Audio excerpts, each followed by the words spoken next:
take your pain and turn it into pleasure. As time goes by, my love grows stronger. Can you feel it the same way I do? As time goes by, I can't wait any longer. Just say that you'll be with me too. As time goes by, my love grows stronger. Can you feel it the same way I do? As time goes by, I can't wait any longer. Just say that you'll be with me too.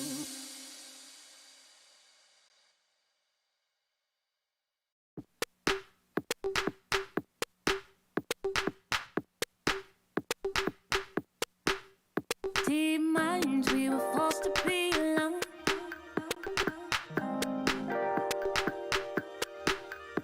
Unknowns and nowhere is the same. And even when it seems like there's no way out, we'll grow a little closer. Through water, we flow.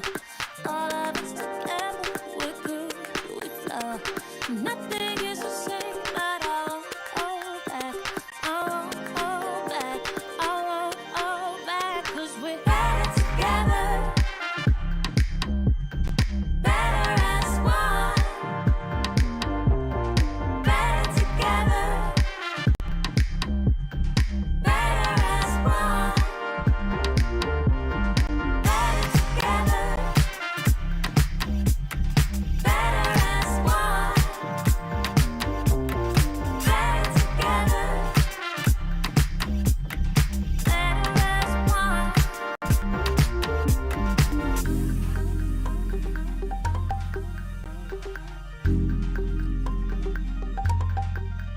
Deep minds, we were forced to be alone.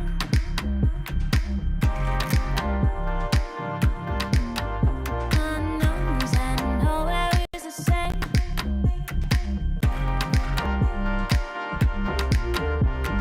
Grow a little closer, we're water, we flow. All of us together, we're good, we flow. Nothing is the same, but I won't hold back. I won't hold back. I won't hold back.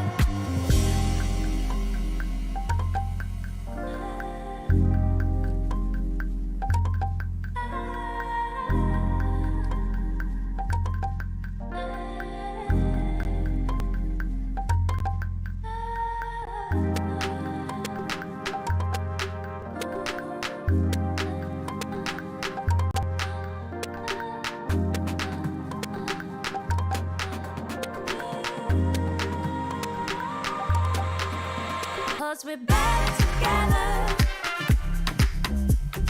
Better as one. Better together. Better as one. Better together. Better as one. Better together. Better as one.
say goodbye?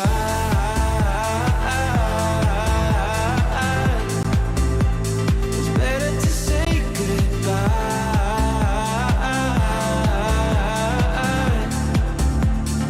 Why did you say goodbye?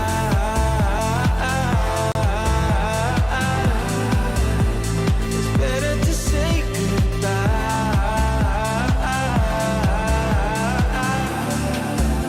So why did you say goodbye?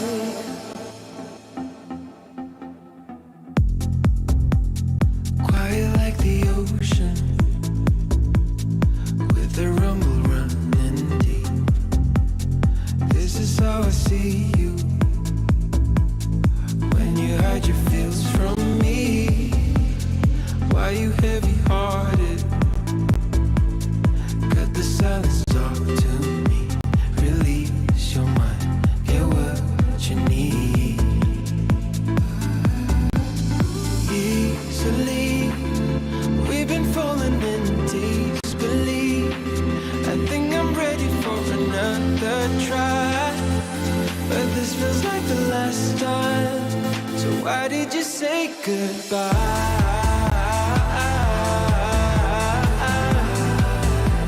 It's better to say goodbye.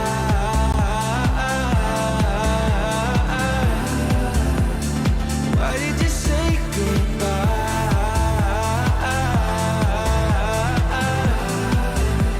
It's better to say goodbye. So why did you say goodbye?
Ain't nothing stopping us now.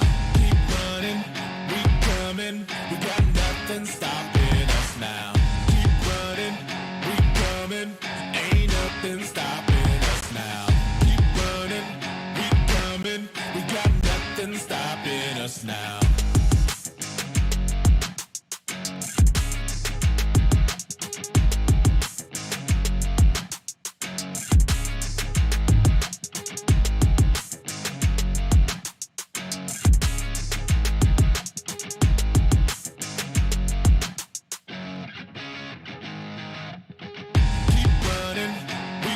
Ain't nothing stopping us now.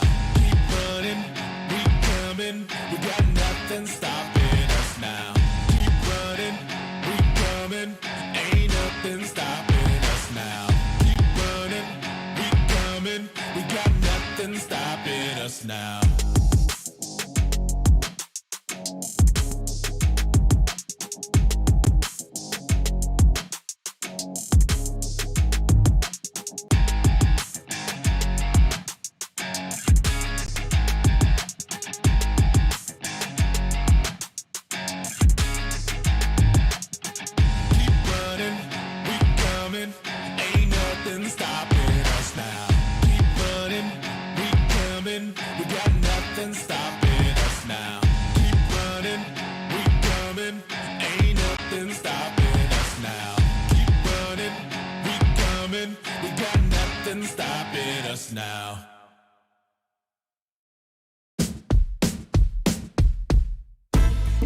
can move, 'cause we don't have forever. Baby, I could take your pain and turn it into pleasure. Into pleasure. As time goes by, my love grows stronger. Can you feel it the same way I do? As time goes by, I can't wait any longer. Just say that you'll be with me too. As time goes by, my love grows stronger. Can you feel it the same way I do? As time goes by, I can't wait any longer. Just say that you'll be with me too. Just say that you'll be, say that you'll be. I'd be there for you whenever you need me. But you've been holding back. Maybe you're just not ready. Baby, do you feel the same? Or do you feel the pressure? I promise I can take your pain and turn it into pleasure. Into pleasure. As time goes by, my love grows stronger. Can you feel it the same way I do? As time goes by, I can't wait any longer. Just say that you'll be with me too. As time goes by, my love grows stronger. Can you feel it the same way I do? As time goes by, I can't wait any longer. Just say that you'll be with me too.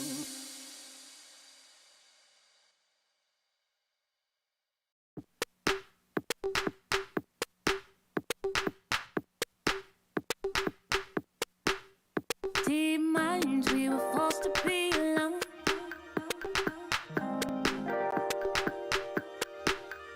Unknowns and nowhere is the same. Even when it seems like there's no way out, we'll grow a little closer. We water, we flow. All of us together, we're good, we flow. Nothing is the same, but I won't hold back. I won't hold back. I won't hold back. 'Cause we're better together. Better as one. Better together. Better as one. Better together. Better as one. Better together. Better as one.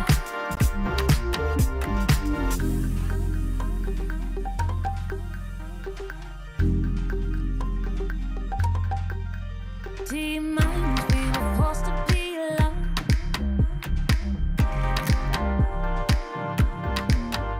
Unknowns and nowhere is the same.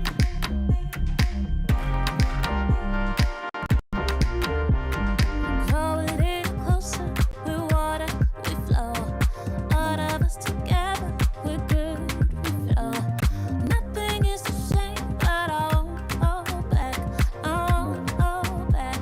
I won't hold back.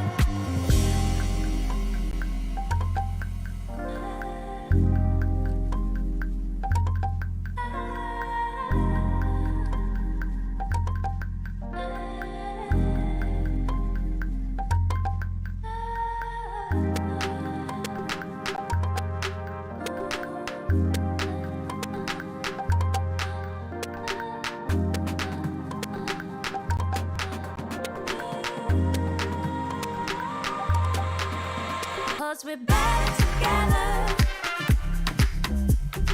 Better as one. Better together. Better as one. Better together. Better as one. Better together. Better as one.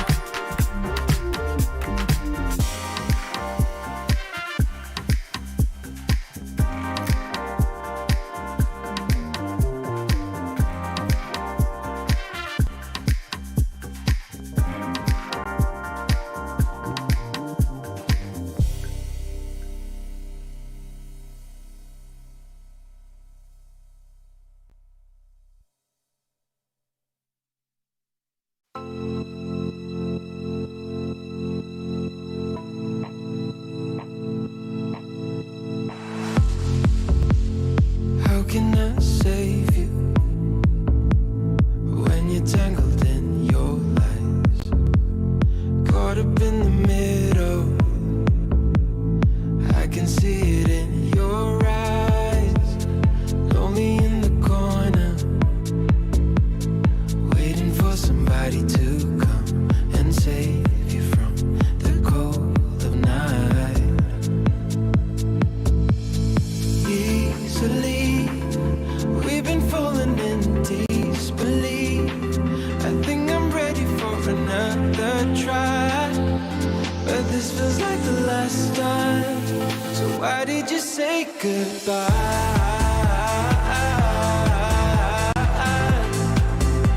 It's better to say goodbye.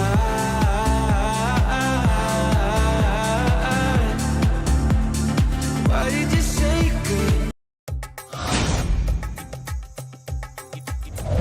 Hi everyone! In PUBG Mobile version 2.2, we'll officially release a new Battle Royale map, Nusa. Nusa is a 1 kilometer by 1 kilometer tropical island. The island is bright and sunny and has beautiful beaches, rolling hills, and dense vegetation. In addition to the natural scenery, it also has many areas that have a unique style and combat characteristics. Without further ado, let's take a closer look now.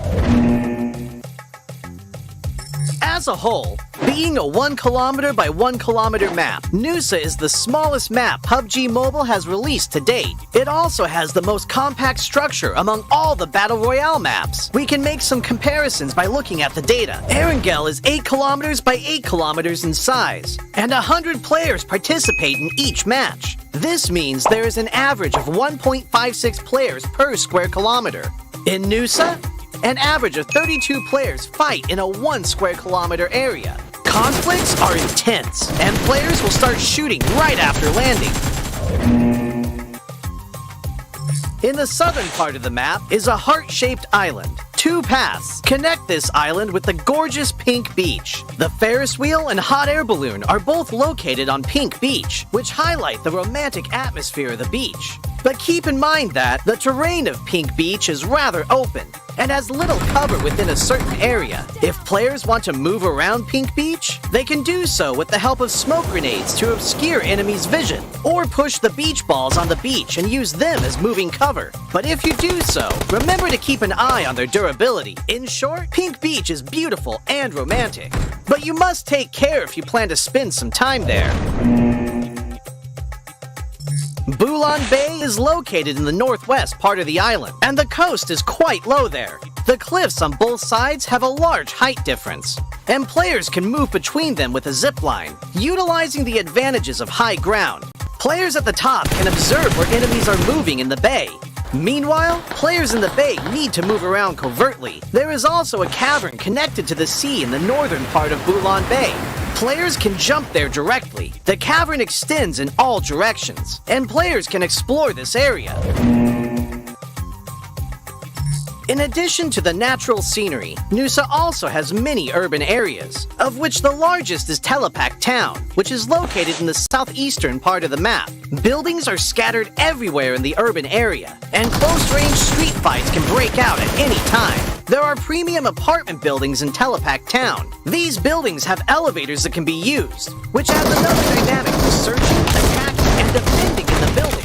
For example, players can set up an ambush in the elevator. By getting in and not selecting a floor, they can then give enemies a surprise when they enter to use the elevator. The rooftops of buildings in TEAMLAG Town are also connected by zip lines, which gives players more flexibility in urban battles. If the zip line is destroyed, it can be repaired with a tactical crossbow. I believe TEAMLAG Town will give players a unique 3D alley combat experience.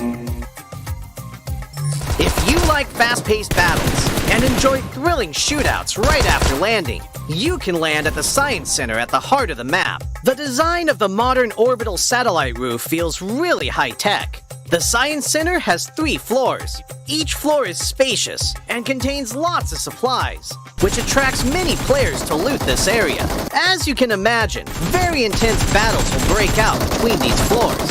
At the top of the Science Center is a rooftop with a multi-layer structure. Players can look far into the distance from here for a great visual advantage. However, they'll also be exposed as there's nowhere to hide. If you want to land directly on the rooftop, you must check if there are enemies nearby to ensure your own safety.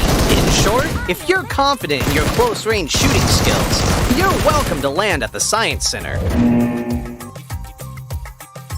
Like the Science Center, Flame Village is also located at the center of the map. The terrain is quite low there, and the village is surrounded by mountain slopes. There are many huts in the village, and there are many places where you can stand on the beams of the huts. Players can climb or jump onto the beams to ambush other players. But there's one thing you mustn't forget. A tactical crossbow used with firebolts can set the huts on fire. This will expose the players hiding in them. Of course, firebolts will burn and deal damage to enemies when they are hit. In addition to huts, there are also brick buildings that cannot be set on fire in Flame Village. They occupy a large area, contain plenty of supplies, and are high conflict areas. If you're confident in your shooting skills, you can choose to land at Flame Village or Science Center at the heart of the map. It'll also be convenient for moving to areas along the edge. Other than the previously mentioned areas, this island also has winding and rugged mountain paths, a shipyard where the whistle roars, a regal resort with wide and open terrain, Sunset Street, which is planted with many banana trees, Crystal Bay, which has secret rooms, and more. These are all gorgeous locales that can bring players different gaming experiences. After hearing the above introduction, I'm sure players already understand what makes Nusa so uniquely fun. Lots of supplies for fast looting. The verticality of the terrain increases the strategic depth of battles. And the 1 kilometer by 1 kilometer size makes firefights inevitable. What are you waiting for? Gather your friends and enjoy a rowdy vacation on Nusa. For more details, don't forget to follow the official PUBG mobile community. See you next time!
ممكن يفعلها اللاعب الاخير امام اللاعبين كثار يعملها مؤمن ولا ما يعملهاش هي اليمين ولا ما تكونش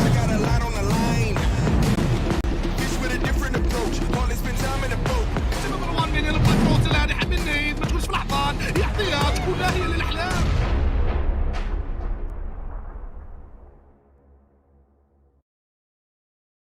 Hello everyone and welcome to our third and final day of the PUBG Mobile Pro League Africa Fall 2022 season finals. And we're back with all the action the Africa region has to offer. Now, more than 3 weeks of gameplay and 70 plus matches has led us to today. The day in which we find out who will be crowned the winners of the PUBG Mobile Pro League Africa Fall 2022 season, but we'll also be finding out who will be representing the Africa region in the upcoming MEA Championships. Quite an exciting day lying ahead of us, of course. My name is DK, and I'm joined by none other than Proxy. How are you doing today? Feeling good, DK. Feeling good. I did actually manage to get some sleep even after I woke up my neighbors last night. So I am ready for today's action. I'm ready for the teams to tell us and show us who's going to be the top 6 today, because it is going to be a spicy day of action. How are you feeling? Hey, you know what? All dolled up and ready to go. I can't wait to see what the teams are going to be bringing through, as we had a very exciting 2 days so far, and I mean, the teams continuously stepping up. Yes, we've had a few teams lock in extra winner chicken dinners. We had a few other teams step up yesterday and also find their first winner chicken dinners in the finals. But we'd love to hear what our viewers are thinking, right? So be sure to hit us up on social media. You can reach us on YouTube, Facebook, as well as on TikTok. Be sure to include the hashtag there, PMPL Africa. And while you're there, tell us, what do you think is going to be the outcome of today, right? Who do you think is going to be the team to be crowned the winners of this season of the PUBG Mobile Pro League Africa 2022 region, area, season, whatever you want to call it, right? But be sure to tell us what your predictions are. Do you think it is going to be Titan Gaming? Do you think it is going to be 1 million? Do you think it's going to be, I don't know, Slime 4KT? Who do you think will be those teams to sit at the top of the leaderboard? You could also tell us who do you think is going to be moving through towards the MEA Championship. As we know, today's going to be a very big day, right? A lot of hard work still lies ahead. And of course, we are going to be making our way across those lovely 6 matches. But speaking about the matches, right, let's take a look at that format, right? We know this season we've changed it all up. We've done away with super weekends during that league stage. The finals, however, have been unchanged, right? Still same format. The only difference is the addition of the bonus points, right? Teams coming into the finals being rewarded for their hard work that they've done throughout that league stage. And as we know, the highest points we saw coming in was, I believe it was, 76 points, so 4 points shy of the maximum amount of bonus points a team could have acquired. Absolutely, and of course that was the Titans, followed very, very closely by 1 million. Our two resident scary teams that have just been bringing in some crazy points, but it hasn't stopped just there. Even yesterday, we saw such an incredible effort from all of these teams moving on through, regardless of what their bonus points were looking like. We've already seen a couple of changes even towards the top 6 slots. Already teams making massive moves. I mean, we had Virtual Gaming just the day before being one of the teams to pick up the most points in a single day. And of course, yesterday, it was Lag stepping up to the plate, irrespective, as we mentioned, of their bonus points. They know they've got a challenge and they are happy to take it. Yeah, and of course, speaking about bonus points, right, we need to see what these teams have been working their way on through. As I mentioned before, 3 weeks rather, and 70 plus matches, right, has led us to the very last day, which is today. And the teams have been just rising to the occasion every single day. But what's also quite exciting to notice is, though, even though we've watched these teams participate through all these days and all these plethoras of games, right, they still managed to surprise us. We still have these absolutely phenomenal performances come through as the teams just rise up and surprise us with everything that they can bring out onto that battlefield.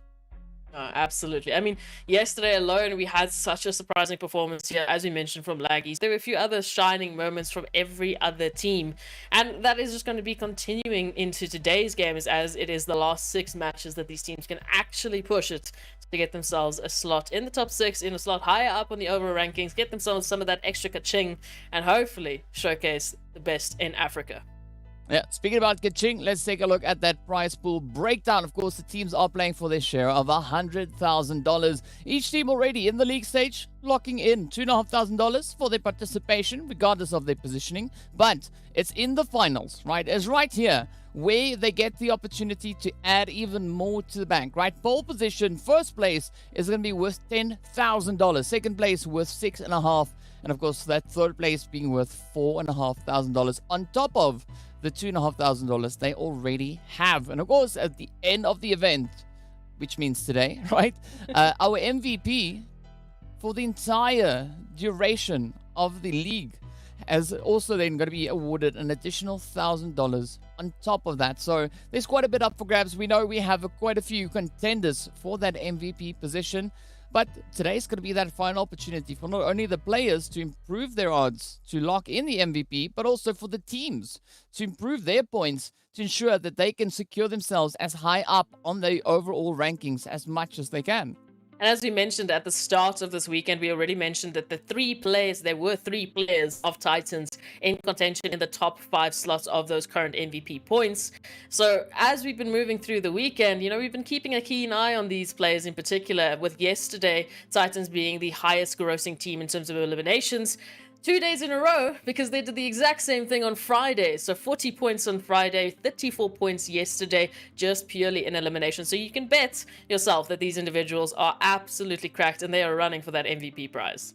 Yeah, of course. Let's take a look at our teams that are participating, right? So we've been seeing some pretty surprising performances coming through in our very first 2 days of the finals. We know in the first day, it was Virtual Gaming, 1 million, and Titan to lock in those top 3 points positions for the day, right? Virtual Gaming walking away with 83 at 1 million on 80 points, and Titan Gaming bring in 76 points. But then as we look onto yesterday, that was the rise of Lag, right? TEAMLAG stepping up, being the best performing team for the day, locking in a grand total of 75 points. I mean, such a vast improvement of what they were able to do in that very first day, in which they only brought in 51 points. But of course, then hard on their heels, we still see the very contentious position being held by 1 million and Titan Gaming. So I think coming into today, if we're realistic about this, right? I think it's going to be pretty much a fight between 1 million and Titan Gaming to see who will be the team sitting at the top of the log. But it's also still going to be a very contentious play to see who will be the top 6, right? Those teams moving through in towards the MEA Championship. And as we know, from what the teams have been showing us, not only in these last 2 days of finals, but also the 3 weeks of league play, they possess the capability to really bring in those upsets and potentially maybe secure themselves a position up into top 6. I would say today is the biggest day for possibilities in terms of the changes, especially towards the top 6, because in the last 2 days, we've actually had our top 5 secured in their positions. They haven't made a single movement, DK. From Friday to Saturday, these teams have set themselves up phenomenally at the end of the day, exactly how they started. So, I mean, I'm looking at 1 million in the first place, Titans in second, Virtual Gaming in third, Leaders in fourth, and Slime4KT in fifth. In the 2 days in a row, we've had that be our top 5. It's only yesterday that we had Lag stepping it up into the 6th place. So as we take a look at that overall standing, just to remind ourselves, we can see why that is the case and why these teams have been able to be so consistent. Yeah, I mean, they're monsters, right? That's what it is. They're absolute beasts. And, you know, it's pretty satisfying looking at these teams bring in such a consistent performance. But what's also quite nice to notice is that this looks very similar to what we had in the previous season, right? Yes, we know Titan Gaming wasn't in the previous season, but we see a lot of these familiar names, right? 1 million, Virtual Gaming, Leaders, Slime, some very, very contentious teams that we had come from that spring season. So, I mean, this is what makes it so exciting, is because we know these points are all then tallied up with the performances coming through from league stage, and they are counted alongside the points that these teams were able to secure in the previous season, and that will count towards who will make it up in towards the PMGC based on the PMPL Africa performance, right? We know moving into MEA Championship, there will be another opportunity for those seeds, but the focus is on now, right? It's right here, right now. It is the final day in the PMPL Africa Fall 2022 season, and who knows? Right, this could be that opportunity for either of our top 5 teams really to shake it up. And I mean, Slime's still a little bit of a way away, right? As we can see, about 60 odd points, maybe 53 if you want to be exact, away from that pole position. But they're going to be looking to bring in that extra additional bit of focus moving through. And of course, this is what makes me so excited about the teams joining us then on the second page, right? Also, a very contentious play. We're going to be looking to see who will be the team situated on this side, looking to make that push to get themselves over onto the first page. Absolutely. And I mean, as we know, of course, Lag currently in 6th position, being the gatekeepers, the new gatekeepers to get yourselves into the MEA champs with 148 points. And as you've been going through the days, on average, teams have been picking up, well, again, the total average being 44 points. So if we use that as a determining factor, I am still looking all the way into 12th position as teams with capabilities of actually getting themselves into the top 6, with actually getting themselves into a position where they can kick Lag out, take a position for themselves, maybe go even further into the MEA champs. So massive opportunities still, and it goes to show just the amount of efforts these teams have been bringing in to have such a healthy overall rankings on our last day of PMPL Africa Fall 2022.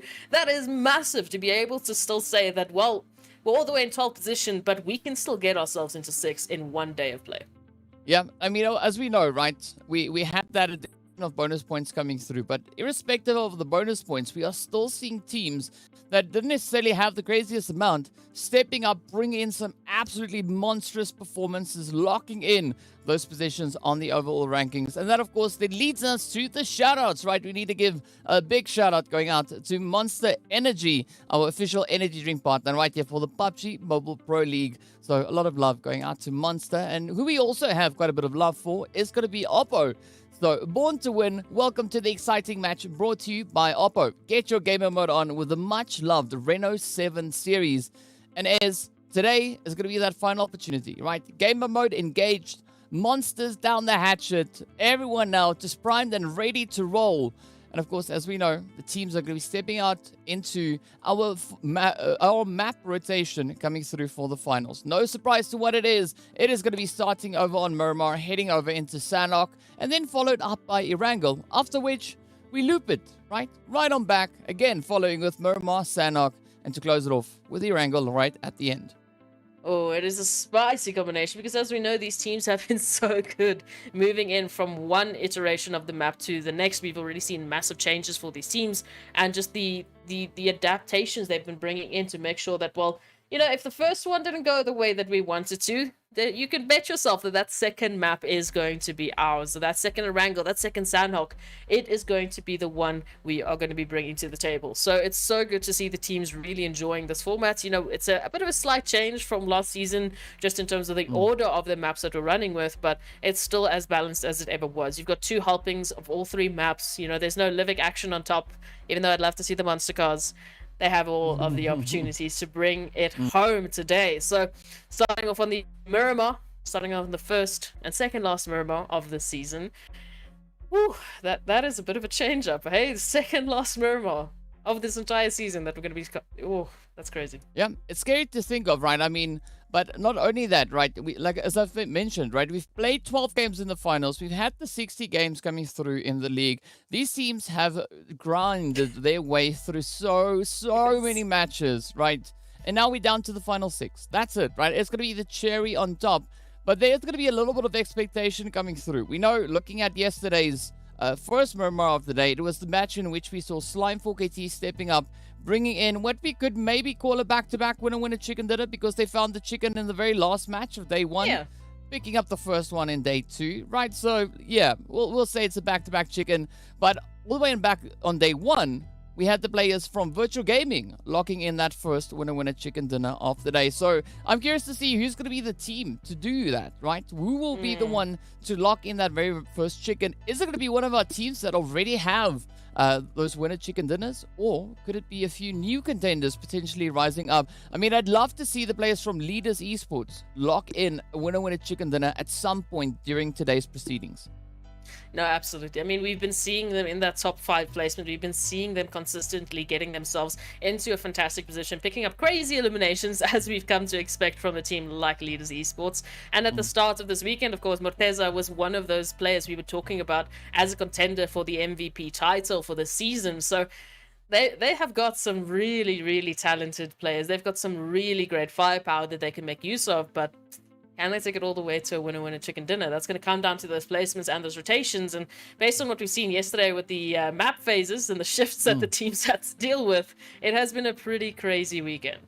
Yeah, I mean, it's been pretty contentious, but that's what we were expecting to see come finals, right? The teams really now unleashing all their potential, showing that they are forces to be reckoned with, and we've had several contenders rise to the occasion. Of course, we did see Zero Tolerance also picking up their second winner chicken dinner yesterday. They got the first one on day 1 over on the lovely Sanhok. So I'm loving these surprises that the teams are bringing through. But it's going to be that opportunity now for us to see what exactly the teams have in store as we are moving into the lovely Miramar. We can see Oasis, of course, down towards that right-hand side. Up ahead is the rest of the map, San Martin and everything else. A very centralized flight path to kick off the proceedings, right? The team's going to be quite satisfied. But I think the main kicker is going to be where that first initial zone is going to be forming. Yeah, where that first zone is going to be popping on up, just allowing some of the teams potentially to take their most favorite locations, rotations. It is going to come down to this one. Also, just loving the fact that we're starting off with such a central flight path, really giving the teams a massive opportunity to go where they want to go, get themselves comfortable. Already seeing zero tolerance in one round, changing things up. Just this tad going for zero tolerance to one of their secondary drop locations. We haven't seen them use it in a while, just purely based on our flight paths. But now, one round, we'll be potentially joining them in a 2-2 split. And there's a few other interesting locations in and around the maps. DK, any particular teams that you are kind of staring at, waiting to see what's going to happen with them? Honestly, at this point, no. Right? I'm just gonna be open to see where the teams are gonna be looking to get themselves situated. As I mentioned, I'd love to see Leaders Esports lock in a winner chicken dinner at some point today, but we'll have to wait for that. In the meantime, we are going to be looking at our very first zone, which is going to be situated down towards that lovely southern edge, right? Focusing on towards a little bit of that Los Leones action. And I think moving into this region, especially seeing that we've not really we've not really had it so far in the finals, right? I think it's going to be quite exciting to see what the teams are going to bring through positional wise moving into this next phase.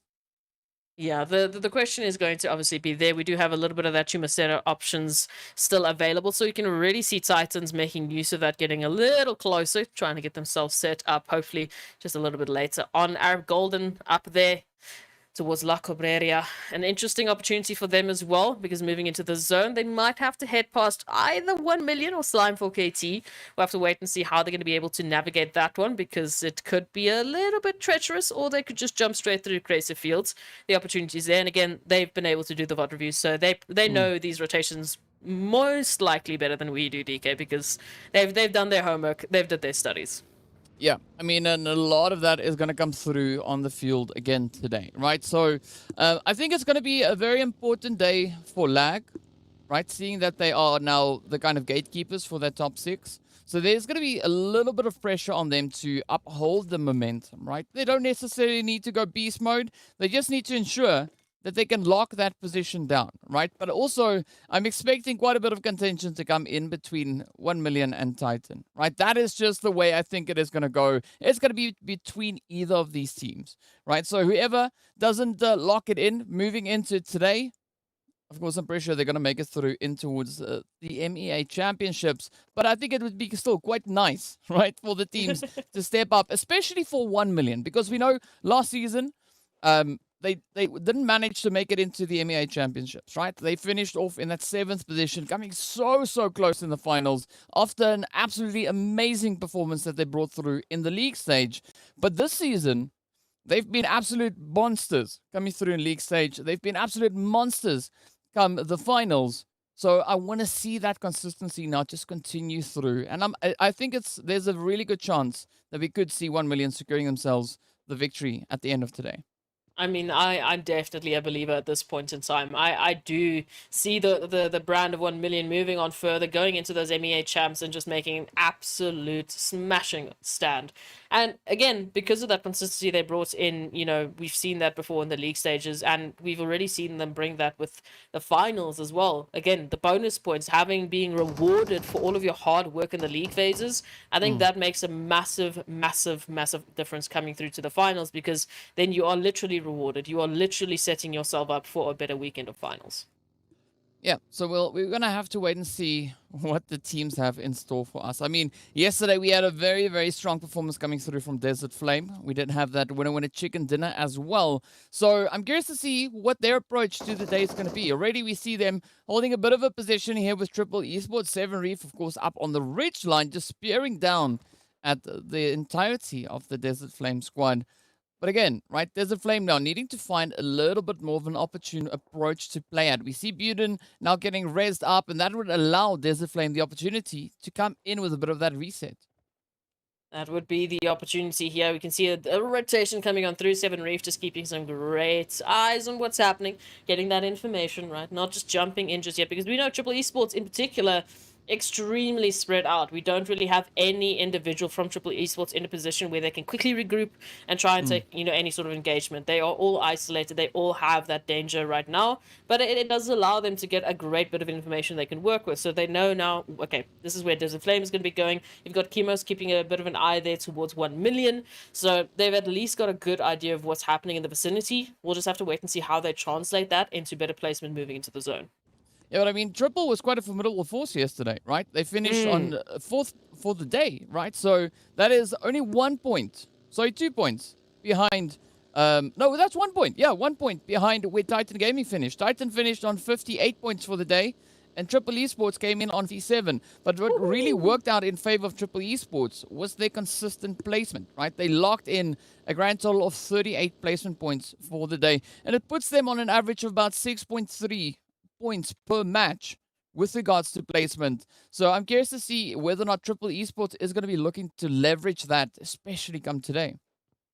Yeah, no, absolutely. We know for a fact that Triple Esports, they are just absolute monsters when it comes to the elimination. So, come high or hell water, regardless of placements, they are going to be getting some great foundations. They're going to be tallying up anything and everything into those overall standings. And I mean, based on the fact that they are literally only 10 points away from 1 million esports, I absolutely do believe that we are going to have one crazy engagement between these two teams fighting for the top spot in this league, fighting for the top spots overall.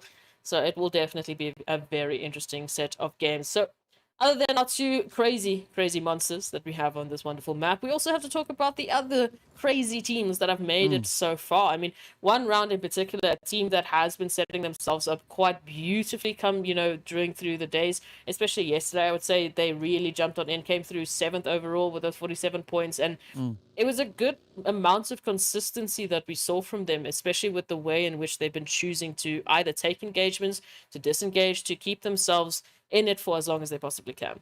Yeah, and another team we also saw rise to the occasion over the past 2 days was Seoul Esports, right?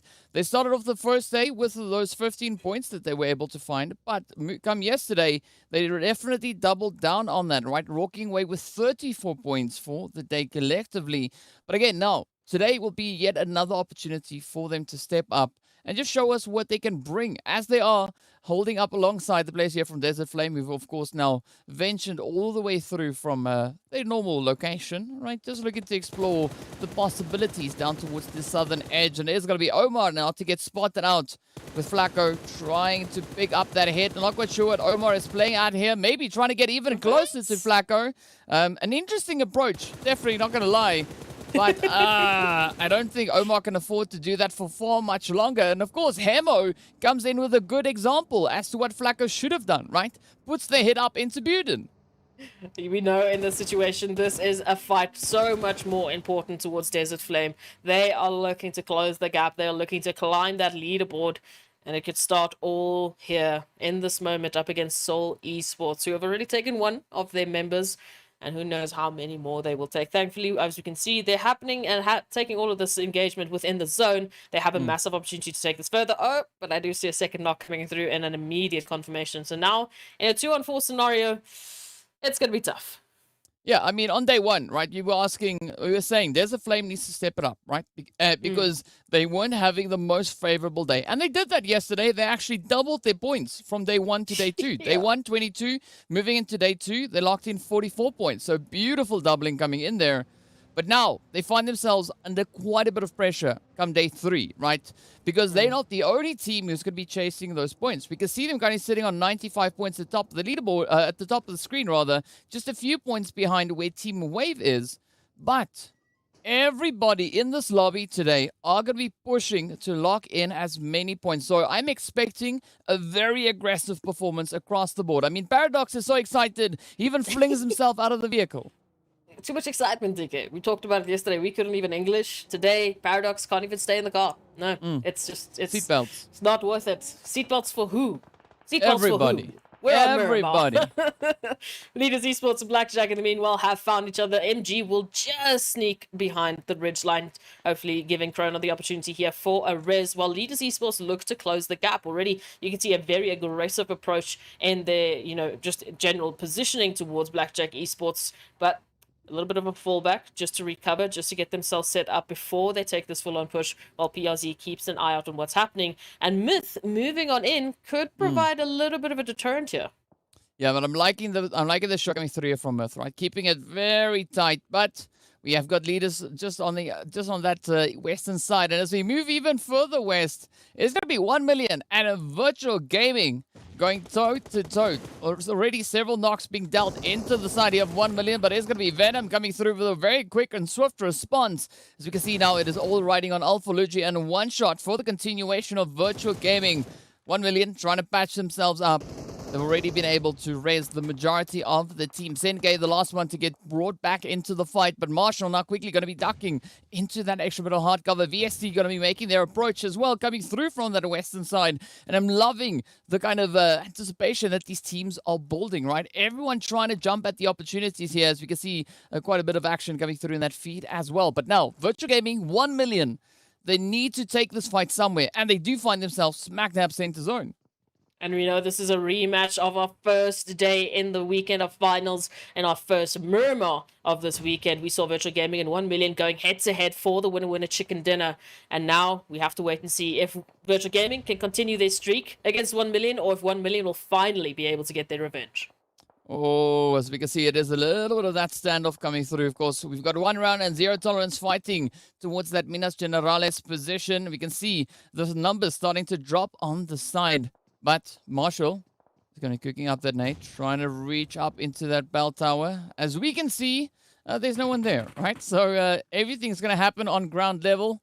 But 1 million trying to ride it out. They want that opportunity. They want to see if they can create that opening. Marshall being a little bit risky there with a push, but does get found out as the shots connect on through. And Virtual Gaming, not the best position, but this is where I'm waiting for 1 million now to push forward and just rain it on through with the utilities. That would be the hope. As we can see, that zone shift now moving on in is going to provide an answer if they can continue this. And it does look, just for the time being, that there's a little bit of extra time. There's a little bit of an opportunity to take this further, but 1 million desperately looking for the answer here, because the longer they take, the more opportunities they give to the surrounding teams to jump on in with that third party, as we saw Marshall getting a little bit of the hits coming on through. So it needs to come to the end. It needs to come to a close so both of these teams can move on forward. Who will it be? It needs to come to some kind of a conclusion, right? Because as you've said, rightly so, wait too long and you're going to be opening up a great opportunity for any of the other teams in the vicinity looking to get a bit of a jump in on the action. We do see the players there from VST moving in from that western side. We've got Arab Golden also about to join on that northern edge. But of course, Slime 4KT on the approach as well. So this could be a heavily contested position. But 1 million, Virtual Gaming, they now need to come to some form of a conclusion, right? Are they going to stick around? Are they going to look to divert their efforts elsewhere? Whichever one they go for, they need to find an approach and stick to it. Absolutely.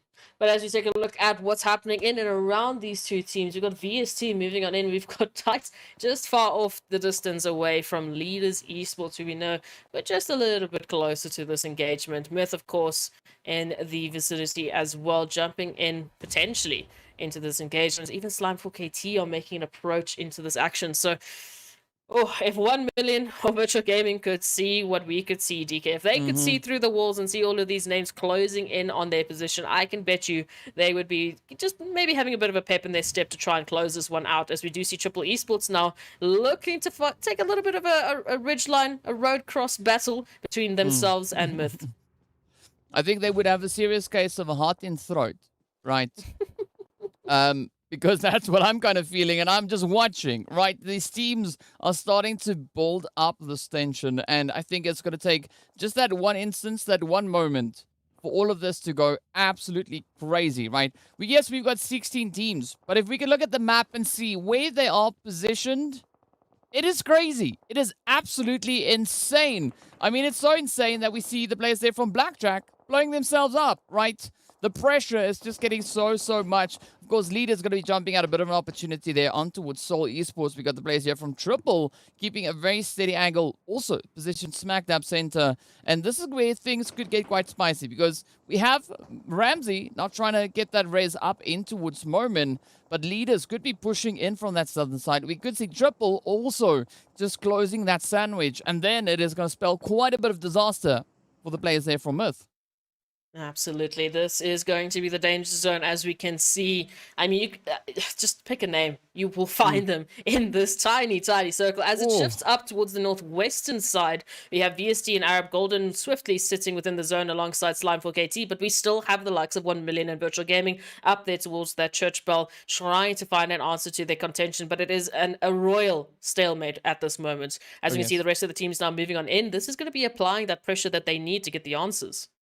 But there's going to be a lot of pressure coming onto the players there from Arab Golden, right? As we could see just a few moments ago, they're currently sitting on 74 points. And they could definitely do with a few of those additional points to their name. But of course, in the meantime, it's going to be Lazy Boy to find one shot. Sends out a nice little bit of a utility there. Oh, up comes the rushes. 1 million. Get ready to kick this party into high gear. It is going to be Zeus, the final player, standing between them and possession of the church.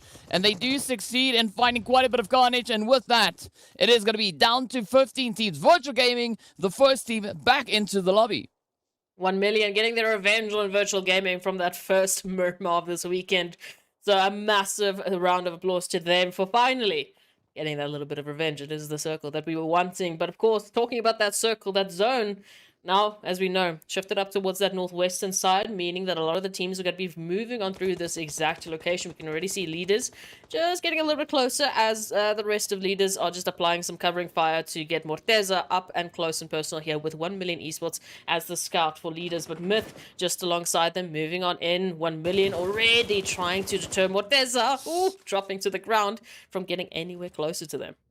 Yeah, that's a definite no-go for Morteza, right? Trying to push up that hillside.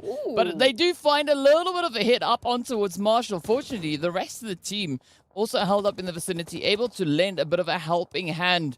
As you can see, right, it is absolute carnage all throughout the zone. Not only here between 1 million and Leaders, but also on the surrounding areas. Shadow are now going to try and push a little bit forward, bring that assistance in towards Morteza, but they are going to be greeted with a beautiful vehicle explosion and a very short trip right back into the lobby. Of course, Morteza now still trying to hold on. Carry Boy follows suit, and this is 1 million just looking to absolutely rip it up. All right. Let's see what is going to be happening here. Desert Flame, unfortunately, back in the lobby thanks to Zero Tolerance. Moving on in from that northeastern side. Well, up here towards the southeast, we do have 1 million Esports still holding the line, trying to force anyone and everyone from taking their position in this zone. PRZ just trying to get around, trying to find a different angle into the action. 1 million, though, they've picked up those 6 eliminations. They are laying down the law right now, just in terms of the damage, but it is going to be attracting a few snaggly bits in terms of the teams just moving on in. We can see Blackjack Esports now potentially being the next. Yeah, I mean, those snaggly bits, though, it's definitely not what you want to look for, right? You want to try and have a little bit more of a secured position. But looking at what we've got coming through here for the players from one round, right, it's all going to be riding on Knight. Knight stepping up quite aggressively just yesterday.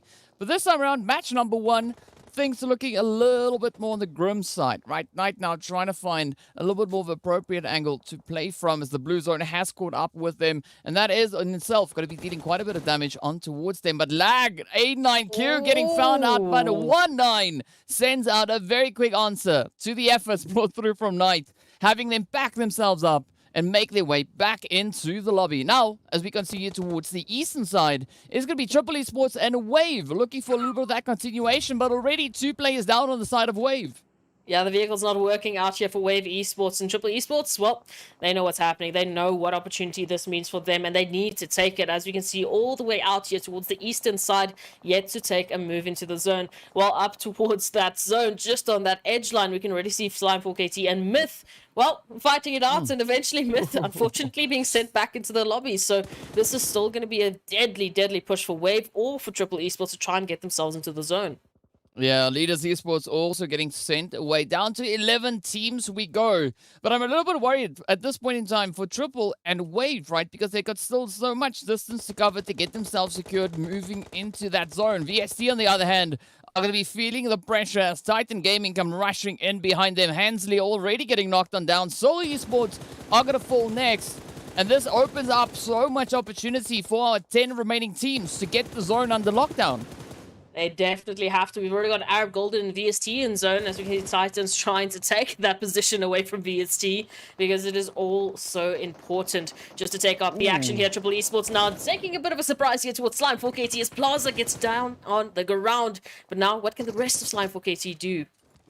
Oh, it's going to be a little bit of that shock and awe. No, just rushing straight on forward. Pronto Storm having to quickly re-strategize as they are facing quite the force moving in. But Triple now trying to quickly get themselves patched up. Who will be the team to survive the edge of zone? We're still yet to see where Zakaria is going to be going. But I'm loving the aggression being shown here by Triple Esports, right? Just keeping everybody on their toes. Already securing themselves those 2 eliminations. Now it's going to be utilities getting sent out. A little bit of damage being found on towards Pronto. But Storm sends out a quick one as well. Sending it upstairs. Not finding the position down on towards 7 Reef. But this was where things could go to the next level, right? Storm waiting patiently, instead biting the bullet as the damage comes through. But Triple not going to be backing off just yet, right? They want that opening. They want to push, but Zakaria is going to come sneaking in the end, and that could present a bit of an opportunity onto Pronto. Massive opportunities, as we can see, when Pronto is trying to get into the corner, but unfortunately Zakaria will be finding them out with the rotations. 1 million also gets sent back into the lobby. Now it might be the time for Slime 4KT, unfortunately. Wow. So we're down to only 7 teams. Wow, I mean, names we thought they were going to rise to the challenge, instead getting sent back into the lobby. And it's going to be Wave to follow suit. Down to 6 teams we go. It is Lag, it is Titan, it is VST alongside Arab Golden. And the players coming through from Triple Esports as well as Zero Tolerance. But now look at Titan, right? Teak positioned up high, looking to just bully the edge of zone. Lag right behind them, so it could still be a little bit of a turning point. Yesterday, we did see Lag take out Titans. Maybe they could replicate that once again. And Titans, unfortunately, spread very thinly here between both VST and Lag Esports. We had a bit of that 2-2 split. 2 trying to take out VST, 2 trying to take out Lag. That is going to make for a very difficult recipe. But who knows, maybe they have what it takes. Unfortunately, now for them, that zone is going to be favoring Lag. That means Lag can keep the likes of both of these teams out of the zone. Yeah, but I mean, they might have the position in zone. They don't necessarily have an opportune position itself to play from. As we can see the elevation coming through here, Titan could still leverage the living heck out of that, but it is going to be Triple Esports now falling victim as the vehicle goes boom.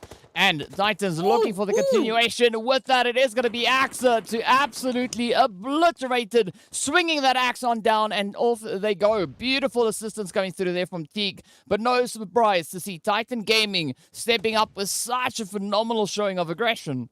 It's not going to stop anytime soon. They've already got an idea of where Lag are hiding. Now we can see Axa taking a little bit of a line in, trying to get close. But again, this is out in the open. This is going to give VST a potential opportunity to climb on in. But instead, they will focus solely on getting themselves situated alongside Arab Golden in zone. Now Titans and Lag duking it out for this position. Oh, and up comes that push now. It is going to be a full send from Titan. P6 getting found. A9Q dealing a very swift hit. Now it is going to be those nails just slammed into the coffin as Lag gets sent out in 4th place. Titan slowly relying on Puncher, who's now in a world of trouble. But here we have it. VST trying to reach on through, trying to capitalize on the opportunity being presented ahead of them. Completely letting go of the players there from Arab Golden, held up right alongside them.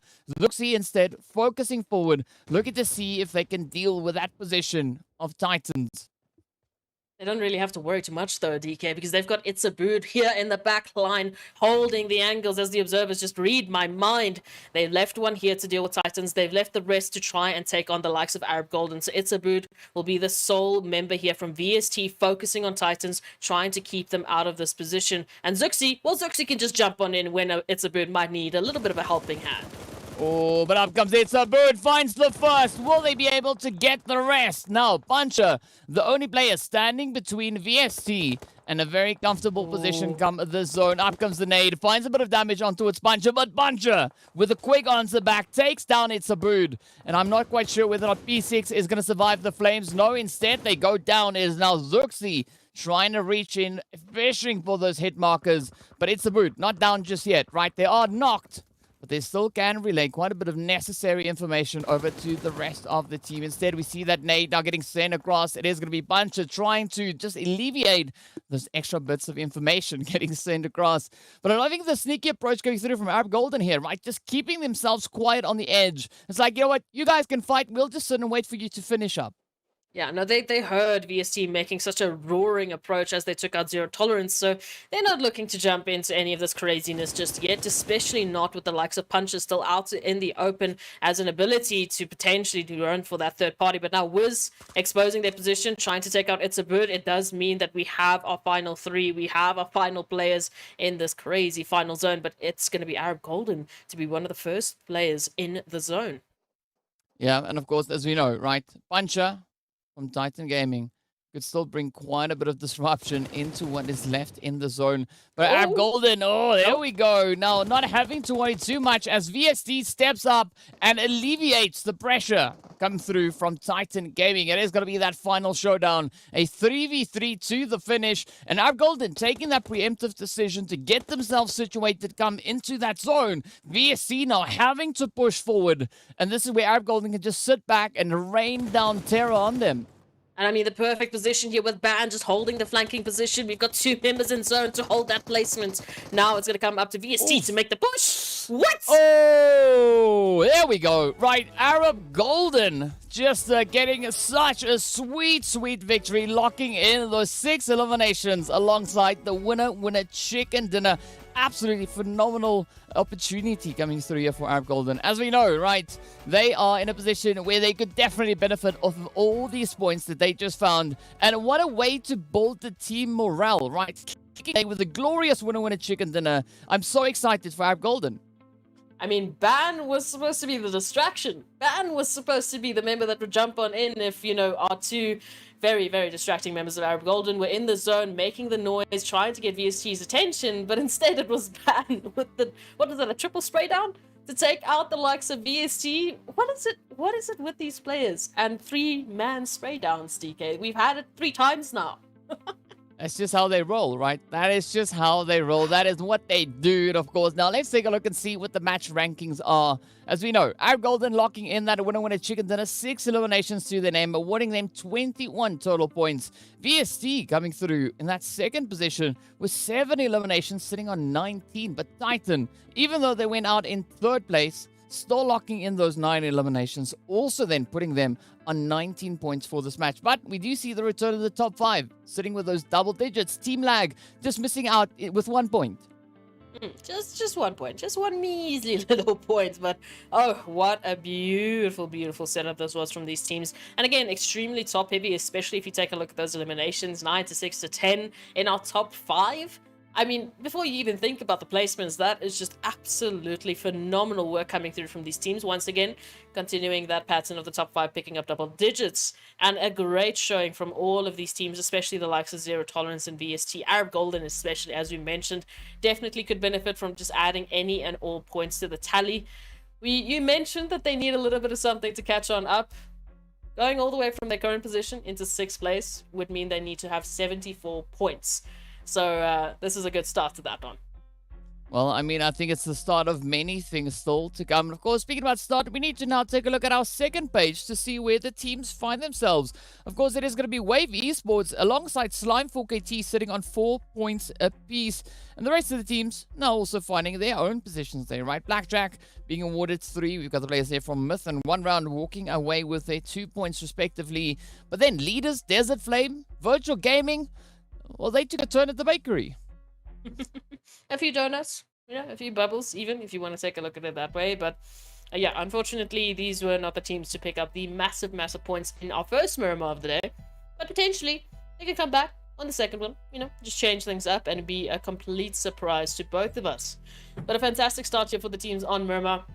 As we know, the next map is going to be Sanhok, so immediately from such a large and vast opportunity for these teams into the crazy, crazy jungle. But as we take a few look at those Oppo moments, we started out with the stalemate from 1 million finally coming to a conclusion against Virtual Gaming.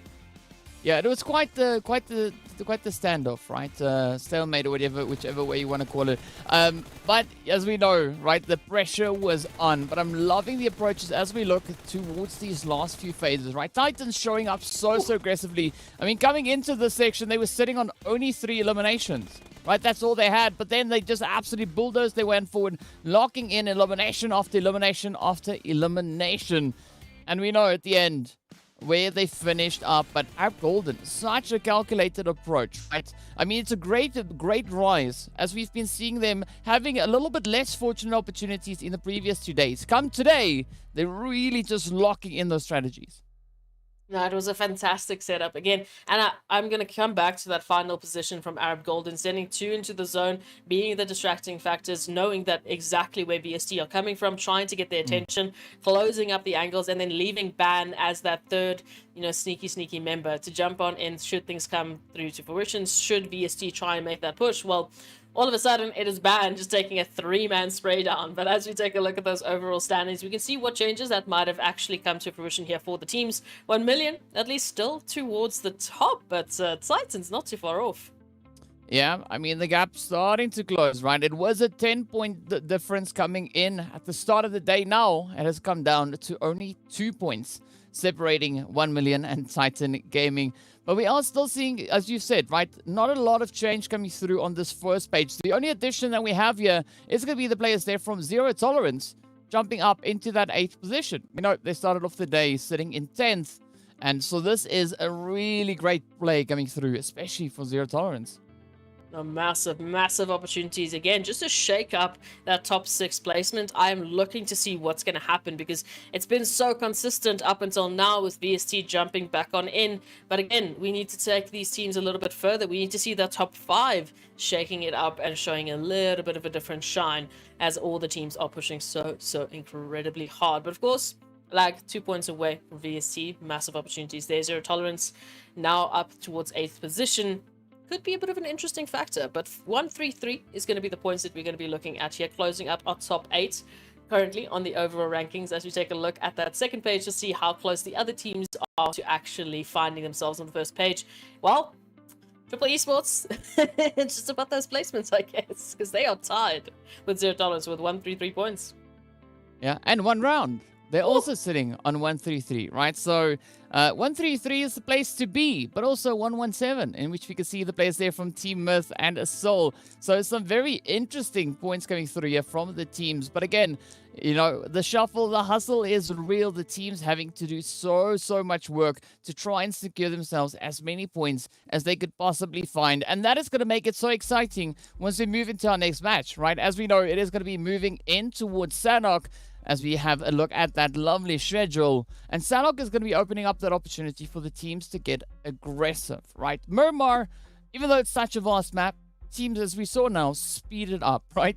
Sanhok, which is so tiny, they slow it down, right? So it's going to be interesting to see what the teams are going to be doing coming into the lovely Sanhok. But as we know, we also have a few teams that have already been able to secure themselves those victories, right? Those winner chicken dinners. And are we going to be seeing the same teams rising to the occasions, or could we have another interesting performance come through like we just saw come from Arab Golden?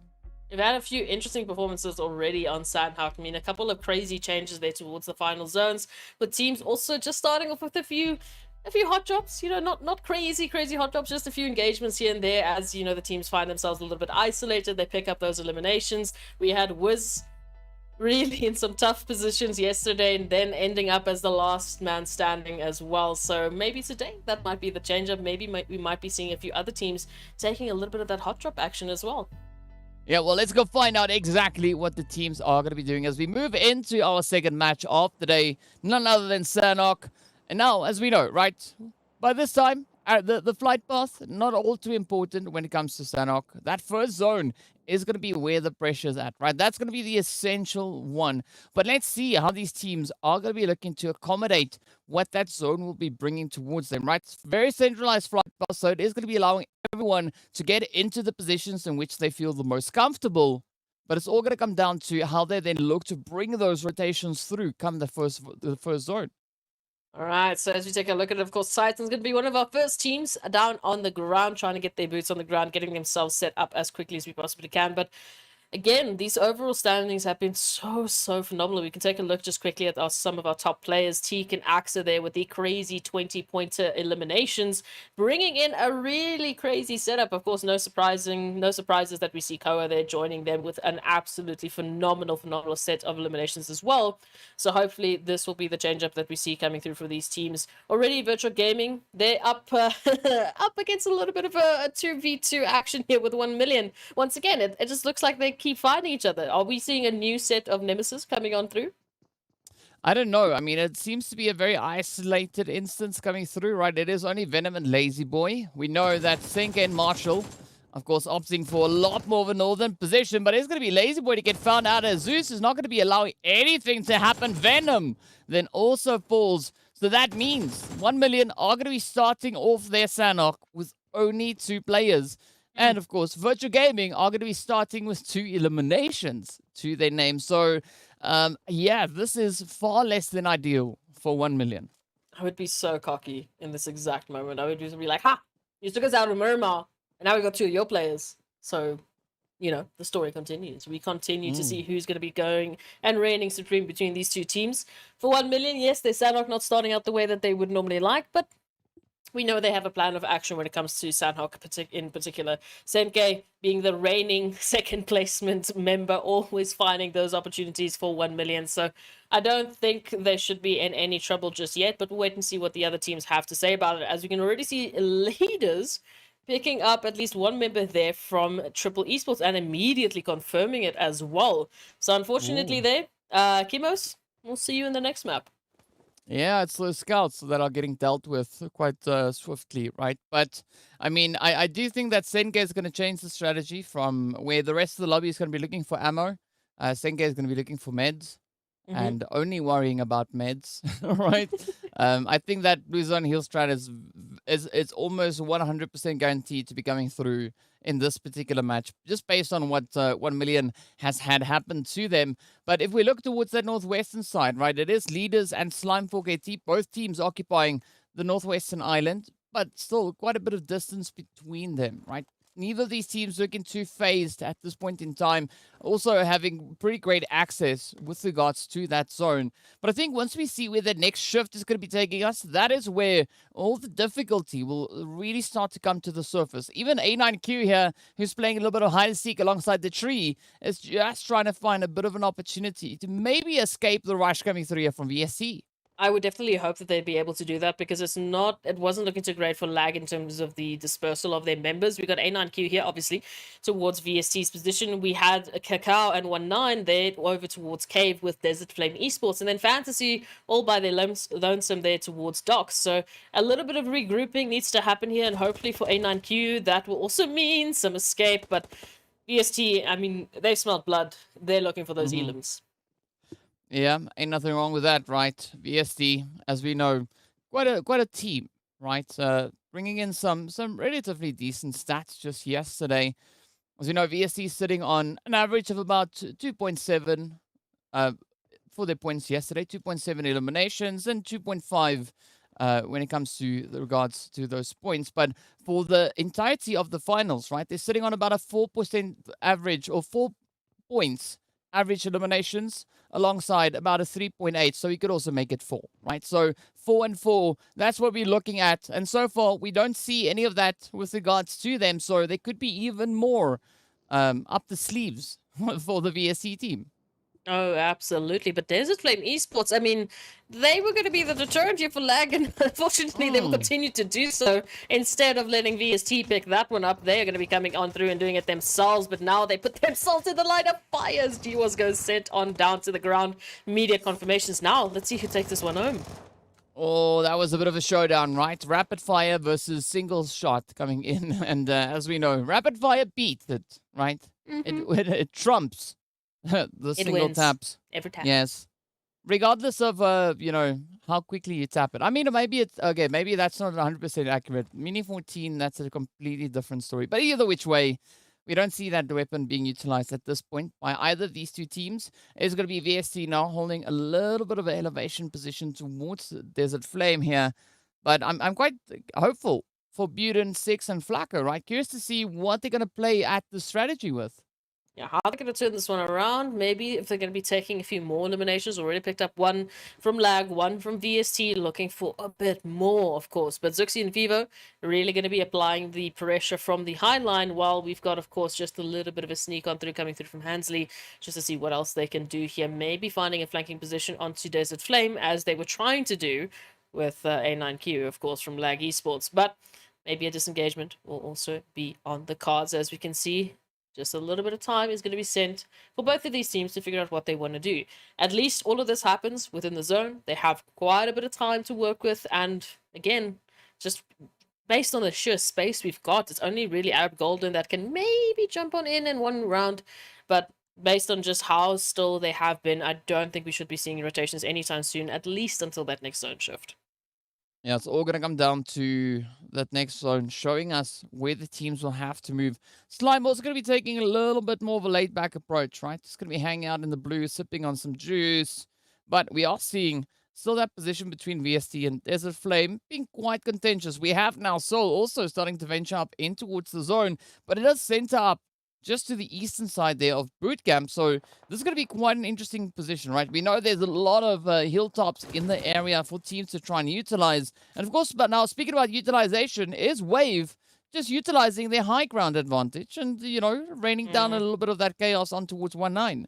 There's going to be the second player here from Lag Esports that's going to be caught out in the open alone, with unfortunately no opportunity for Lag to recover whatsoever. Kakao is close there towards Cave, but again, I mean, it's Cave. Jumping on out of that one straight into an engagement when you still have to get yourself into the zone, not worth it at this time. But we'll see what Lag can do for the rest of the map, as Triple Esports is going to be making the descent down the hilltop, 7 Reef in particular. Not sure what was happening there with that HP bar. But this seems like they have made it into a house. But oh, it was the effect of one round here, DK, applying some pressure to 7 Reef's HP bar. Ooh. So let's see how this is going to unfold.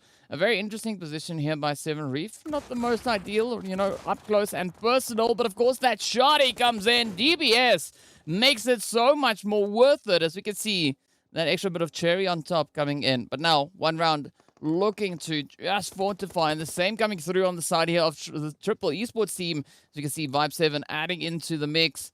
But now, Chico got the UMP in hand, getting ready for a little bit of that action. Vibe 7 waiting up ahead, DBS in hand, but that's not going to serve them as anything. As Chico just pops on through, puts the knock in. M7MD now also going to be moving much, much closer. And this is where Triple really are starting to pay the price for rushing in on one round. Oh, absolutely. The nade's going to be going out. M7MD down to a sliver of HP, and it is the turnaround here for one round as they just collect on through. They go for the crossfires, and they clean it up beautifully, picking up those 3 eliminations here from Triple Esports. And, well, as we know, Triple Esports back in the lobby, waiting to see what's going to happen for the next map. Meanwhile, into the zone, we've got quite a few teams trying to now make that rotation in. We still see Desert Flame Esports very close in contention with VST, but now Blackjack Esports, as we can see, jumping on in through from that eastern side. Well, southeastern side. Blackjack just holding on to the edge of Quarry there. But I'm loving the slight bit of disengagement coming through here from Desert Flame and VST, right? They were really close together. And then they were just like, you know what, maybe it's not the most ideal position to be in. Let's just maybe, move a little bit further away, put some space between us. So we can breathe and come up with the next strategy to deploy moving forward. But we see the players there from Blackjack also just trying to find a little bit more of an opportune angle. It does seem like they could be opting for the high ground, right? Just moving into those hilltops towards that northwestern side of Quarry. And that will present a bit of an opportunity down on towards Zero Tolerance, but also towards the players there from VST and one round. Okay, I gotta ask you, between Paradise Resorts, Bootcamp, Barn, Maybe even a little bit of that quarry action. Between those 4 points, where would you normally situate yourself in a zone like this, up against teams like this? Where would you hide? Is what This I'm would be one asking. of the few times I would go for center zone because it allows a great bit of vantage points to be utilized, right?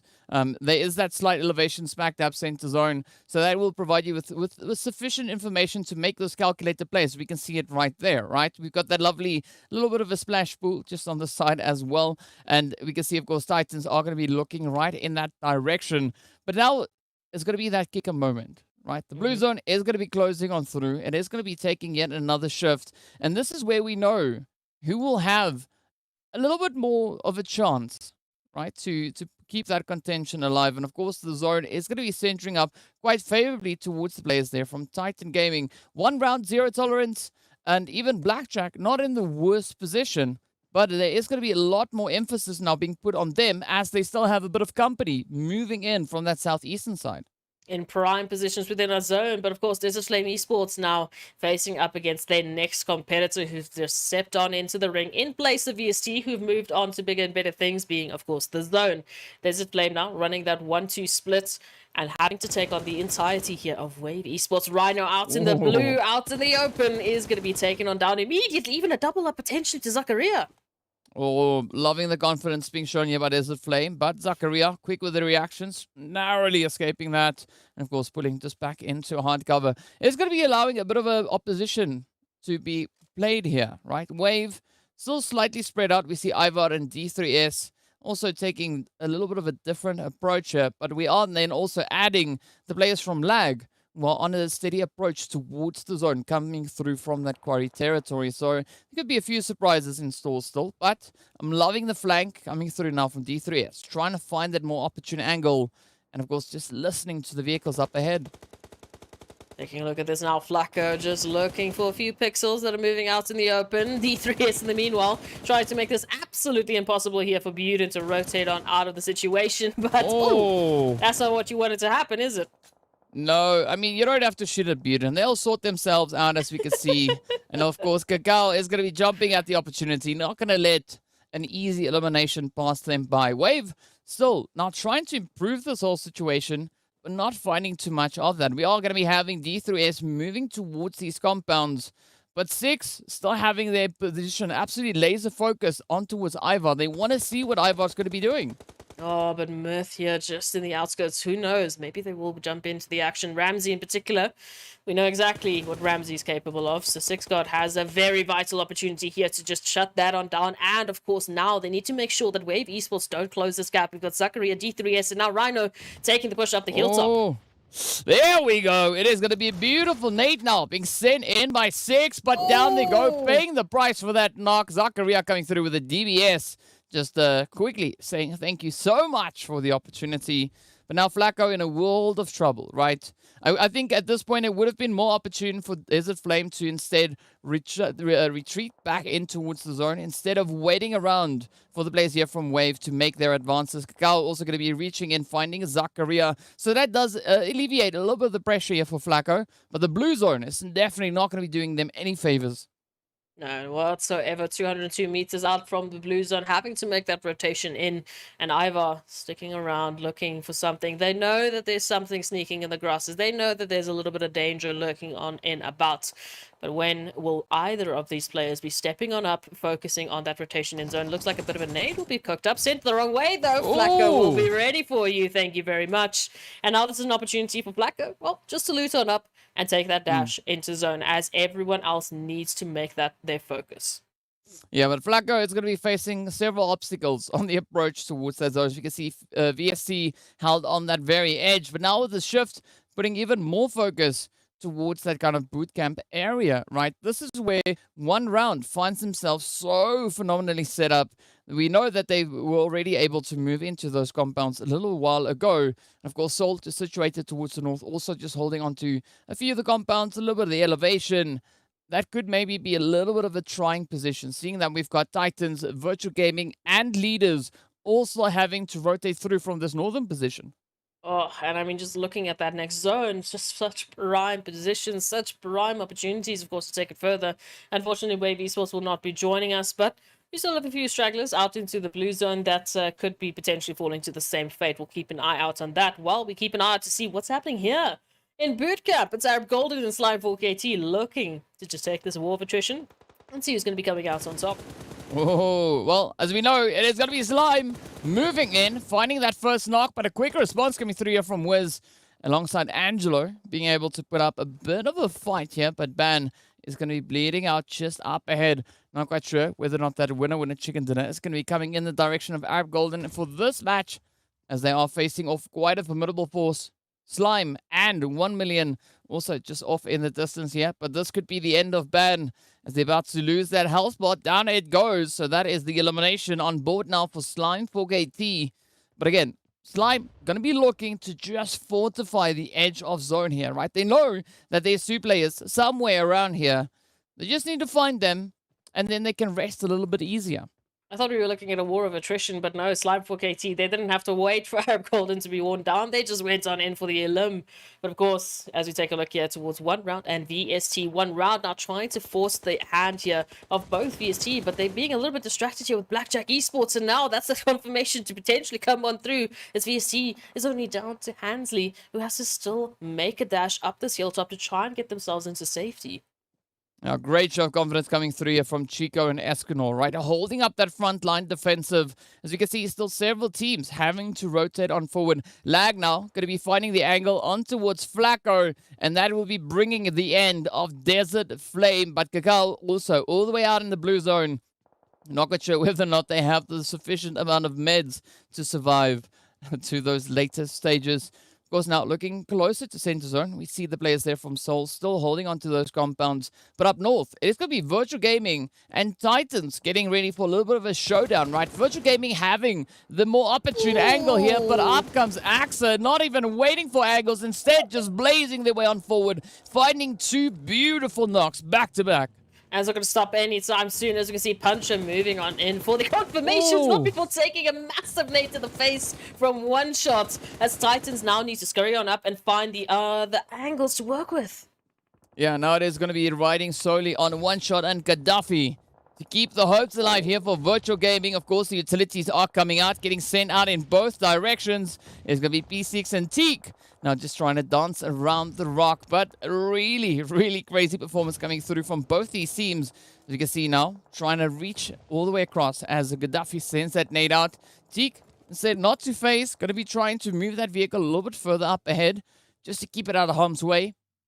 But Virtual Gaming now relying on the performance coming through, at least from Gaddafi on that front line, trying to get the reses, but one shot also holding a very essential angle. Absolutely can be the determining factor here, but as we do see, the pressure is going to be raining on through that blue zone. Moving in is going to force the hand of both one shot, of both of Virtual Gaming and Titans to just get themselves into the zone, because there's a lot more action waiting for us around the corner. As we see Blackjack now getting sent on back thanks to Zero Tolerance and Teak and P6. Oh, will they be making it into the zone? Well, yeah, they'll make it in, but for how much longer will they survive? The answer is none, right? It is going to be Marshall to welcome them in with open barrels. Off they go, getting sent back into that lobby. 12 teams is what we had. Now, we are down to only 11. Not a lot of space left for these teams to get themselves situated in, but of course, we know this is Miramar, or rather Sanhok. So many teams also going to be holding on to a few of those blue zone positions. Angelo, just on the very edge, hoping and praying that that slight bowl they find themselves could maybe work out in their favor. As you can see, Virtual Gaming unfortunately not making it, just alongside Titans, going through into a similar fate. But right, bam, center zone, we have 1 round, as we can see, in this wonderful compound, with Marshall just teetering on into the zone, holding this next phase, trying to just make sure that no one else is going to be joining them as Vortex, and Carry Boy going down quite swiftly here. Slime 4KT coming through from that western side could be a determining factor, but what are the rest of the teams going to do? How are they going to get themselves in zone? It's going to be quite the challenge, but Slime are up for the challenge, right? Moving in on towards this western side, having a little bit of an angle on towards leaders, Esports, But leaders having quite a bit of distance to cover, right? That is going to really open up all these vulnerabilities. Now, Wise getting spotted as Morteza appears around the rock. But the blue zone catching up to them. We know it's that 6-phase blue. It is going to be absolutely brutal. And now they have to just rush on forward. Slime instead are going to be taking a few hits. But here we go. Soul Hemo bringing the repayment as Carry Boy gets taken right now. PRZ getting pretty open. And down they go. Absolutely great capitalization coming in here from Hemo. But now Morteza in a world of trouble, right? Out in the blue zone, trying to survive, trying to bring their teammate back into contention. But Soul now rushing forward. And with that, of course, alleviating one of the 1 million players. And of course, all of this distraction here from leaders from Seoul Esports has given Slime 4KT the opportunity to close the gap here between themselves and one round, getting closer and closer to that compound, looking to take out their competitors here. It is going to be quite a bit of a snake in the grass to get themselves closer and closer into this opportunity. Oh, look at Angelo just reaching in. Is like, you know what? We're all going to be snaking it till we make it, and it is now Slime paying quite a price for that. Angelo, of course, gets confirmed, and that could be an absolutely devastating blow getting dealt right into the side there of Slime 4KT. Morteza still alive for the side here of Leaders Esports. 1 round. Still maintaining their position up in the compound. It is all now down to Eflex and Knight. 2 very proficient players that we've seen come through just these past 2 days of performances. But now, Soul, they've got that slight bit of a zone bless working in their favor. Also a slight bit of a bowl, right? So that's the Soul Bowl that we're looking at right there. But of course, Morteza not going to be too satisfied with my lame jokes. They instead put the shots across over into Omar. Yeah, maybe just going to try and look for the timing here to jump on in, pick up a cheeky little bit of an elimination. But as you've mentioned, it's Seoul Esports that have the opportunity. That fantastic compound here for 1 round. Unfortunately, it is not involved in this next zone shift. We can see a few stragglers out into the zone, which is why we have 7 teams still available, but only 2 within the zone in contention for that winner-winner chicken dinner. But now Hemo and Omar looking like they're looking for a little bit of nade damage, and Knight now having to try and find an angle here. Oh, Emo trying to find that reach though. But I mean, this is such a difficult position to play because even the players out in the blue zone are still within reach. And that is, of course, going to spell quite a bit of disaster now as Knight gets taken down. Eflex trying to hold on for dear life. The shots coming through from out in the blue. There's Morteza to get ended as Hemo finds a beautiful angle. But here we go. Eflex can just look on as they spot the players from Seoul Esports up ahead. And all they can do is try and just keep that health bar going as long as they can possibly manage it. Of course, Pronto also coming through with the heal strat. We got Cacao for lag.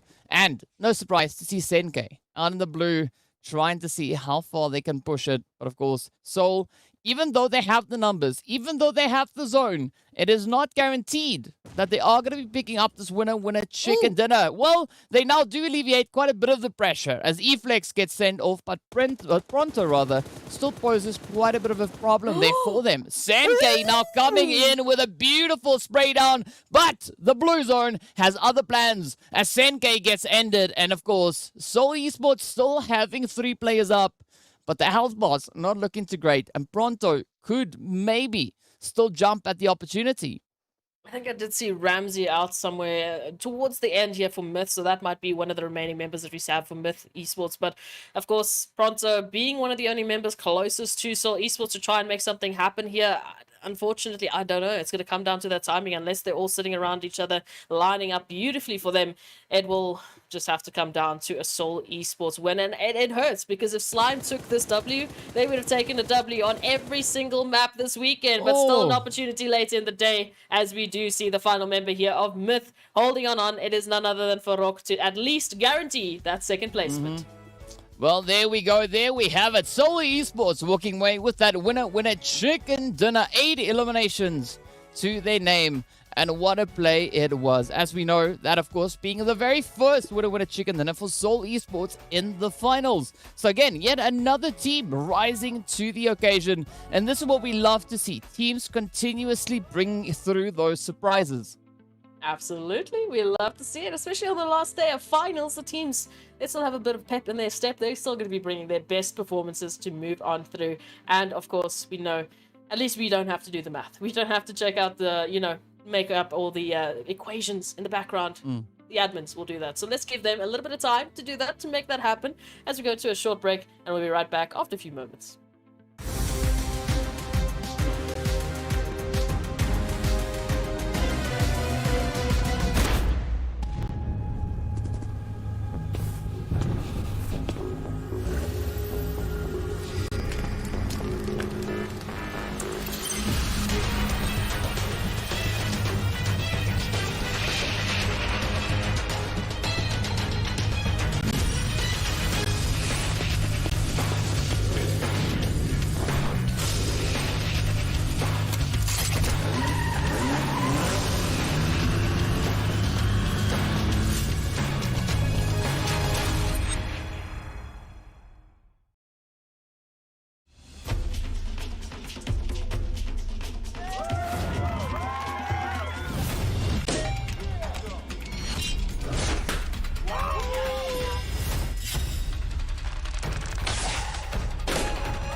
Stalemate? No problem. Ultimate Arena decides the victor.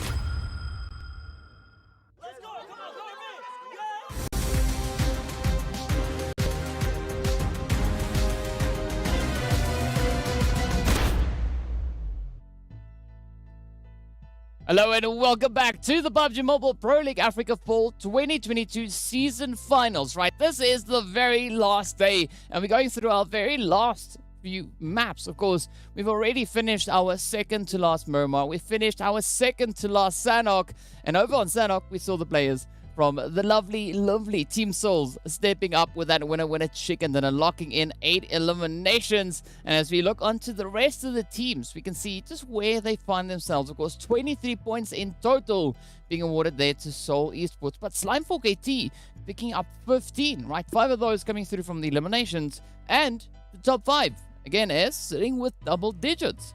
We love to see a few patterns moving on into the finals. We love to see these teams really making an effort to close those gaps in leaps and bounds, even with regards to the points. As we go outside of those double-digit placements, we still see a massive showing with TEAMLAG picking up 7. We've got leaders with a 6 and a 5, and it is just looking so good on the first page. But as we know, the new theme in this finals weekend has been a very top-heavy contention from these teams, meaning that unfortunately the second page of things don't always look as stacked, they don't always look as healthy, but the teams have been shaping up who's been on this side of things, who's been the teams picking up the points. As we know, Seoul Esports picking up a winner chicken dinner in the finals, being the first.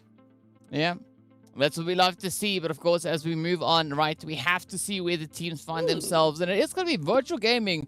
Still finding a decent amount of points, right? 4 eliminations alongside the placement points there, putting them on a grand total of 5. Then we've got Ab Golden, VST, Desert Flame locked into 4 points apiece. So Desert Flame definitely capitalizing off of the fact that, they were able to be a little bit aggressive, right? Those 4 eliminations still ensuring them a decent handful of points, right? So I don't think they are going to be too upset about that. But Triple Esports taking a swing around the bakery, it's not what you want to have happen. But as we know, that's the unfortunate part of this event, right? There's going to be a team that gets 0 points, and then of course there are other teams that pick up quite a few of them. But as we know, Sanhok, an absolutely exciting match. Let's take a look at a few of the highlights, right? Just to remind everybody as to what we had happening. Moving on through, it was this contention here from Desert Flame Esports, who swooped on in to get the first from Flag and then got swooped on in by Wave Esports. But it moved on through in a phenomenal fashion, with so many teams taking crazy bits of contention out into the zone, making their way in. And it was really a massive fight even towards these final moments. Yeah, I mean, there was a very cheeky play coming through from Ab Golden, right? Also just managing to keep Angelo alive up until those later few stages. But again, right, I'm loving the position where that zone went towards. Just on the side of boot camp. I mean, even though, yes, there is some hard cover there, if that zone decides it it is going to be an absolute mission to get yourself out of that. But of course, we also need to show a lot of love to our sponsors as well. So big shout out going out to Monster Energy, our official energy drink partner for the PUBG Mobile Pro Leagues. And aside from Monster, also much love going out to Oppo. So Born to Win, welcome to the exciting match brought to you by Oppo. Get your gamer mode on with the much loved Reno 7 series. And of course, as we know, right, the teams are running out of opportunities to engage those gamer modes, become the monsters they were meant to be. Well, a few of them already rising to the occasion. But let's take a look and see what the situation is on the overall standings. As we take a look at it, 1 million there, up towards the top, no surprise whatsoever, with 243 points. So as we had that gap close, we had that gap widen once again. But of course, Virtual Gaming, Slime 4KT leaders. Again, no changes to our top 5 just yet. Hopefully, we might be seeing a little bit of a jump already. Leaders Esports going down to 5th place. We had Slime 4KT and Virtual Gaming moving it on up. So there is a little bit of shift, but not quite a lot. As you can see, 186 for both Virtual Gaming and Slime 4KT there in 3rd and 4th place, respectively. Team Lag, of course, taking the position back from VST, who just took it back from Lag. And now maybe in the next one, we'll see it swap up again. Yeah, I mean, Slime's position, they're climbing up that leaderboard, right? It makes me think of that saying about the guy that's pushing the boulder up the hill, right? Especially sitting in the top 5, that's what the kind of situation is, right? It is so contentious because you are in and amongst some heavy-hitting teams, right? Now, to rise above the occasion takes a lot of determination, and it does seem like Slime 4KT has got their eyes set on maybe sneaking their way up into that top 3. But of course, let's take a look and see what the second page situation is. Of course, we see Seoul Esports sat there on 140 points. And, you know, things are still looking pretty up and up, right? We know the entry up into the first page is 147, held by One Round Esports. Ooh, okay, so there is really a massive opportunity here for the teams. We saw Esports picking up their first win at chicken dinner for this finals weekend, so already a little bit of a beautiful shift. Even the balance that they bring in, you know, towards placements and eliminations is looking oh so good. But of course, we've only got 2 teams, 1 point away from picking up the triple digits. As we know, getting closer and closer to the end of finals, these teams have really been pushing it. I mean, even just compared to the days in the league phases that we've been seeing, teams really had to step up their game moving into this weekend, picking up more points than we've ever seen them do before. So it has been a tough battle for the team. We still have 4 more maps, DK, so they need to get ready for Erangel. Yeah, we're going into our last match of the first half, right, of today. As we know, 6 matches, so we are about to enter match number 3. And what better way to do it than moving into a little bit of that Erangel action to see what the teams are going to be bringing through on the bread and butter of PUBG. Of course, the flight paths, as we can see, coming in, thanks to our lovely player right here, showing us Multa down below, as well as the lovely power plant over to the edge there. But that already means we're coming in from that southeastern side next to Novo, and of course going to be heading straight across towards the shooting range, right? Stopping essentially on the northern edge of the map. So a very healthy flight path, right? Not crazy ideal, but very close. I mean, it's like I don't know, like 87% there. It's almost center zone, so the team's still having a really good opportunity to get themselves into their preferred locations and not necessarily having to go for those alternative positions. Yeah, it's a hop and a skip, basically, to get yourself into your preferred location. You know, if you want to go for those alternative job sites, great. We saw 1 million really making use of that in the first day of play. Yesterday it was the change up completely, as we did see a little bit of attrition there towards the southern Georgia Pool containers area. So who knows, maybe we might be seeing... Oh, you see, this is what happens when we don't do predictions. We get what we want, DK. We've got a southern zone. We've been asking for it enough, right? So all we got to do now is just look and see what is going to happen as the teams will have to get themselves situated. But of course, VST are going to be drawing out Golden and the Blaze there from Seoul Esports on towards that Sosnovka military island. The eastern side, or rather the western side, towards Quarry, Primorsk, that whole entire region, not receiving as much love. But it's okay, right? VST, they are on the move and probably going to be rotating up in towards that Ferry Pier position. So I'm curious to see where the teams are going to be looking to get themselves situated, because this time around, Lag finds themselves set up in smack dab center zone. Yeah, what an interesting position to just to find yourself on the outskirts of farm.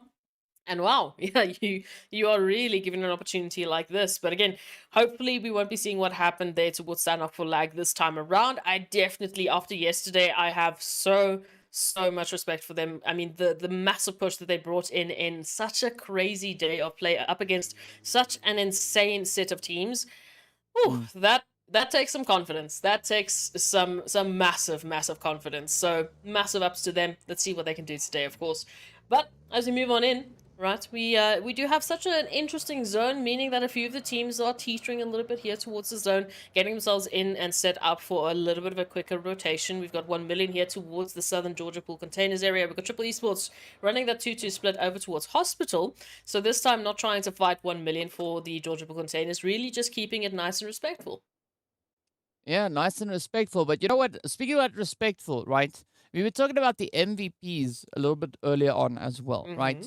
And you were talking about the 3 players there from Titan. And I mean, I'm only referring to the stats coming into today, right? We don't really have an exact clue as to how that's all changed up since the players have already been going pretty ham out on the field. I mean, I'm pretty sure we're going to be finding out much later on today. But it was pretty much between Titan, Slime, and Leaders, right? And all these teams in a position, especially the players, so contentious. I mean, we saw Morteza yesterday being an absolute beast. Today, we've seen a few glimmers of that come through. We, of course, had Koa being an absolute legend as well throughout the entire event alongside Morteza. But then we've had Teak and AXA, right? Already coming into yesterday, they were sitting with some pretty scary numbers. And now, already from what we saw today, looking to make those numbers even more scary. I mean, Teak coming into today was sitting on 173 eliminations. Okay. Right? That is 35 eliminations ahead of their own teammate, AXA, who's sitting on 138, right? So there's some pretty crazy, insane numbers coming through if we just only look at the amount of eliminations. I mean, there's a good reason why they have been our elimination leaders into this weekend. They have just been pushing it time in and time out. I mean, I think it's only 1 million on an average that has been very close to them in the last couple of days. Of course, Lag was 2 away from picking up the same amount of eliminations as Titans yesterday, but again, it's about that consistency. It's about that continuation from these teams and these players if they want to be taking up that MVP title. So at least, again, we don't have to do any of the math. It'll be up to someone else to make sure that that's all in check and all ready for us at the end of today as we move into, of course, this wonderful set of Erangels. Wondering how this is actually going to be changing up, because we have our Golden and Soul Esports already towards that military base island. If that zone shifts even more south, we've got Titans and VST and a fantastic opportunity there towards the bridges to, do a little bit of a camp, do a little bit of surveillance there. Yeah, we could definitely see that bridge play come into fruition. If it shifts, obviously. Yes, I think it's going to be mainly reliant on where this next zone takes us, because VST, they've already taken the plunge. Yes, Plaza, call the mechanic. There's something wrong with that car. But yeah, I mean, aside from the freaky vehicles that we see that now just disappear, we're still looking at the teams trying to find themselves in a little bit more of an opportune position. I mean, Fantasy even going to be exploring a slight tad bit towards center zone, but it is going to be Myth on the ready to welcome them on through. A little bit of that coverage coming through there from A9Q as well. So some really great teamwork being shown here. But Broly's got a nade, right? That could stop teamwork right in its tracks. Oh, especially if that nade is going to be hitting its connection, but at least for now it won't, especially for Fantasy's sake. But Myth holding a beautiful line of sight here towards Lag just to see what is going to be happening. But for now, again, as we know, a lot of the teams still moving into center, still trying to get themselves set up. So Lag Esports, I like this, taking the disengagement, trying to just regroup their players, make sure that they are in a better position moving on into the next phase, because they do not want to be caught out again. They want to make sure that they're in a position at least, hopefully, to take on those engagements as a team. Looking on in, we've got a lot of teams making their rotations into the zone. We've got nearly every single team, at least with a foot into the zone, trying to set themselves up. And of course, speaking about setting it up, right? We were looking at the standings, and we can also see them at the top of the screen, right? Desert Flame and Arab Golden are side by side, right? Both teams sitting on 99 points apiece, 1 point away from hitting that century alongside the rest of the lobby, right? And that just shows you just how competitive and how contentious these standings are, because one great match could now see Ab Golden or Desert Flame move all the way from where they are situated in 15th to 16th position, and maybe moving up towards at least that 12th place, where we currently find the players then from Team Myth. I mean, if you just compare the sheer amount of points that they picked up in this weekend alone, compared to what we saw in the first week of league play, right? I mean, there we were talking about, the bottom, quote unquote, of the standings, looking at closer to 60 points, closer to 70 points. And now the bottom of our standings is on 99 points. And we still have 4 more maps to complete to get into, like, come on, that's ridiculous. And again, it's obviously, with the change of maps that we've been working with, but it has been such a phenomenal set of just work and readaptation and trying to just make sure that you are trying to get yourself as good as you possibly can in such a short period of time. Yeah, and I mean, a lot of these teams, I mean, all of these teams, right? Not a lot of them, all of them. Every single one of them has had their own successes. We've seen that, and I mean, as a result of these successes, that's why we have them playing in the top 16, right? Playing for a spot to move through towards that MEA championship. I mean, and it's been quite the fight, quite a lot of work that these teams had to put in. We've been talking about this before, right? 70 plus matches to get them to where they are today. 70 plus matches, absolutely insane. And in these past 2 days, we can see the rankings sitting on the side there. 243 points for pole position, 232. I mean, that's insane. That's just 2 days of play, adding on the 3 that we are now in, right? The third one for the day. Yeah, no, for this weekend, it has been an absolutely crazy set of matches. But as you can see, that zone is going to keep things crazy as well. Unfortunately, not going the way that we would have liked necessarily, but there's still a little bit of an opportunity there towards that western bridge. We can see Arab Golden already teetering there towards the coastal line, just seeing what their options are if they were to take that rotation. We have Slime for KT just behind 1 round. E-Flex setting it up, trying to just lay down the law here, making sure that Slime for KT don't make this rotation any easier than they should. Yeah, but I'm liking the confidence being shown there by 1 round, right? Setting up a little bit of that ambush towards Slime 4KT, because they know exactly where they drop, right? They're like, you know what? We know where you are, and we're going to come say hi, right? Just because, why not, right? We can, and we want to make things a little bit more exciting to see whether or not we could actually put in a little bit of that scary performance across the board. But that makes it so exciting, right? Even Zero Tolerance, they've just been rising and rising to the occasion time and time again. We've had some absolutely phenomenal performances from Zero Tolerance. Of course, they're sitting on some pretty decent points, right? We know that they have at least a 16.7% chance to secure themselves a winner chicken dinner. But that puts them pretty much on par with Slime 4KT and Virtual Gaming Squad, who've also been able to secure themselves those 2 winner chicken dinners before. But as we know, right, all these statistics and stuff are an indication of what the teams have done. We are now looking to see what they will do. Absolutely, especially into our first Erangel of the last day of PMPL Africa Fall. What will these teams be bringing us? We've had a very energetic day from these teams so far, especially towards Miramar and, of course, expectedly towards Sanhok. But now it is that slower pacing. It is those teams really just locking it on down 11 minutes in. And we haven't had a single player confirmed. We've had at least one being knocked, as we can see from 1 round. Bam! There's the res. Yep. Not a single player has dropped, and we are 11 minutes and nearly 30 seconds in to Erangel. Yeah, well, we know before we had to wait 13 minutes for that first confirmation to come through, right? So let's see what the teams will make us do today. Are we going to wait the same amount of time? Is that not going to be the knock and elimination going to be around the corner? Because we see the players here from Arab Golden towards that southern island, just lurking around, waiting for a bit of an opportunity on towards Seoul Esports. But Seoul also, they're going to be looking onto them, right? Looking to see if they too can find a bit of a play to be had here. But both these teams still have to try and make a bit of a potential rotation closer towards that bridge, right? Zone has not decided it yet, but it's preemptive, just in preparation, just in case.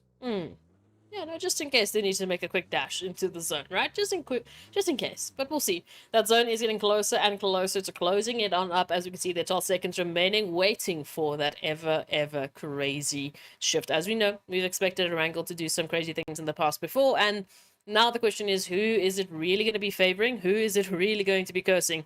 And wow, okay, our Golden Soul Esports, yep, made a good idea getting closer to the ridgeline because you need to make a dash.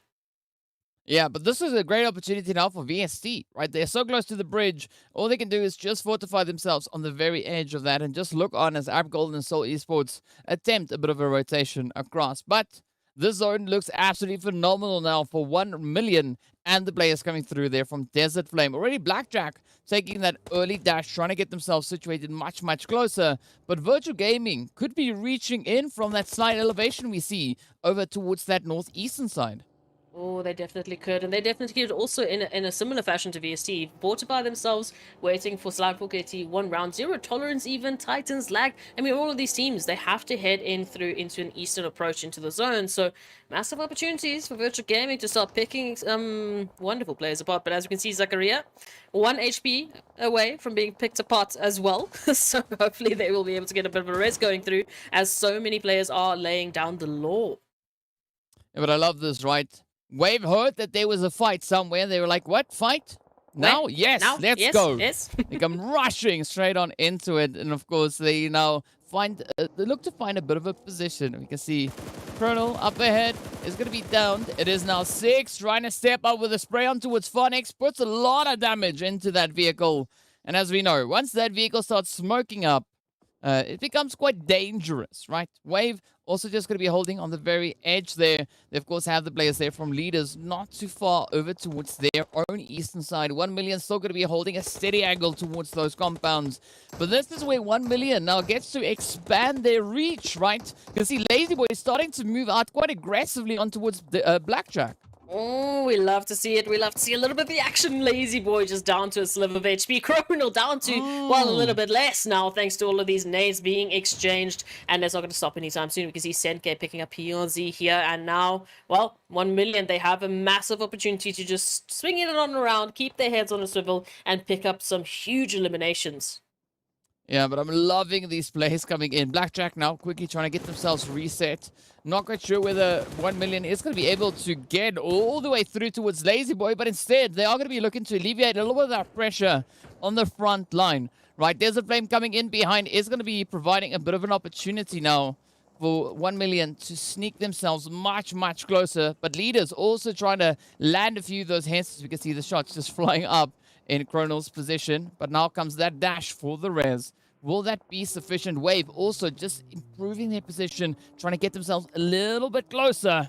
But again, right, everything is going to keep on tightening up as we now just wait to see where this next phase is going to be taking us. Oh, it's going to be an interesting one. We can see so many teams there towards the center. But again, that shift is going to jump on in. We are looking at VST, Myth, and Leaders Esports as your next 3 teams to be zone blessed into this position. Once again, VST, they need to fortify themselves because there's a little bit of fun coming. But Myth and Leaders, well, they have they've got a much larger fortification that needs to be done with all of the teams in our lobby. All 16, well, 16 minus 3 teams that need to move on in from that northwestern side. Yeah, it's going to be absolutely crazy, especially looking at the congestion being held towards that western bridge, right? Titan, 0 tolerance. They're like, you know what, it's fine. We got 20 odd seconds left on the clock before the blue zone starts closing in. I mean, it's 4th phase. You know what? It's okay. We're just going to sit and look on as we wait to see what the other team is going to be doing. But that's not going to be the situation towards the northern edge of the current zone, right? It is going to be Slime and Virtual Gaming getting ready to light this puppy up with 1 shot now. Getting focused on, but Blaza not managing to land the necessary hits. Instead, going to be looking to pop into that vehicle and move themselves a little bit closer to the edge of zone. Blackjack, Triple Esports also going at each other. Desert Flame adding their own contribution to the chaos here. But we also then have the players from App Golden joining us from that southern side, moving in alongside VST and Soul Esports. Yeah, trying to take control with one round, jumping into that contention as well. But speaking of jumping in, it is going to be Titans looking to take control of this portion here, just on the outskirts of Pachinki. We know Virtual Gaming and Slime 4KT, they were the ones in this area. They were the ones trying to get a bit of an answer, as we can see on our screens right now. And now Titans, they have an opportunity to jump on in and maybe take some of those eliminations for themselves. But here we go. This is going to be that opportunity now. Virtual Gaming looking to push a little bit further forward. Still trying to get themselves situated in the zone, but Slime on that preemptive angle, waiting to see if they can find them. It is going to be a great hit coming through from Storm as Knight gets taken down right there. But now where will the next of the hits go? As the players here from Virtual are trying to hold on. Instead, that was one shot. Not sure why I said Knight, but either which way. One shot getting set. Good night too. As the Slime prepping up these nades once again. Right, you can see Zeus just trying to find a bit of an approach to take here. But now opting into the vehicle. Plaza and Storm rushing down the hillside, trying to pick up those trades in the vehicle. Alpha Luigi running for their life. But a wave got to get sent away. Up comes Gaddafi. Oh, getting absolutely hammered. But Bronto having to reload. Oh, it's not going to be over here for Virtual Gaming just yet. Lag now stepping on in, taking a few of those eliminations away from Slime 4KT. You can see Gaddafi and Alpha Luigi down on the floor. We can see Zeus trying to make a dash across the limelight, trying to get closer and closer. But right past Zero Tolerance, we will go. Not going to be sure. Vortex is going to be jumping on in. Zeus is literally smoking in the fields. I mean, talk about a way to just announce your presence. Yeah, and Myth now going to be trying to jump at the opportunity, but still they're trying to consider what is going to happen. They can see and hear all the shots coming through in the surrounding area. You still see Blackjack trying to hold that position towards the edge of zone, but 1 million are going to come rushing straight on forward, just helping them on their merry way. Chronal and Phonics now also in a bit of a bothering position here, but 1 million going to be committing to that rotation, trying to get that edge position under lockdown, and Blackjack gets sent away as DWAS reaches in. The zone is going to be moving now in favor of Myth, Titan, and Vortex from Zero Tolerance.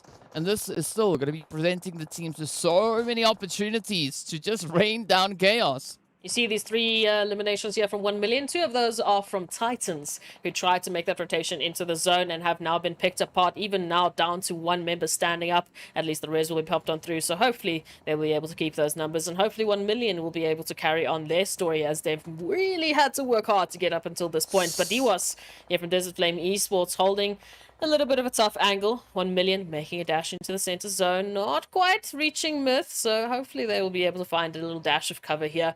But it is going to get absolutely stacked. It is going to be a snake to the finish to see how well these teams can hide in the grasses to get themselves closer and closer to that winner chicken dinner. But again, DK, if we just look at all the surrounding teams, if you're in center, you are a target. Yeah, but if you're not in center, you're also a target, right? Leaders still trying to make a bit of a play coming through from that northern side, as we can see Titans just waiting in ambush. Oh, hoping for a few of those hits. Oh, PRZ just narrowly evading the carnage. But again, Slime on the approach, trying to get themselves set up on that very edge of zone. Koa moving a slight tad bit further forward, but very close towards Vortex. Lag still to find the approach in towards zone. And the same can be said for VST and 1 round. Oh, all right. Let's see what these teams are going to be able to do. Of course, Titans focusing on leaders. 1 million in the meantime, trying to literally drive over Desert Flame Esports as the push comes on through to find Flacco. Oh. Marshall will be going down, and Flacco will be standing their ground, at least for now. Wow. I mean, Flacco making 1 million instantly regret that push, right? That was absolutely insane. But now it's still up to Venom. And Sengate 6 is going to be trying to find Venom out in the distance here, who's now rushing forward for an extra bit of that fortification. But Sengate, oh, still in such an opportune position. Even though they don't have the craziest amount of coverage, right? They still could rain down quite a bit of terror. And is now going to be another hit dealt into the side there of Desert Flame. As 6 gets swiftly dealt with. It's all now riding solely on what Flacco can bring on through. But as we can see, the western side, even though there's not a lot of teams situated here, it's still a very, very contentious position and such a big amount of aggression being shared all over this map. Absolutely. While on the east, we can see Lag just trying to fight it on out, to duke it on out against Seoul Esports. But over here towards the northern position, we still have Titans and leaders in a war of attrition trying to find an angle into the battles, trying to find an opportunity here to take one another out. PLZ going to be knocked now with a molly. So there is the 2-on-2 the Titans were looking for. But again, they can't really afford to push on in. Yeah, I don't think Titans are going to be looking to get the knock and push, right? Instead, just putting in the knock, just making the players here from leaders use up those utilities, right? Use up the maids and everything they've got. And it's going to be dealing quite a bit of a blow to them, right? Once they come with that approach towards the zone. But Seoul Esports looking absolutely phenomenal. So we can see off of the distance there. Already sitting with the 8 eliminations. Now going to be looking to find Cacao, the final hope for left for the side here of TEAMLAG. And Hemo, Rauf right on the front line, looking for those pixels. But now up comes Weiss, Omar, not yet finding Cacao here. But this opens up a great opportunity for Cacao, right? Just waiting in ambush, for lining up those heads. And we can see quite a bit of chaos coming through. But as we know, the answer is going to be no, as they get found out. Off they are. And down to the final 8 teams we go. Still a very, very tough position being held in the zone. Oh, as we can see, Morteza trying to snake it on up, but hey, P6 too quick on the trigger is going to spot out those pixels, and now all down to Carry Boy here as the confirmations might be moving on in. Desert Flame Esports, Flacco, sorry, back into the lobby, but they did so well to survive up until this point.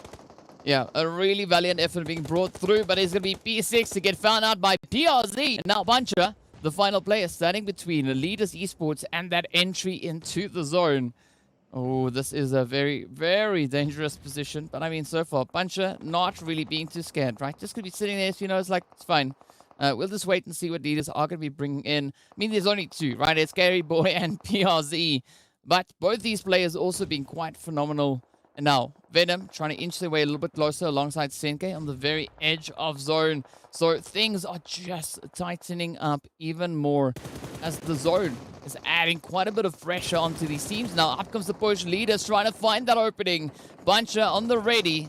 Found that res on towards P6, but it's going to be the end of the road as Koa gets taken down. Slimefolk KT gets sent away. Gary Boy gets down. And PRZ now moves in for a bit of a res. Still being well within reach of those grenades getting sent out. P6 is going to be down as well, but the pressure will continue. Soul moving in over on that eastern side. Up comes Buncher, rushing straight on forward, ripping right through Leaders Esports. Ooh, they're looking for that MVP, DK. They're looking for those points. We've got 4 teams now left into the action. 1 million somehow, some way. Still alive, looking for that angle into Puncher. Senke out into the blue is going to be forced on in. I'm not sure if they spot each other. They're literally side by side, but not a single opportunity here to jump on into the action. As we can see, it is Myth up into the center zone, holding such a beautiful opportunity. But Soul, with 4 members up, maybe they could make something happen. Sorry, I cursed you. I'm so sorry. That wasn't on purpose, I swear. Well, as we know, right, it is inevitable. Someone is going to get shot at this point in time. Buncher, however, it's going to be hit by a nade. Senke now trying to find that last one. Could that be the one? Yes, it is. It is the end of the road of Titan Gaming getting sent out in 4th place with 4 eliminations. 1 million sitting on 11 eliminations to their name. Almost trying to make that 12. It is now 12 as Senke just goes absolutely ham, ripping into the side of Myth. But Myth now reduced down to 1. It is going to be Broly trying to get that res onto his moment. Up comes Seoul Esports rushing straight on forward. They're not going to be waiting for anyone to present them anything on any platters. But it is now absolute carnage as Venom reaches in, finds the knock up in towards Omar. So you can see Weiss getting ready to try and find that angle on towards Broly. Looking on, they know exactly where they are, but they don't want to risk it all too much. Instead, trying to for a bit of a rotation. It's going to be a shoddy showdown as the GBS now come into the swing. But of course, the mollies get deployed. The flames light it up. And it's going to be Rauf trying to find a little bit of a jump. Oh, that DBS coming through, but not managing to find the angles. It's not going to stop Broly, though, from trying. Unfortunately, all of this focus, all of this tunnel visioning is just allowing 1 million to send on in those utilities with a massive bombardment from Senke. And that is Myth done and dusted. Reduced to dust. 1 million sitting on 14 eliminations. Soul sitting on 12, right? So some very aggressive performances coming through from both Seoul Esports and 1 million. It is a 2v2 showdown. We got Omar on the one side, and it is only Omar as Hamo gets knocked on down. Senke follows suit. Down they go, but it is going to be the end of the road as the shots follow up, and it is Seoul Esports sent away in second place. 1 million locking in yet another winner chicken dinner. That is chicken number 2, but they double their efforts, coming through with 16 eliminations instead of 14. You know, I thought we've been seeing some crazy things. I thought we have literally seen it all, but we have just gotten the highest single game from a team in the finals weekend. 31 points to add to the tally. And you mentioned at the beginning of the day, you were feeling like it's a 1 million day. You were feeling like they've got something planned, and oh, what a way to show it.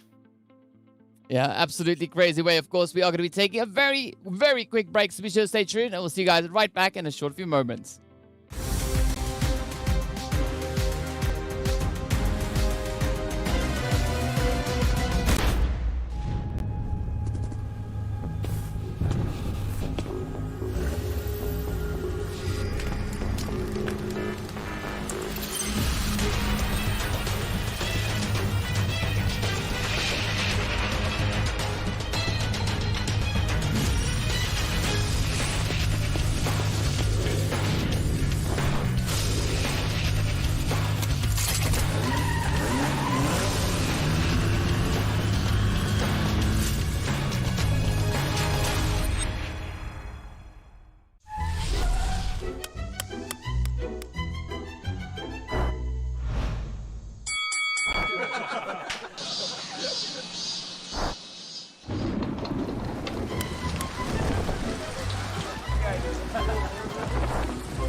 Stalemate? No problem. Ultimate Arena decides the victor.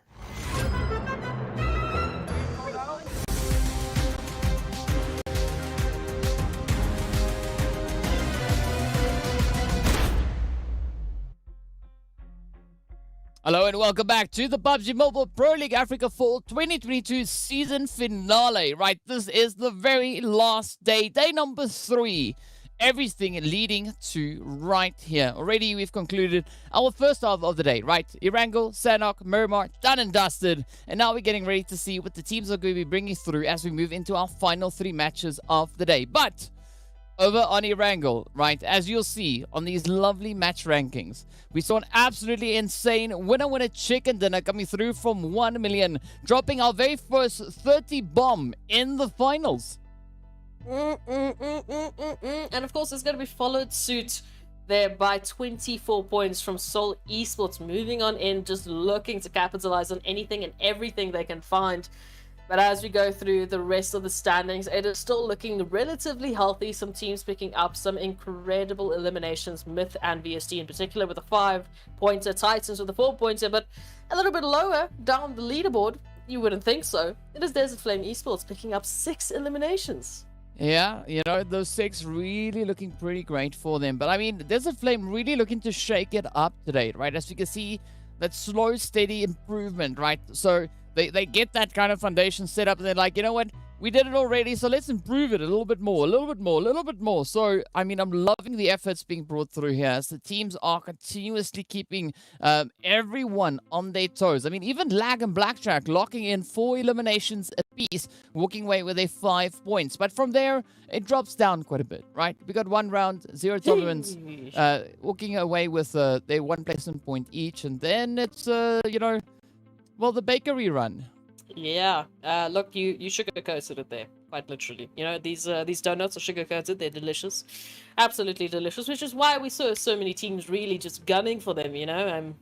Yes, this is the craziest. This is literally the craziest scoreboard that we've seen, especially the most one-sided one that we've seen so far. We've had a pretty healthy split, as you mentioned. You know, the top 5 picking up double digits, woo-hoo-hoo-hoo. And now we move on into Erangel, and suddenly the teams are like, no, it's done. You know, that was our second loss to Erangel for the day, and it's going to be all ours. As we take a look at the Oppo moments, it was a stacked game, but we can take a look at the storyline that started here for 1 million. I mean, it was absolutely stacked to the brim, right? But I mean, 1 million. They were yes in such a dangerous position towards that western side, but somehow things just managed to work out for them absolutely favorably. And I mean, Venom Senke, right? Two pretty crazy players stepping up and just letting it rip, dropping us, so gracing us with that 31 bomb they were able to find. But that makes me so excited because, as we know, right, if one team brings in an absolutely insane performance, we've got another team that has a very similar answer to that. So are we going to be seeing a crazy winner chicken dinner comes through from Titan Gaming next, right? Who knows? That could be on the boards. But as we know, we are going to be taking a look to see what the situation is, right? A 30-point deficit now between 1 million and Titan Gaming. Again, was that just all from that last matchup? I mean, what a massive shift up here from 1 million Esports, picking up 31 points in a game and now being 30 points ahead of the Titans. What a massive showing from them. There was a little bit of a teeter. You know, we had a 10-point difference, then we had a 2-point difference, then we had another 13. No, let's just go all the way to 30. You know, it's done. We're tired of these changes. But as we go down the leaderboard, we start to see, again, that semblance of consistency from our top 5, Slime 4KT, Leaders, and Virtual Gaming, still within the top 5 placement. BST holding strong for now, up against Lag, who they've been, you know, sharing places with the whole of today, jumping in and out from that 6th to 7th position. But Seoul Esports now in contention to do the same. Yeah, I mean, the only two positions at this point that are pretty secure are 1st and 2nd, right? Yeah. There can still be quite a bit of a change coming through between 3rd and 8th place, right? We know that these teams possess the capabilities to do exactly that.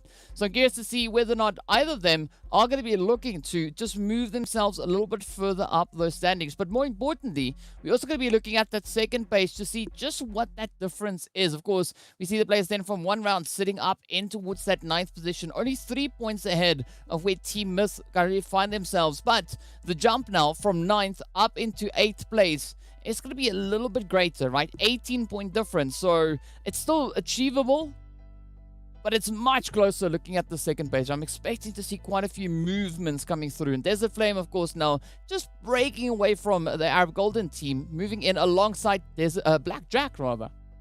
And as we know, you know, these movements on the overall leaderboards, they don't just have an effect on the opportunities for these teams moving on past PMPL Africa 4, but it also has sort of a change as to the kaching these teams will be taking in their back pockets at the end of today, at the end of the season. So still massive opportunities for a few surprises along the way, and definitely they will be rewarded for their massive efforts. But as we take a look at our schedule, we know we've had 3 helpings of some wonderful maps, and well, that was too little. We need another second helping of each of those 3 maps.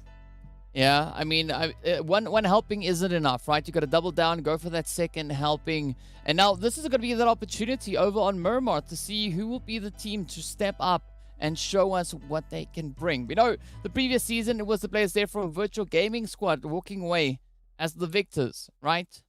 But it does seem definitely like Titan Gaming and 1 million, they've got other plans, right? So they still have 3 maps to increase that lead as much as they can. And it's going to be quite exciting as the teams are really starting to build a super aggressive momentum moving through today's proceedings. But as we know, we are going to be ready now to jump over into Miramar. The plane has been warmed up. The players have been buckled into their seats. So let's jump in over into Miramar to see what our very last Miramar in this PMPL Africa Fall 2022 season is going to bring by our teams.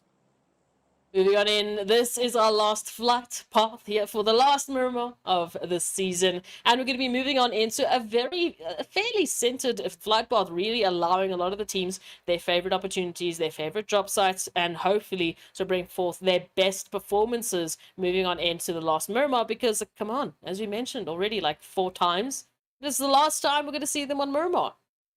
Yeah, well, I mean, it's sad, but you know what? It is what it is, right? If we could have it our way, we'd probably have them play Miramar all the days, right? Every single day. I mean, But Sanhok, Erangel, come on. no, no, Vic. no, Vic. Miramar. That's the one. That's the one. But yes, as all things are, you're gonna have to say goodbye at some point. So this is gonna be our final match over on Miramar. And after which, we're going to be moving into that Sanhok Erangel action. But let's see who's going to be the team to end off on a bang, right? Really looking to go out with an absolute monster performance. As we know, 1 million dropping that 30 bomb over on Erangel. What are they going to bring through as we now look at our zone sitting towards that eastern side? It's going to be a very comfortable one, right? Centered up towards Minas Generales. But are the teams now going to be looking to add some extra bit of spice? Going to be up to them, of course. We don't know what they're going to be planning. We also don't know what these zones are going to be planning. Already taking quite an eastern shift here, allowing quite a fantastic opportunity here for mid smack bam center zone. But of course, Blackjack, who we know heading through into Los Leones, Lag moving into Impala, still Esports over to what looks like a bit of a split between Junkyard and Al Azahar. So an interesting split, but nonetheless, really favoring pretty much majority of our teams. It's only really the outskirts, the outliers that need to make that rotation in. But that's literally down to 5 players, 5 teams rather. So as you take a look at this one, an interesting opportunity, I would say, really just again focusing for Myth in that center point. Yeah, I mean, as we know, Myth, when they decide to be, they can really just read the heck out of the zone, right? Especially on Miramar. Yes, right. So this could be a myth zone. I don't know. I don't wanna cause any upset on intention. Maybe I do. I don't know. But either which way, right? Myth smack dab center zone. Maybe they could just keep on getting zone blessed. We know the last time this happened, they were feeling quite pretty with that winner chicken dinner coming their way.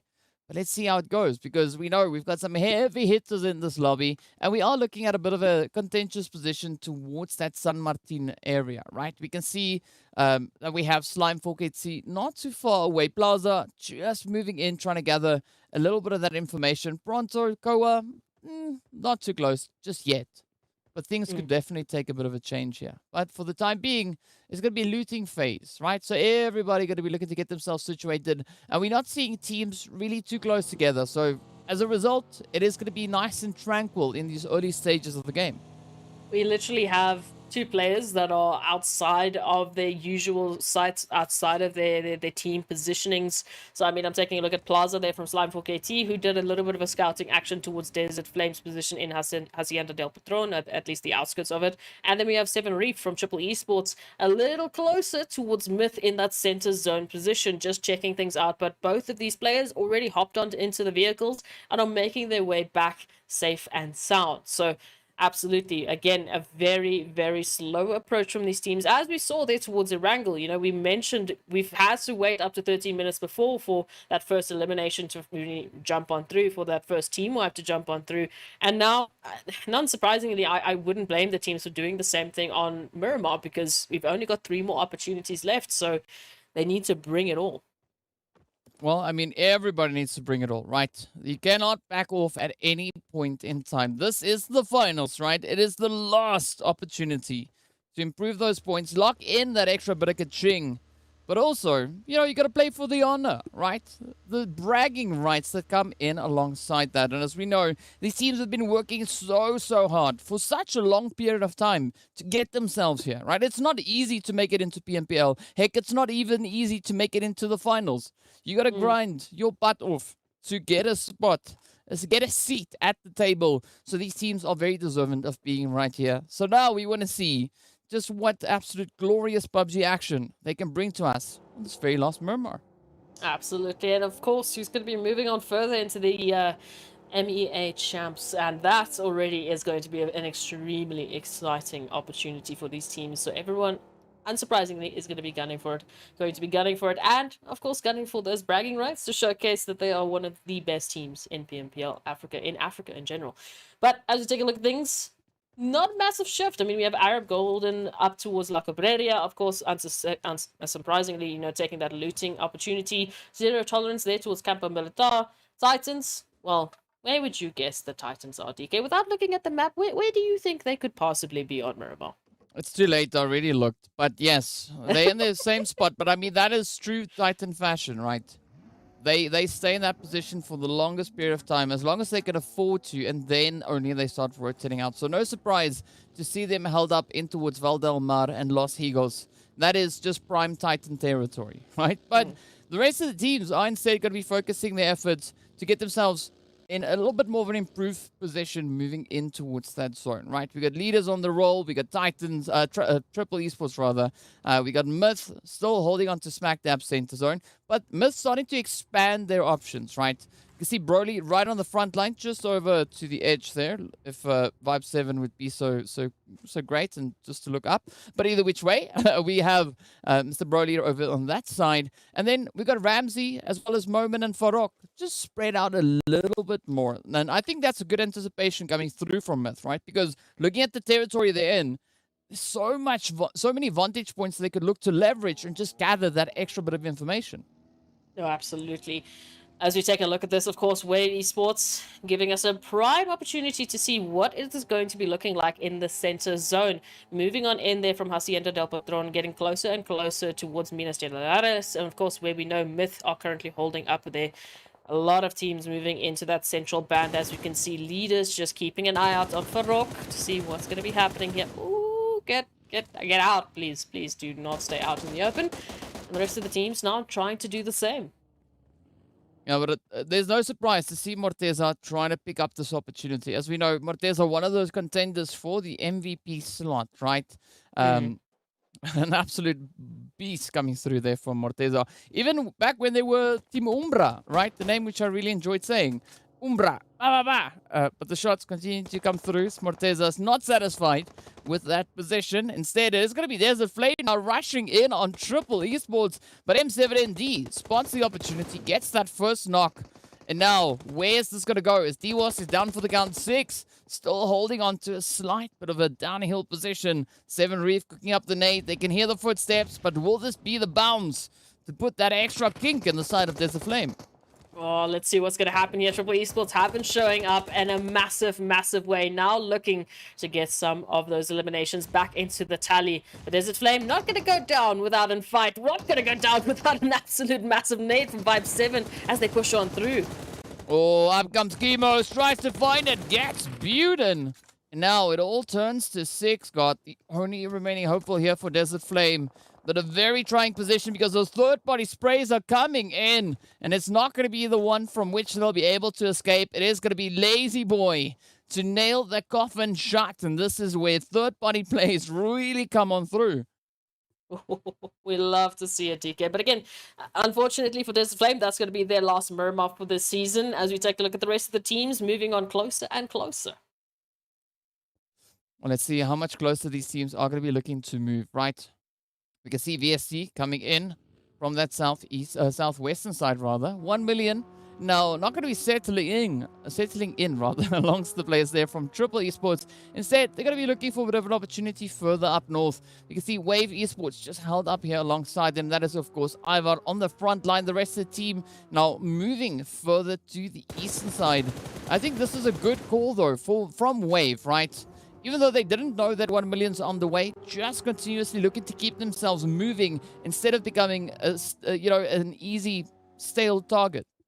Yeah, no, you do not want to be an easy target on Miramar because there's so many points of elevation. As we can see, Ramsey just showing off so beautifully with Omar, unfortunately feeling the brunt of that elevation as well. So that does provide an opportunity for teams in the surrounding areas to really start picking you apart and making those rotations have some of their own risks as well included. You know, teams can take those spray downs and they've been good in showing that they have that capability. But let's see how these teams will be rotating on in as Omar just takes a little bit of that disengagement, just trying to provide a little bit of space while Ramsey is just narrowly escaping the opportunities here that YC are trying to take towards them with those laser beams heading on through to the top of the laser. Yeah, on that top of the laser, indeed. Yeah, top of the mountain. Wow. Yes. Well, laser it is, right? It is Weiss now trying to find the hits on towards Ramsey. but it's quite the range. And Ramsey has quite a bit of hard cover to try and utilize there.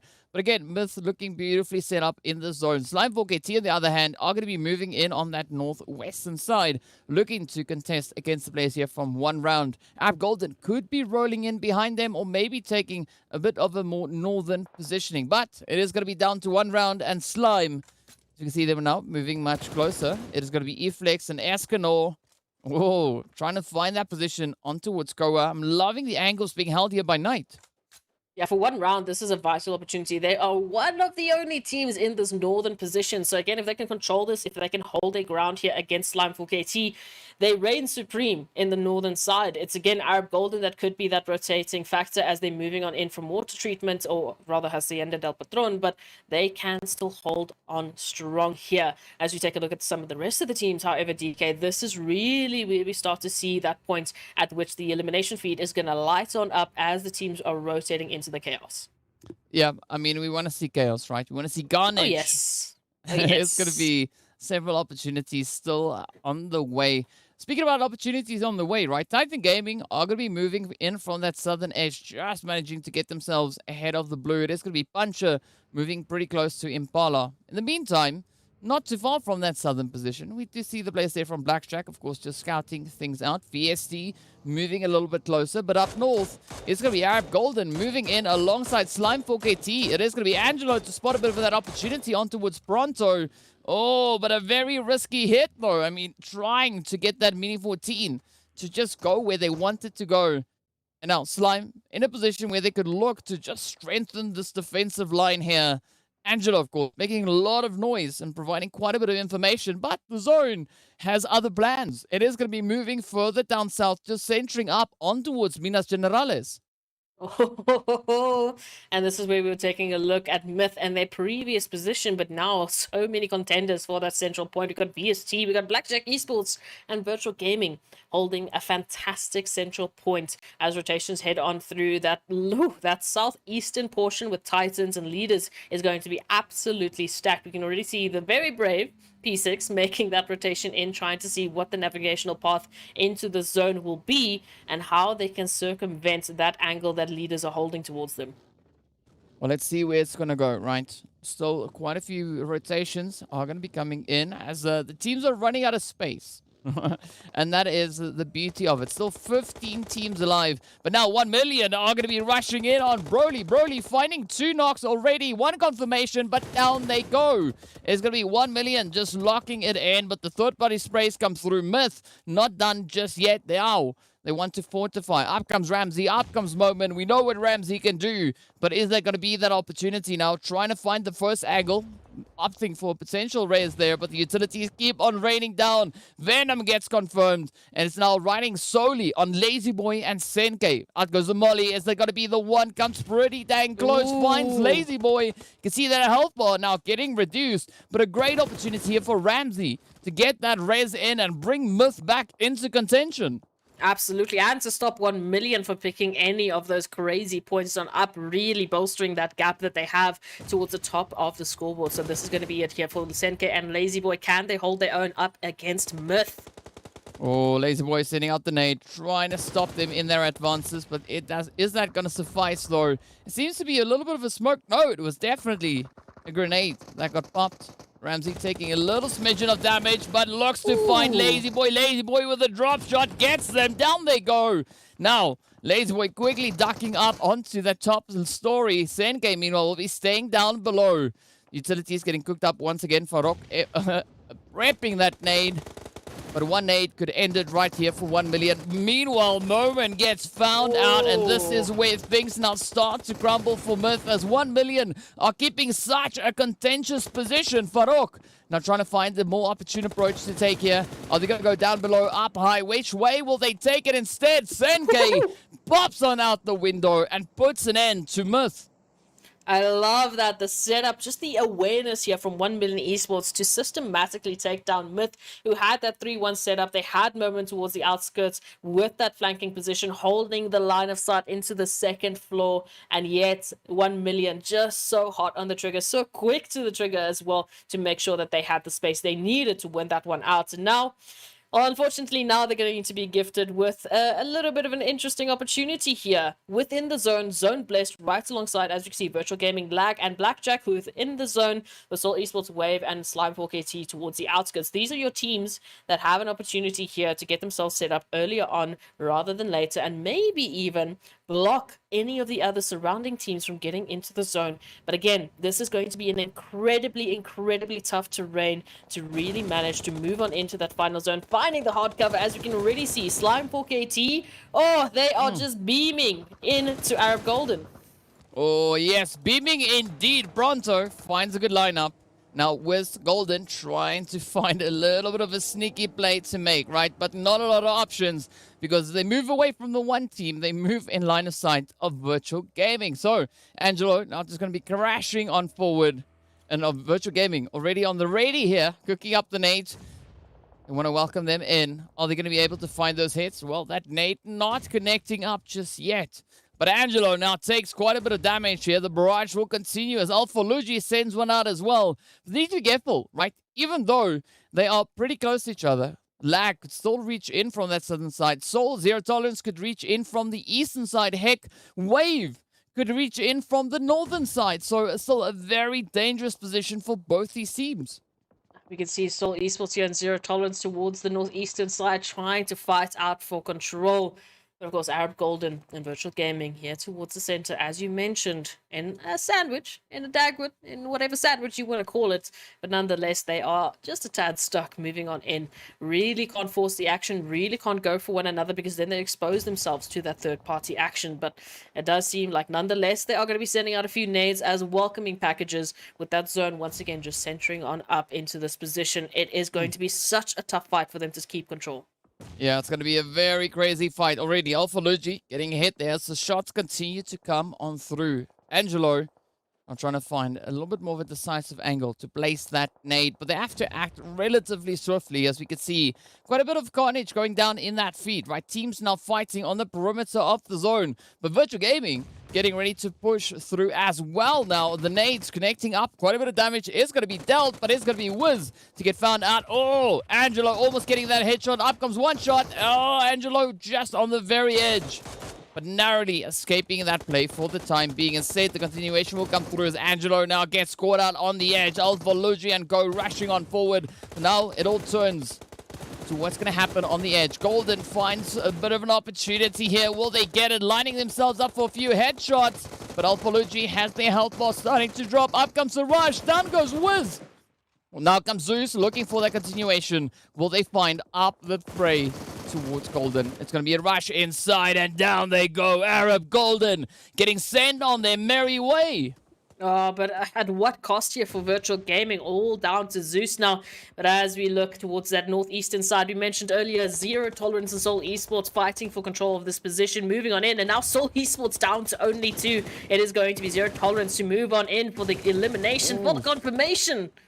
Oh, but look at this. Raouf not going to let that one slide just yet. Instead comes up with quite a bit of an aggressive push. The rush is outside and off they are. Raouf getting stopped in their tracks, but Hemo coming through with that S12K just lets it rip and finds quite a few devastating blows into Zero Tolerance. TEAMLAG also getting sent off there as Team Titans push down on towards them, not giving them many other options. But as we look on towards Soul, you can see one round trying to sneak on through as well.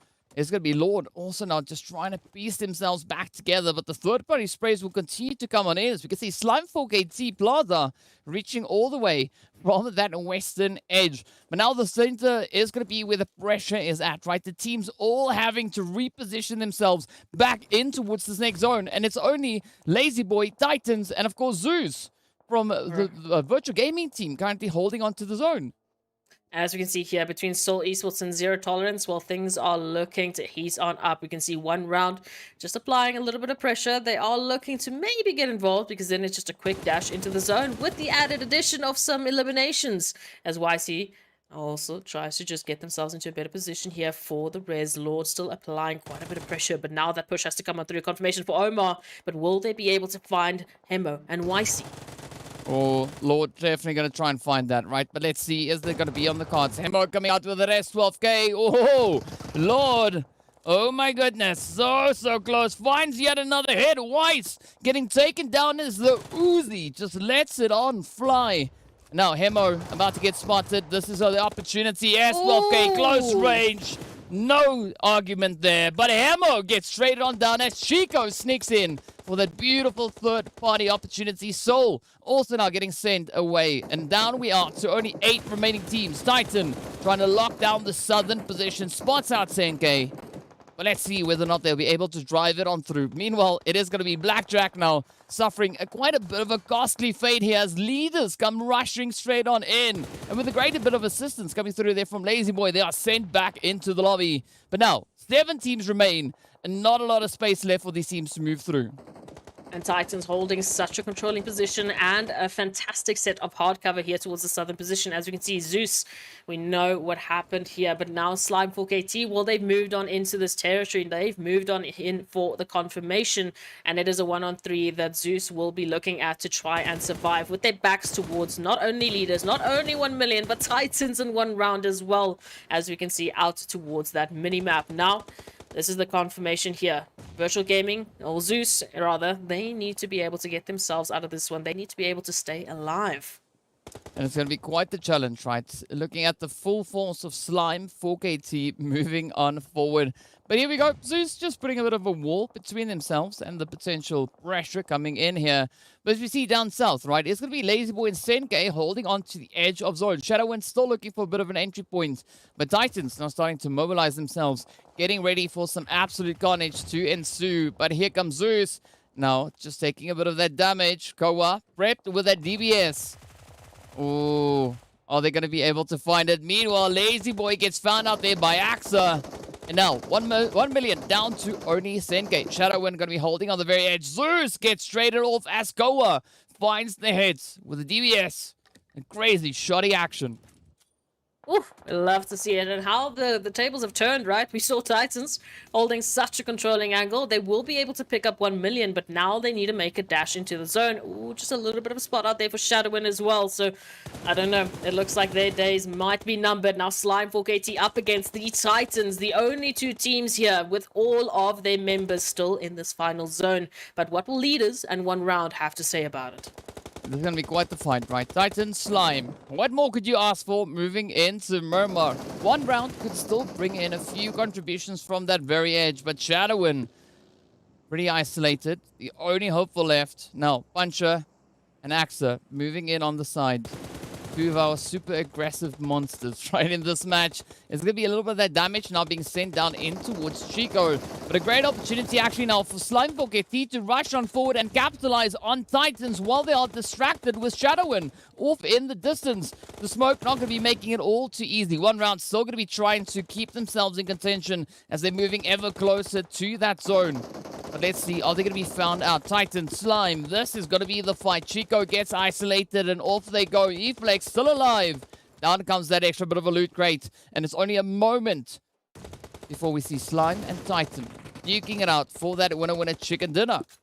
They're still keeping their heads on a swivel. That's why they're not going into this full focus, because they know there's leaders, there's 1 round, there's still 2 other teams that are involved in this final attrition. Now, as they're looking, sending out a few nades, Teak trying to get themselves the space, the timing to reset their HP bars. But again, look at this from Slime 4KT. They don't have to go into this full force. They only send 2 up to the hilltop. They've got 2 back in the compounds, looking for their flanking angles. Wow, Koa comes up, finds Axa, 1 down, 3 more to go already. A little bit of reduction on that health bar coming through there for the side of Puncher, but they're able to quickly patch that one back up. Now, Teak trying to do their due diligence.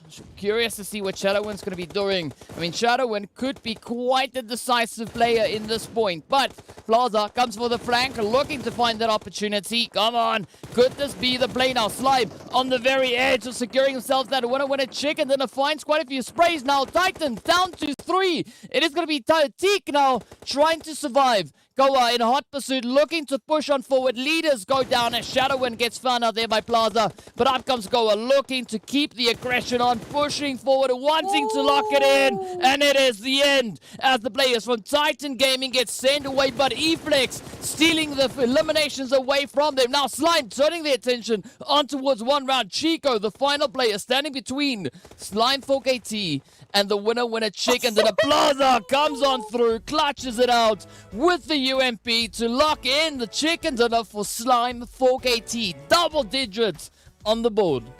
Slime 4KT picking up that winner chicken dinner with a drive-by, with a literal on the back of the buggy, drive on by. Let's get that final confirmation. Taking on the likes of Titans just to get to this point. They absolutely do deserve this. What a fantastic win. And again, an opportunity for them to close that gap on the top standings. I mean, well, like I'm just waiting for my heart rate to chill a little bit, right? Because it's like, it's absolutely insane. I mean, we were hoping for an absolutely exciting day, and that is exactly what the teams are bringing. So while we try and just collect ourselves, we are going to be taking a very quick break. So be sure to stay tuned, and we'll be back in a short few moments.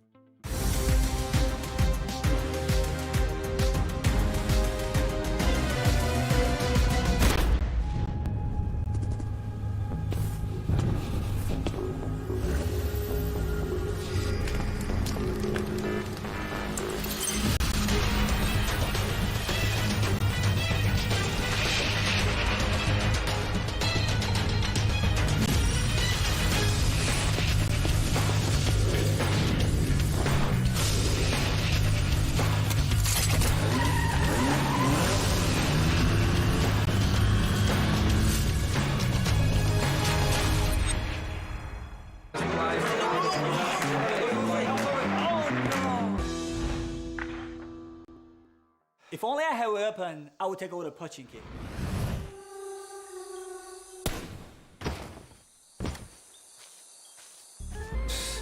That's nothing. I clearly took down the enemy. If we were to keep the score, we'd definitely be higher than me.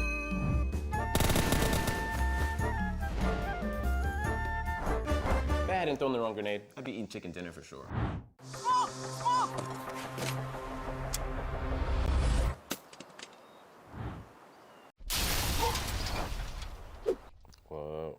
What's wrong, guys? If you don't agree, listen to Ultimate Arena. Arguments don't matter. Ultimate Arena decides the victor.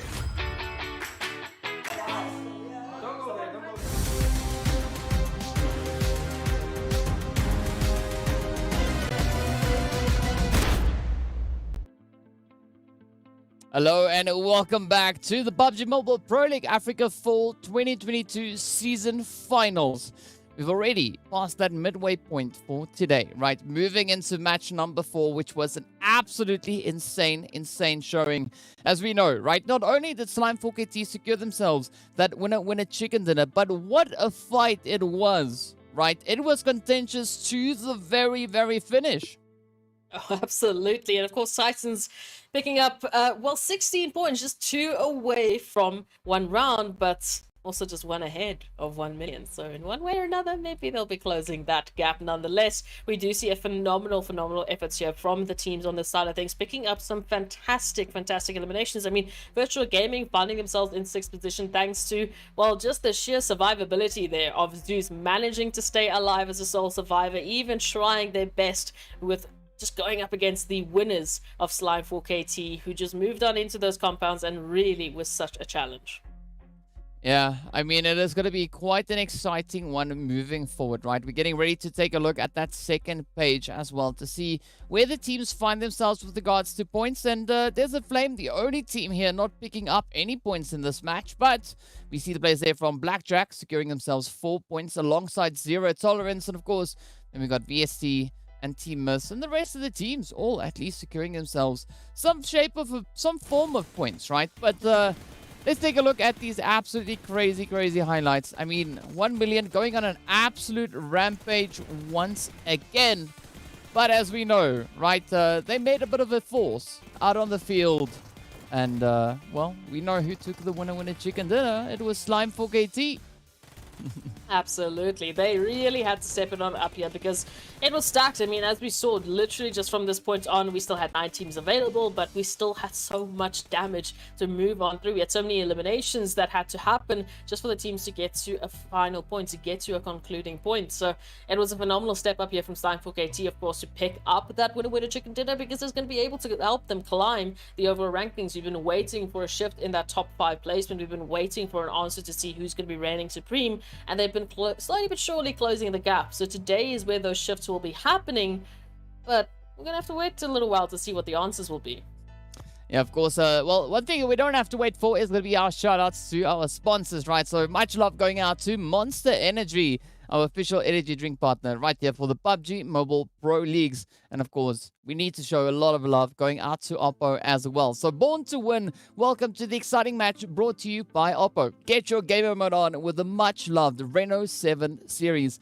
Now, we're going to be looking to see just how good the memory is, right? Because we only had the overall rankings up until before the last match, right? Once we hit that halfway point, we showed it, and now we're not, right? We're only going to be seeing it once we get to the end of match number 6, right? Just to add to the suspense, right? Because as we know, things are getting pretty close as the teams continue to step it up.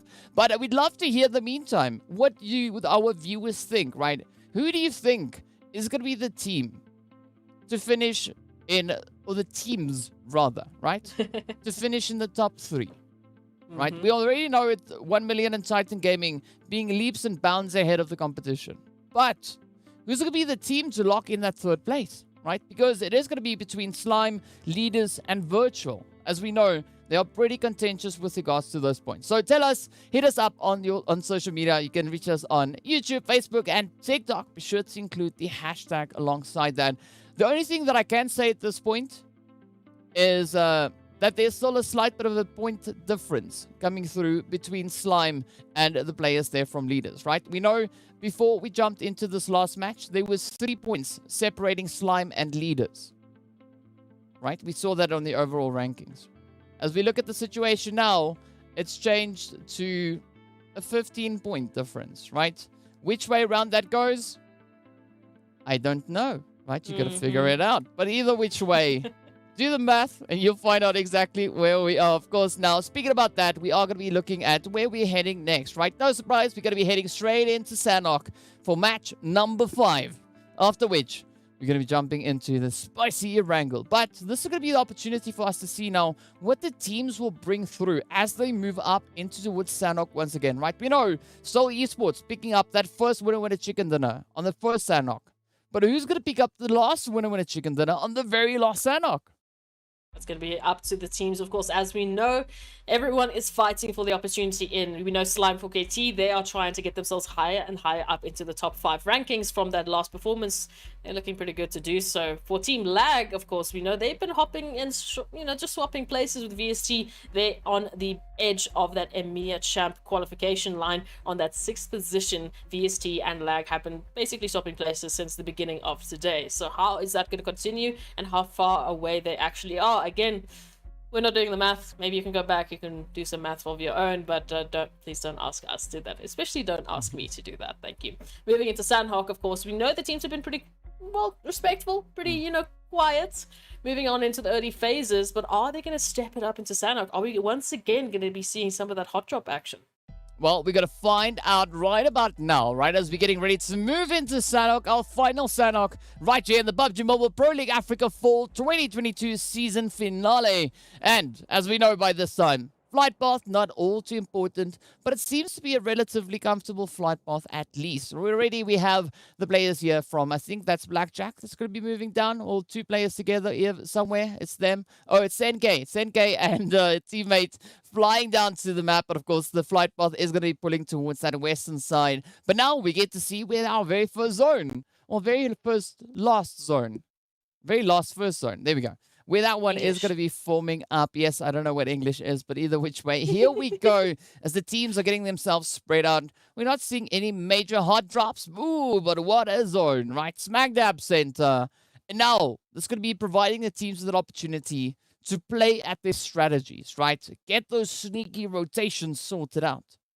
Absolutely. And again, I'm still going to be keeping an eye out on Slime 4KT. As I mentioned, if they do manage to get a winner-winner chicken dinner on Sanhok, they would have managed to not only get a winner-winner chicken dinner, at least, I think, 3. They're up to a number 3 now, but they would have been able to pick one up on every single map moving into the finals. They picked up Erangel, they picked up Miramar. We just need that Sanhok. We need that, what do you always call it? The Slunghawk of Sanhok, Yes, snake cage, if you translate it, right? Because that's in a different language. But yes, Slunghawk, snake cage. That's essentially what Sanhok is. So it's going to be quite interesting to see what the teams are going to do, right? Who's going to be snaking it till they make it, right? But of course, the expectations have been created. We now need to see who's going to be the teams to live up to those expectations. As we mentioned before already, we know the players from Seoul Esports securing themselves the previous winner chicken dinner right here on the lovely Sanhok. Before that, we had the players from Triple Esports stealing that chicken yesterday. And, on the one match, on the other match, it was Virtual Gaming. So all the way back on day 1, we had Titan Gaming taking the victory on Sanhok. And the very first one in the finals went to Zero Tolerance. So, I mean, we've had an absolute array of teams picking up the winner-winner chicken dinner on Sanhok. Who's going to be the next one? Oh, well, again, we have to wait and see. We have to leave it up to the teams because we definitely do not want to be doing any of the such caster cursing things such and such as here. No. These are the finals.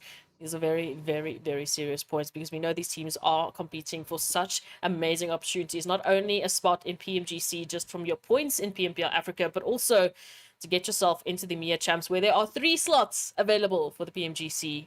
Oh, it is a huge, huge opportunity. And I know all of the teams in Africa have been waiting for such a massive opportunity. As we saw with that first PMPL Spring, it was just such a light up for these teams. It was such a final... Just well done. You've managed to get to this point. Now you have this opportunity. Let's see how far you can take it. Yeah. As we know, right, teams have been moving through in towards the PMWI. They've made their way into the previous MEA Championship. Now, the PMGC up for grabs. The next MEA Championship as well. I mean, so many seats available. And who's going to be those teams to take it? I can tell you, though, when our top 6 teams from this PMPL move through and meeting up with the top 10 teams from the Arabia region, it's going to be quite the fight, right? Because the Arabia region also backing some very, very phenomenal teams. So I'm quite excited to see, how these teams are going to measure up against each other. No, absolutely. We saw, such a clash of these teams in the previous seasons, but the African teams, they were rocking it there. They were doing pretty good themselves. So let's see what they're going to be doing here. As we do see also Triple Esports making a little bit of an approach here towards bootcamp, just locking it up right alongside one round. Of course, we'll wait and see if they are aware that there are a few intruders within the vicinity and if they should be a little bit concerned and just keeping their heads on a swivel. It's only Chica for now, but the rest of 1 round, rather, as we can see, very close to jumping on in and potentially giving that backup where needed. Yeah, I mean, also looking at, 1 million sitting towards that northern side. We know normally on Sanhok, they like to bring in those blue zone heal strats like they did on the first match. But them being in zone already changes up the dynamic ever so slightly, right? I don't think it's going to be too much of a worry for them. But what is going to be quite interesting is going to be the players here from VST holding onto this bootcamp hill, right? You were talking about 1 round... having to pay a bit of attention to Triple up in towards bootcamp, but also you got to add VST in because they are holding on to the slight elevation and they could definitely leverage that to either Triple Esports or the players from 1 round or maybe even both. No, absolutely. They can jump on in for that third-party action. We've seen a lot of that happening in Sanhok specifically, and especially there towards bootcamp within the league phases. 1 round was actually the receiving end of that so many times over that I know that they've learned from those mistakes, but we can't necessarily say the same for Triple and VST, depending on how they've experienced bootcamp on this side of things. But of course, looking at the zone, looking at these teams, we still have Fantasy once again up towards Docks, and this happened again on the previous Sanhok today, but at least this time around, Lag Esports, the rest of Lag Esports, they regrouped, they are together. So I'm wondering if Fantasy might be, the Senke for Lag, where they're holding onto those meds, where they're just keeping to the outskirts, maybe even for positional play, for information, as they move on in further and further into the zone later on. It would be quite interesting to know, right? But for the time being, we're going to be looking on as the A9Q shows off their jumping skills. In the meantime, we also then have the players there from Zero Tolerance just being to the northern side of Quarry, right? So Lag mainly set up towards the western edge of Quarry, with Zero Tolerance to the north. Blackjack could be moving in towards that eastern side of the Quarry area. But again, looking into center zone, we see App Golden looking to fortify themselves, moving further and further forward. Desert Flame also with a slow, steady approach. Then, of course, we got the players coming through from the side there of one round. Also still locking in, but that zone is going to be a slight bit of a move, right? Nothing too drastic, but now the entire western side is open for the taking. Unsurprisingly, of course, Slime4 KT and leaders will be extremely happy with their current positioning. I mean, even Myth making their rotation on in, they can hop on into Ruins, they can get themselves set up quite beautifully. I think it was Arab Golden that was on Ruins earlier on into the Sanhok. So, unfortunately for them, they might want to double on back. We'll see and just wait to see what these teams are going to be planning here. Of course, Triple Esports, Visual Gaming, very close to one another. So, we had one round, we had Triple Esports, we had VST. Now we're adding Virtual Gaming into Bootcamp. Yeah, just pile it all up, right? As we know, this is close to where the previous Sanhok ended, right? Just a little bit to this eastern side of where Zeus is running about. But let's see what the teams are going to be doing, right? Have they learned from the previous Sanhok? Are they going to be looking to showcase some absolutely insane strategies? Of course, Golden going to be admiring the architecture here, just sitting and looking on in awe at the beautiful, beautiful buildings that we've got in this lovely Sanhok. Zuxi, on the other hand, is going to be admiring the nature, right? Loving this rock, great rock. It really rocks, love it. But we need to see what the teams are going to do positional-wise, right? There's a Flame, Lag, holding on towards that southwestern side, southeastern side, sorry. Still has a bit of an opportunity to move up and maybe find a few cheeky angles. Oh, we would love to see it, wouldn't we? Just a little bit of that cheeky action that we have known these teams to be able to pull off. As we can see, Skydo being one absolute cheeky player, moving on in here with one round and a little bit of surprise with the DBS action. Will it be the connection? No. Zero Tolerance will unfortunately immediately lose out Skydo. Yeah, I mean, great efforts being brought in there by Escanor. I mean, just dodging those shoddy hits and coming through with a little bit of that oompy action to close it off. Gotta love it though, but that was quite the costly push going through for Zero Tolerance, right? Now they gotta be a little bit more selective as to how they look to play this one. No, absolutely. We'll have to wait and see. We even see Blackjack Esports actually taking apart a little bit of that lag action. And as we know, Fantasy still just making the rotation through from Docks. They're not going to be able to help out A9Q. And with this recovery, with Blackjack moving on in, A9Q will have to just cut their losses, try, get into the vehicles, snake it on up into the grasses, do whatever they need to unfortunately disengage. Yeah, but I mean, it's a great showing coming through from Blackjack, right? Trying to lock in a few more additional points, already securing their first elimination. Now their second. Now A9Q just up ahead.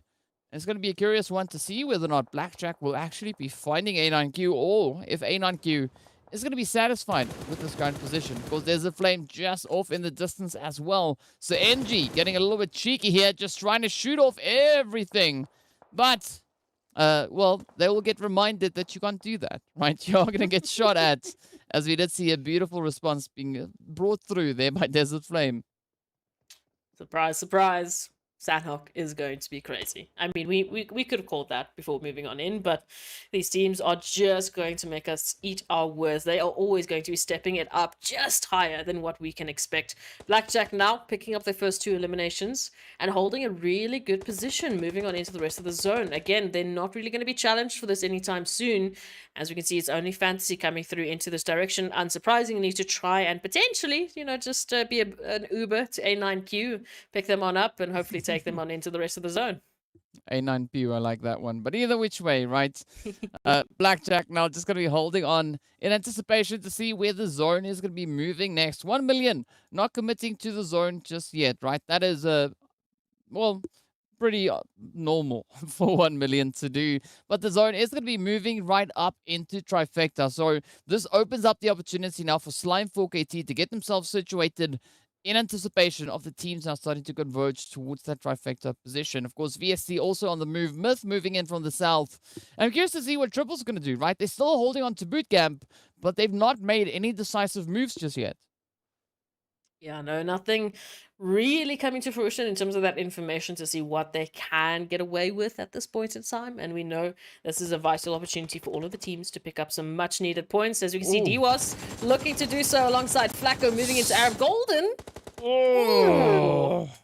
Bad with a spray and pray, you know, just locking in that angle. Up comes Golden with an absolutely golden opportunity. Finds 2 of Desert Flame. Now Buren and 6 having to completely rethink the strategy, right? You can't just rush into Arab Golden. I mean, they're quite a team, right? We saw them having some great success already today. But now, Desert Flame looking to find a bit of an approach to play it. Of course, finding themselves on the edge of zone. So now they need to decide, are they going to look to disengage or maybe look to rotate elsewhere? Of course, we do see a few of those altercations coming through, as it is going to be Puncher to suffer the fate of the blue zone. Definitely a foe that you don't want to go toe-to-toe with. Yeah, absolutely not the case. But we'll take a look at 6God, Buden. You're in zone. You have an opportunity here to take this further, but 1 round are moving on into their position as well. Coming through from that eastern side is going to apply quite a bit of pressure, so they find themselves sandwiched here in between Arab Golden and 1 round. And of course, as we can see, there is a few more teams, you know, still alive. I would say about every single team still alive. As we're 12 minutes, 13 minutes nearly into Sanhok. We had a few eliminations, but every single team still well represented, looking to take this further. Yeah, I mean, everyone's going to be looking to take it a little bit further, right? 1 round. Still trying to find a bit of a positioning on the edge of zone, keeping a very watchful eye there on lag. And I mean, it's a respectable position, but as we look on towards the lovely boot camp, it is going to be Virtual Gaming trying to get themselves at least some form of an anchor point established here, turning their attention on towards plays there from Triple Esports, looking for a bit of the opportunity. A few of the hits now connecting on through. Puncher is essentially going to get taken down, as the Blues already has no tolerance for anybody, right? But Alvarugi, however, is going to be trying to find a little bit of that damage up into 7 Reef's vehicle. Surprise, surprise. Let's see what these teams are going to be mowing on through with, because of course we know we keep adding teams into bootcamp, we keep adding some contention here, but now bootcamp is not the opportunity, not the place you really want to be. Looking at the rest of the zone, moving into Trifecta, we can see Titans making a beautiful bit of an approach, just getting some information. Oh, just past 1 round, which it seems 1 round will let them pass for now, because they're going to be making a dash into the zone while Vortex gets caught out in the blue. Yeah, I mean, it's a pass 1, skip 1, hit 1, off you go, right? Axa and Teak now going to be pushing straight into the drink, but look at the 7 Reef with an absolutely gorgeous position, and this could be those easy claps coming through now. But it is going to be quite a hard-earned position, because we got Slime just on the opposite end. We got VST also sharing this territory, and the zone now taking a little bit of a move back towards the eastern side, right? It's going to be forcing leaders, 1 million, Slime, all now to move from their current positions situated towards that northwestern island, and instead focus their efforts towards the positions much closer towards bootcamp. As we take a look at this now, 6God holding a lovely angle here towards A9Q, and actually the rest of Lag being Fantasy, who just got naded on out. So A9Q has been the surviving member here for Lag, time in and time out already on this Sanhok alone. But what can they do in this situation? They need to get themselves out, especially before the likes of 1 round potentially jump on out of their contention from 0 tolerance and look towards their direction.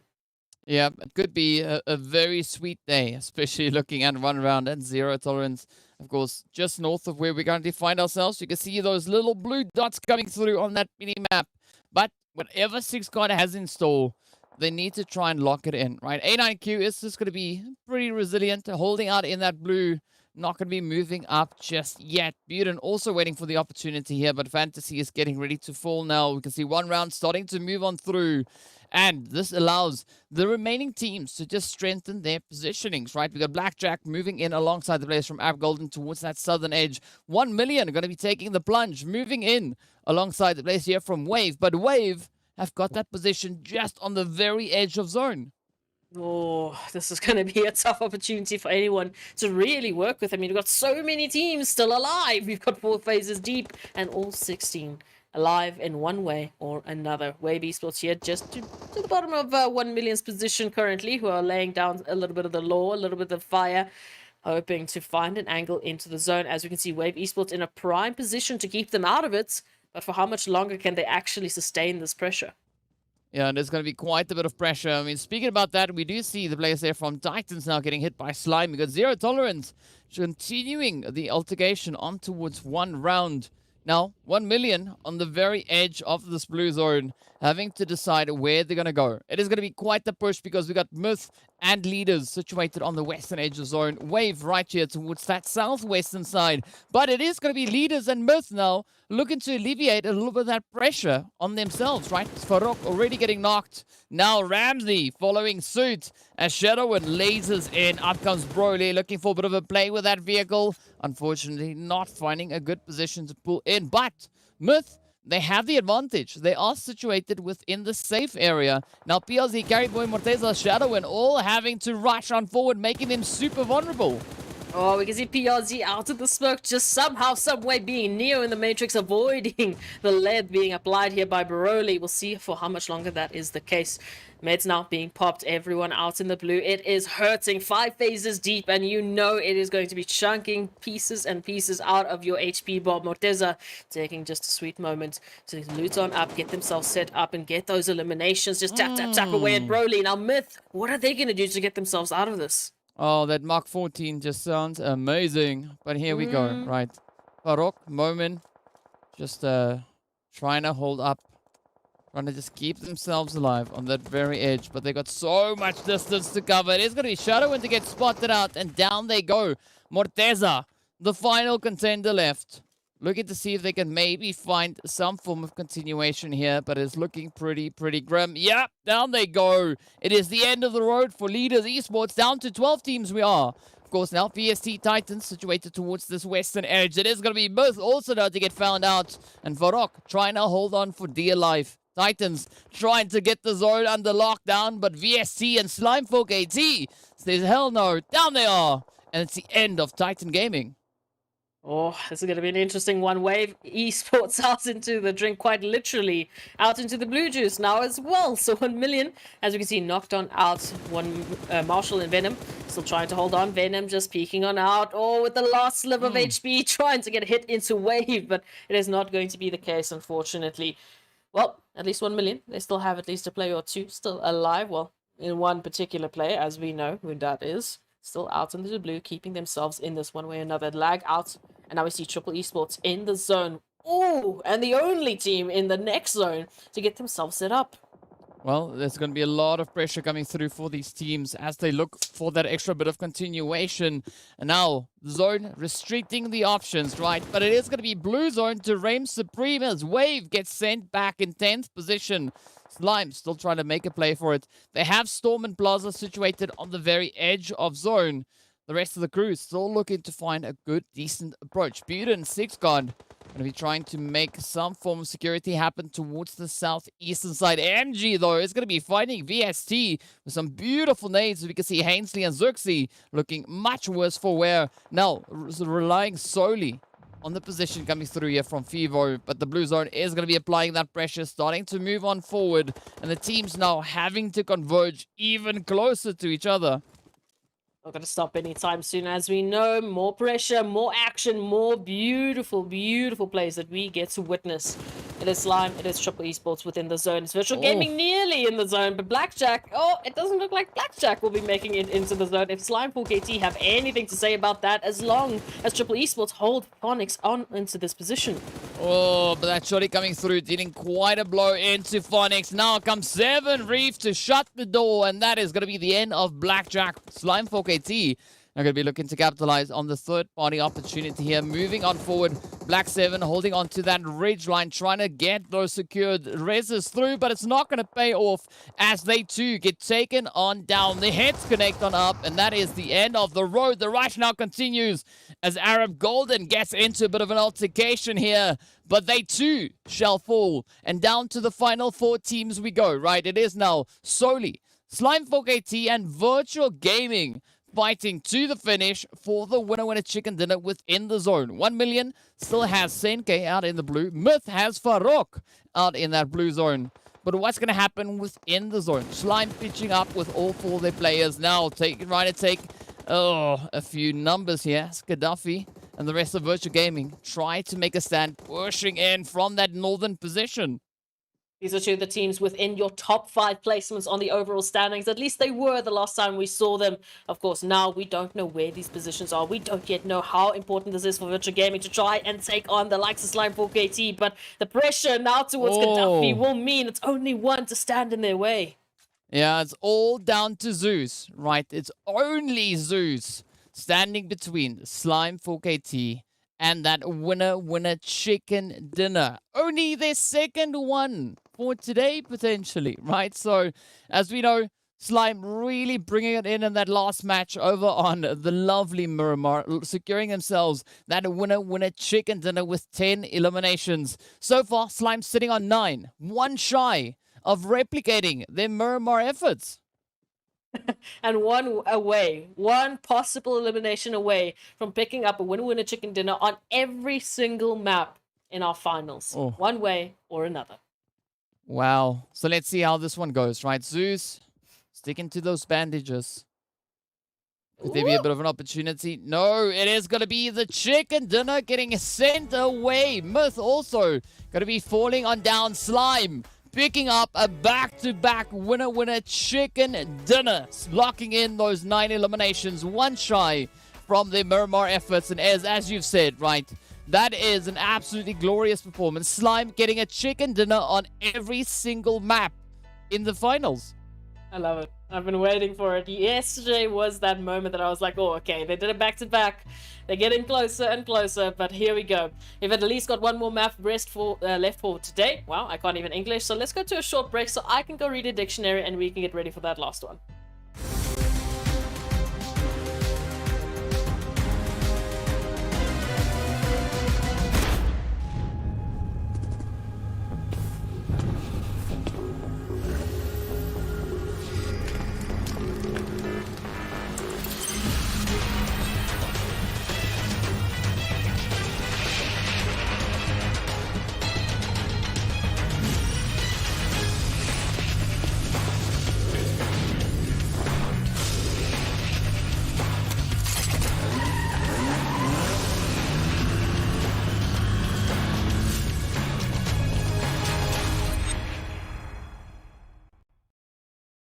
Hey there, fellow PUBG mobile players!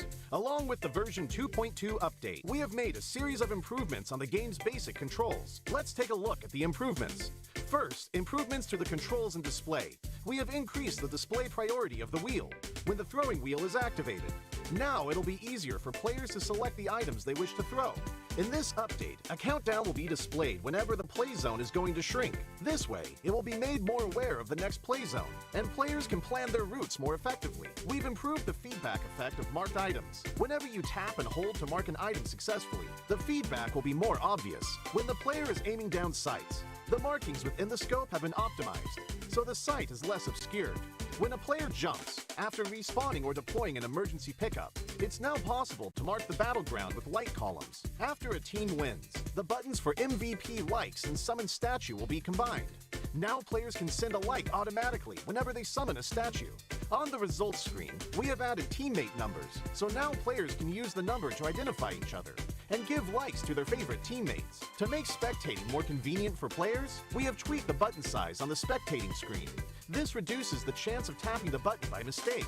I'm sure firearm balancing is a concerning issue for many players. In this update, we have significantly improved the burst shot of both the SKS and Mini 14 by greatly improving their handling.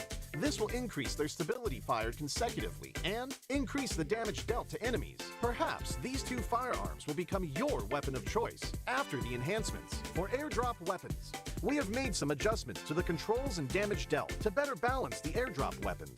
In the new version, there are lots of new features worth checking out. When you acquire a firearm finish of your liking, you'll definitely want to admire it from time to time.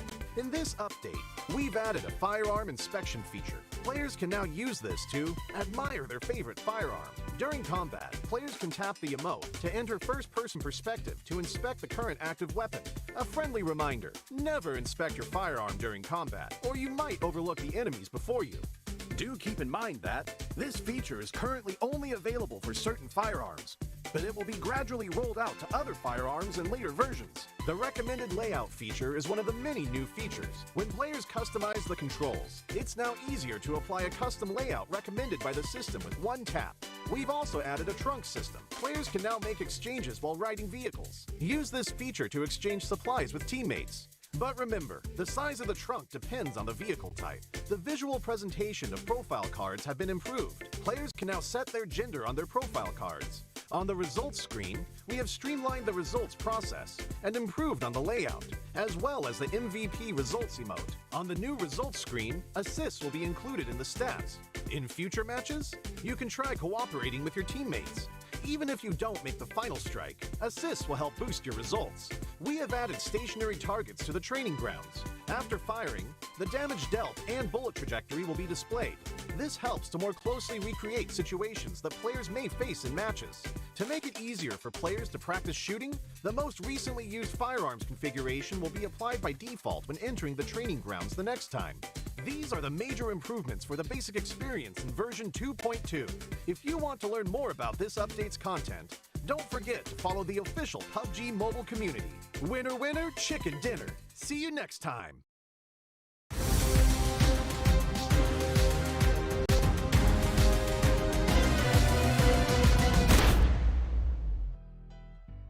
Hello and welcome back to the PUBG Mobile Pro League Africa Fall 2022 Season Finals. Some pretty exciting action that we've been seeing come through here today. Slime stepping up with a back-to-back winner chicken dinner. Now let's take a look and see how many points the other teams were able to secure. We know Desert Flame locked in 8 eliminations, awarding them 14 total points. Ooh, we love to see it. And of course, DK, for the viewers at home, they don't know that we're even banned from looking at the overall standings. You know, our production team, they just stepped on in and they're like, listen, it's got to be a surprise. We can't know how this is going to shift the overall standings just yet. So, Slime, a massive jump for them. Again, in a very close contention as well there towards the ending point with Virtual Gaming, who we know they've been very close overall, just starting on today with the overall standings. So, very curious to see how that's going to shape things up. But 1 million picking up 10 points. Adding it to their overall tally, which we last saw, they were about, what, 30 points ahead of Titans. So now that might mean that they're 40 points ahead of Titans, depending on how the rest of the day goes. Maybe. Yeah, it's quite scary to think of all these things, right? You know, as you said, we are also not even allowed to look at the overall rankings. All we can do is look at match rankings, and we have to try and do math. And as we know, caster math is the worst thing out. But, you know, VST at least locking in their 4 points there in that 9th position. A nice distribution of points across the board. But as we saw then also, Seoul Esports not being able to find any points in that last match. But let's take a look and see just how insane this last Sanhok was. It was absolutely stacked to the brim with action, as we saw, starting off with Arab Golden and 1 round here. Over towards bootcamp, things were looking a little bit crazy. We saw Vortex, unfortunately, out in the open, getting caught on out. Morteza just tapping away and just giving us such a treat to work with. But these final moments, this hilltop battle of attrition that we saw with Slime 4KT having to manage all of those teams in the final moments, and yet still coming up on top to pick up their winner chicken dinner, which highlights them as the only team to pick up a winner chicken dinner on every single map in the finals weekend. I mean, that's pretty crazy to take into consideration, right? We've seen these teams just bring in some absolutely monstrous performances coming through, what they brought in that league stage, and they just doubled those efforts moving into the finals. So it's very satisfying to see that these teams always have an extra bit of a surprise up their sleeve, right? As we know, Slime, the only team at this point sitting on 3 winner-winner chicken dinners, right? Ahead of everybody else with regards to chickens, still trying to close the gap with regards to points. But Slime really bringing in everything they have in their reserves right now, as we're getting ready to move towards Erangel for the last opportunity for these teams to get these points. We'd love to hear what our viewers are thinking, so be sure to hit us up on social media, right? Hit us up on either YouTube, Facebook, or on TikTok. And be sure to include the hashtag. Tell us what you think of your favorite team's performance so far, right? Tell us, are you satisfied with what they've done? And if they're not, I'm sorry, but you'll just have to be, right? Because these teams have been performing like absolute legends. And of course, as we know, we're getting ready to move into our very last match of the PUBG Mobile Pro League Africa Fall 2022 season finals, right? It all comes down to this final match to see what the teams are going to be bringing out onto the battlefield, where they're going to be going, what that zone's going to be doing, and of course, how much excitement will be following suit. It's going to be an absolutely interesting day. And DK, you've forgotten one little winner chicken dinner from Slime 4KT today. So they're on 4 Oh, yes. at the moment. Yes, they have picked Well, I'm up not a allowed to back-to-back look. today. I can't look. Yeah, no. Fair. Yeah, but as our production team just said, let's just go take a look at the schedule Aw, so thank you DK so can much. remember. I'm sorry, it's amazing. But yes, Erangel is going to be the next matchup. So just from my memory, which is unfortunately not much better than DK's, I can't really remember any other team that's sitting on 2 winner chicken dinners that hasn't already yet picked up a winner chicken dinner on a Erangel. I think they would have missed out on Miramar and Sanhok. So I think Slime would be the only team that is picking up a win on every single one of these maps. But again, we could be wrong. Again, we're casters. We don't do math and we don't count things goodly, okay? Yes, we don't count goodly at all. I mean, we don't even remember that there was 4. I mean, either which way it is what it is, right? We are going to be moving into our very last match of the entire event to see not only who will be crowned the victors, but also who will be our top 6 teams to lock in those seats to the MEA Championship. But of course, as we know, the teams are also playing for that point tally because last season's points and this season's points all culminate together to see who's going to be finding their seat into the PMGC. But talking about seats, the players are all in their seats on that plane, getting ready to abandon those seats as quickly as they can to get themselves set up in those more opportune positions. Of course, the flight path is going to be starting towards the lovely North George, as we can see it down below, all thanks to the players here from Titan Gaming, who are going to be our first jumpers on down. Or it's either Titan or one round. Either which way, we do see some early dispersions coming through as the teams are quite eager to get themselves situated and established. And the flight path is going to be leading all the way towards that southeastern side, pulling in just alongside Malta and Malta Power. So again, a very centralized flight path coming through. A very interesting one indeed. Now the teams, well, as you've rightfully said it is their last opportunity, their last shot at some fantastic points to just bolster themselves on the overall rankings, which we don't know what they are. We've been banned. You know, we can't actually even take a peek. It's actually killing me. I really just want to look and go click on those things, but I can't. I will leave them for now, just so we can also be surprised. Moving on in. Opportunities lying in wait as all of the teams have, well, every opportunity they need to get into their favorite spots. I mean, this flight path really does signify just the focus that these teams have been placing on Erangel specifically. Yeah, I mean, it's gonna be quite exciting to see where everyone's gonna be going, right? That eastern zone, oh, that's gonna bring quite a few dangerous plays for these teams now. Yeah, no, Look, there's a very good set of opportunities. Obviously, if we head in towards that military base island, there's craziness. There's absolutely crazy stacked opportunities. But I kind of feel a little bit different. You know, I've got a bit of a soft spot for Malta Power specifically, especially towards those ridge lines on the outskirts just to the top of Malta Power. Things get extremely difficult as a player to navigate that into a final zone. That was one of my first final zones in PUBG. So I would kind of like it to just keep on heading east, just keep on moving on into the east, and then we could have a little bit of fun. Yeah, it's going to be quite exciting to see what these teams are going to be bringing through and just how brutal this last zone will be. As we know, quite a bit of excitement could be coming in as we are waiting in anticipation to see where the teams are going to be looking to get themselves situated. I mean, SmackDab Center Zone is open for the taking, but who's going to be the first team to claim it for themselves? Ooh, a lot of questions you're asking me today, and I don't have the answers to any of these questions because the teams have been constantly surprising us. I mean, just the fact that alone that we've seen, a few surprising starts with today's winner chicken dinners, Arab Golden picking up a fantastic win, just really catapulting the rest of the teams into the pressure cooker because now, well, if a team on that side of the standings is going to be stepping up, we can't slack at any point either. Yeah, I mean, that is just where the emphasis will be, right? Nobody can afford to slack at this point in time.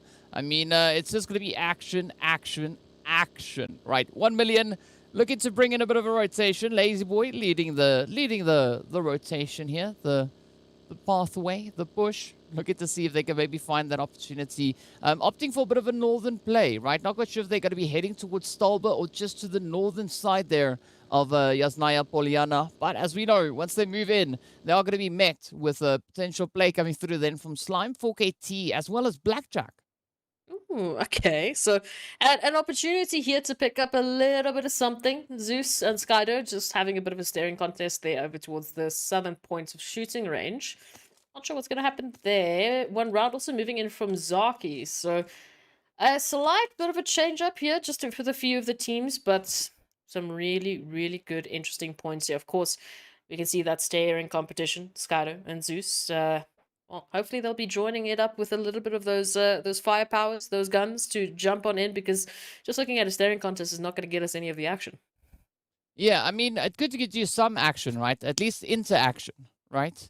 But it's not what we're looking for, right? We want to see it evolve past interaction. We want to see the exchange come through in the form of a little bit of that pra, right? That's what we want. We want teams to pop off and go absolutely crazy. But for the time being, in true PUBG fashion, the teams are just going to be sitting on and waiting to see what opportunities could lie up ahead. Zeus and Skydo, I'm appreciating the kind of standoff that they are having right here. But neither of their teams are moving in to try and fortify it. We are seeing a slight bit of an advancement coming through there. We do have Vortex starting to move much closer, but also in the exact same time, it's going to be Alpha Luigi and the rest of the virtual gaming team looking to bring in those fortifications. So, I mean, I guess it helps if we talk about it because then the teams start to act. Yeah, the cavalry moving on in a little bit quicker for virtual gaming than it is here for Zero Tolerance. So Skydo, as you can see, literally getting pincered. It is going to be a 1-on-3 as the rest of Zero Tolerance is still trying to move on in. Skydo just around the corner, hiding in the bathrooms, hoping that no one is going to be peeking on through. But when they do, they need to be hot on the trigger if they want to stay alive. Nope. Oh, no, no need. No need. I saw a nade and I knew it was it. Yeah. Yeah, Zeus comes thundering through. And that is the end of Skydo right then and there. But, of course, it allows for a bit of a continuation on the efforts now coming through here from Vortex, Paradox, and Lord, as they now have a few players much closer to them than what they would have been. Oh, yeah.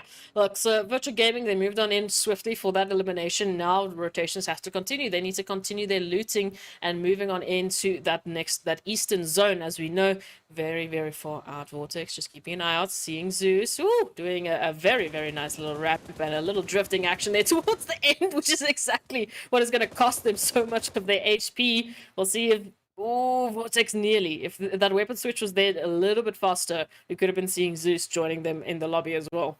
Yeah, it could have been really, really close. But speaking about close, right? Teams are getting much, much closer in towards center zone. That is what we want to have, right? Myth, Blackjack, as well as the players then moving through from the lovely side of Leaders Esports, all looking to get themselves situated in and amongst that kind of center zone setup. But Arab Golden, they're not going to be flinching, right? They still have their position on that southern island.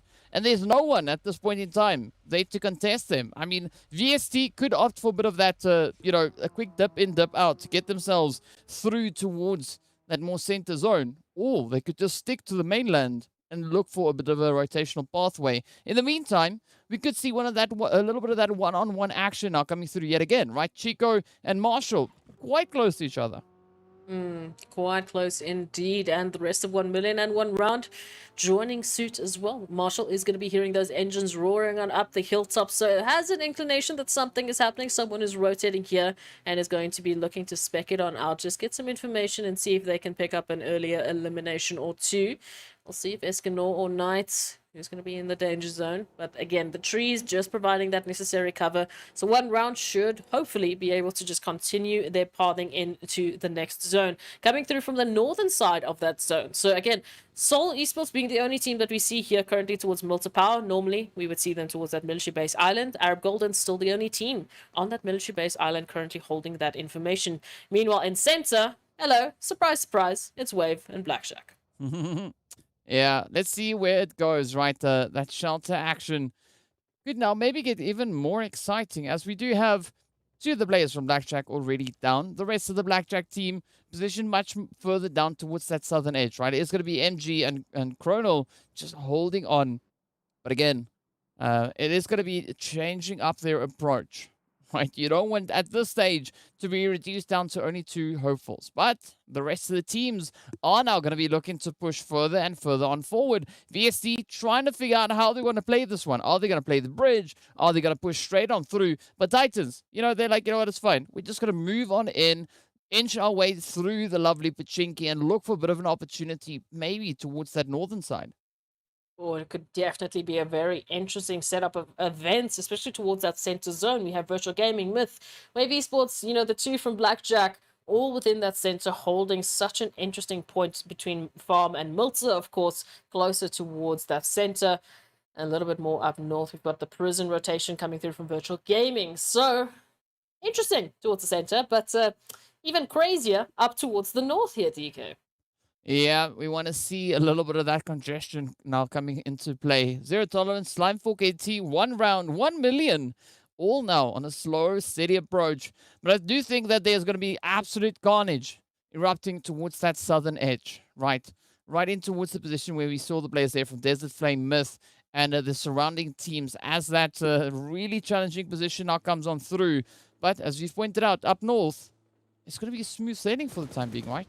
Knight having a good angle, but Lazy Boy not going to be sitting around and waiting for opportunities. Instead, tries to maybe just provoke a few of those engagements. Keep it on going, because again, this is what allows the teams to really just alleviate some of the pressure moving on into that next zone, give themselves a little bit of space, get themselves at least a few eliminations, and then just pad on those placement points a little bit later on, and you've got a winning formula. Desert Flame and of course Triple Esports here looking for a winning formula of their own. A winning condition could be just taking one another out, or at least the other team out, hopefully, to give themselves space here from Farm. Again, it's only VST moving on in from that western side, so if they can take control of this position, they give themselves an opportunity to contain any other team taking this path as well. Yeah, well, neither of what you just said is an impossibility, right? They could definitely take each other out. But, of course, that would be we fun. are looking at Venom now getting taken down there as the shots come through. We got Lazy Boy looking to move in to patch it up. Lord keeping a very steady angle. But we are seeing, of course, now the result of the mass convergence coming through. Senke sends a cheeky hit there with that Mini 14 right up into Lord. It is going to be the players now from Zero Tolerance just trying to stay ahead as Marshall lasers it on through. Oh, that would have been so beautiful had he landed that hit mid-air. But fortunately, Paradox manages to escape just by a slither there. And now, looking rather for a little bit of that continuation, right? That survivability. Let's see what's going to happen here. 1 million, of course, just making a little bit of a drive-by. Zero Tolerance now up for the pressure cookie as Semke is going to jump on through, but goes down instead. 1 million, they need to recover if they want to keep their numbers. Wow, Lord, with a very satisfying performance right then and there. But of course, we can see now the result of the teams being forced so close together is resulting in quite a few of those altercations, not only on this northern side of zone, but also down towards the southern sides, right? As we know, that's where the rest of the teams find themselves situated. Lord, now going to try and patch up that health bar, but they still need to put those efforts in to get themselves resituated towards the zone. Fortunately for them, Paradox does have that anchor position locked in. Titans now are going to be pushing in and taking down Koa there from Slime Fork AT, allowing the rest of the team to try and make a bit of an escape. We can see Pronto and Storm up ahead, looking for that survivability, but they are opting right out into the blue zone. And Titans are like, you know what, you can run, but you can't hide. We are going to come for you, and we are going to try and find you. Yes, no, absolutely. We can see Titan just doubling on back. A couple of shots being exchanged as well as Slime 4KT are taking hit after hit a storm. Who's just trying to get away, but the entirety of Titans are chasing them down. You will be sent back into the lobby. Enough winner chicken dinners for you today, okay? It's enough. Yeah, that was Titans drawing the line, right? They were like, you know what? Back-to-back chickens? No. That's not supposed to happen, right? But as we look on towards the southern side, it is going to be Arab Golden and Triple Esports trying to play at a little bit more of a ranged assault here with Ilias tapping away at Black 7. Black 7, of course, is going to be ducking into some cover there. But now 7 Reef still held up on the front line. It's going to be waiting at the toll gate, looking to see whether or not Arab Golden is going to be trying to make an aggressive push or maybe go for a little bit of an alternate rotation. Meanwhile, up into its prison, it is Virtual Gaming and Leaders Esports looking to continue their altercation. We've had a bit of a finish here once before, but it is one round on the other side, looking just to apply that pressure as well. Meanwhile, Virtual Gaming and Leaders looking for the answers to their engagements here. Lag now joining the fray. Corteza, so much information. Are we going to be taking a peek at it? Oh, connection's not quite going to be there. But at least Lag, they've had their warning shots. They know what's about to happen if they move on into this territory. Yeah, I mean, as we know, right, connection there would be absolutely key, but it is going to be Lag now to get met by an even stronger connection from Zakaria. One shot, also going to be trying to pop off a few as Lag now continues to try and find a more opportune angle. A9Q is so close to having that vehicle go boom. Let's see, will one shot put the final few hits in and make that a reality? Yes, off goes the vehicle, but fortunately, A9Q not there to receive it. Oh, Myth holding the line, finding one already. And as you know, 1 million have literally been going from team to team to team, unfortunately not having an opportunity to recover any of their numbers. And now, well, it's all now down to Marshall to fly the 1 million flag high and see how far they can take it out in the smoke, out in the grasses. But Myth might be looking to change that up. Desert Flame just up ahead of them as well. Oh, I do not see an easy way out for Marshall at this point. Yeah, I think it is going to be inevitable, right? Marshall could meet their end pretty soon. But Myth locked into center zone. Desert Flame also now going to be trying to play the advantage here. So you can see Buden knows the whereabouts of where Marshall is more or less situated. Fortunately for us, we can see exactly where that is, so we don't have to guess. But Buden doesn't have that luxury. Instead, sends the nade out, tries to find a bit of an opening, but not having the necessary reach. Myth, in the meantime, are going to just lock in their position up in towards shelter, right? And now they can continue to stay here. And again, this is going to be such a graceful position for Myth to play at. But AXA, and the rest of Titans now going to be moving into Vortex. Vortex not knowing where to go. Trying to put up a bit of a fight. Let's see. Is it going to be sufficient? Could there be that clutch to come on in? P6 now on the rush on forward. But it is going to be Vortex to take so much damage. Oh, and down they go. Now, zero tolerance. They're going to be down to 1. Only 1 remaining hopeful. And that is Paradox. Just a little bit further off. Lord is going to be the next one to be confirmed. There we go. Done and dusted. And, I mean, Titan Gaming just out here farming eliminations. I mean, already up to 8. They are definitely leading the pack in this lobby once again. Unsurprisingly, just based on how they have been performing this entire weekend. And, of course, this entire league phase. But Paradox snaking it up into the grasses. Yeah, look, the rotation they have to take into the zone is going to take them right past either one round Virtual Gaming, and, well, we know the Titans aren't done just yet, looking at Soul Esports now. I mean, Titans out for vengeance, not pushing in, but Soul has a good answer to that, getting 2 knocks, 3 knocks, and almost locking in the entirety of Titan Gaming. Teak now about to receive a nice little warm welcome here. Beautiful cross-section, and that is Titan Gaming wiped off of Erangel. That was disgusting, but I loved it. I want a little bit more of that. That was beautiful from Soul Esports to take out the Titans, who are looking to go on another rampage, and they just put a stop to it right then and there. Now Triple Esports and Leaders, well, they need to find an answer of their own, especially with Vibe 7 up so close and personal to the 2 here of Leaders. Oh. Hello. But there we go, right? Vibe 7 getting greeted with a nice little warm nade. Of course, now it is all down to 7 Reef and the rest of Triple Esports looking to see what their approach could be. But look into the zone, right? Seoul Esports, they've got the entire Northern Territory to themselves. The only team situated to the north, and they can just sit back and look on as the rest of the lobby now descends down into carnage, right? The southern position looking absolutely brutal. We've got Arab Golden, we've got the players here from Triple Esports, we've got Leaders just north of them, we've got Lag Esports as well as Wave, we've got VST, 1 million, Myth, bigger team, everybody else pretty much situated towards the southern side. And now Arab Golden looking to just rotate around, get themselves into a little bit more of a favorable setup.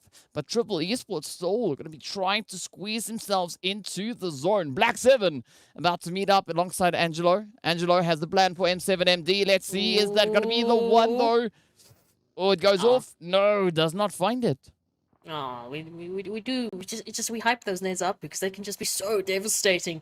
And we've seen all of these teams do some crazy things before, like Black 7 now getting taken on out with the reach from Carry Boy. Now really putting Triple Esports into the pressure cooker here between Arab Golden and Leaders. Moving on in from the southeastern portion of the zone. It is going to be a fight for control in this shelter position. But Seoul Esports and Desert Flame up into the northwest also doing the exact same. Yeah, it's a good, healthy position coming through there. As we can see, Soul quick on the trigger. They find Flacco off. They are the zone now centering up towards Myth and VST right there alongside them. Blackjack, Wave now in a position where they could look to bring in those fortifications. It is going to be Soul now looking to move in from that northern position. But down south, still quite a bit of carnage to ensue. It is going to be the end of the road for Zero Tolerance all the way towards that western side. And as we saw, the hits still connecting their way on through, coming towards the southern edge. Right, one round. Looking here for Virtual Gaming. And again, if one round manages to take Virtual Gaming out, they would have taken, well, surprisingly, the entire lobby would have taken 4 teams out of our top 5 out of this lobby, out of Erangel, to make sure that they can close the gaps, to make sure that those teams are not going to pick up any more points. Titans are out, 1 million are out, Slime 4KT are out. If Virtual Gaming go out here, it's only basically VST and Lag that really hold an absolutely surprising performance there towards the overall rankings. As we can see, Leaders now starting to pick apart Triple. Oh, yeah. It is going to be that be-all, end-all play coming through, right? Let's see what will be in store as we have Leaders situated towards that southern edge, looking for that opportunity. Lag held up ahead of them. Of course, one round going to be making that mad dash, pulling in on the side right alongside the players there from Wave.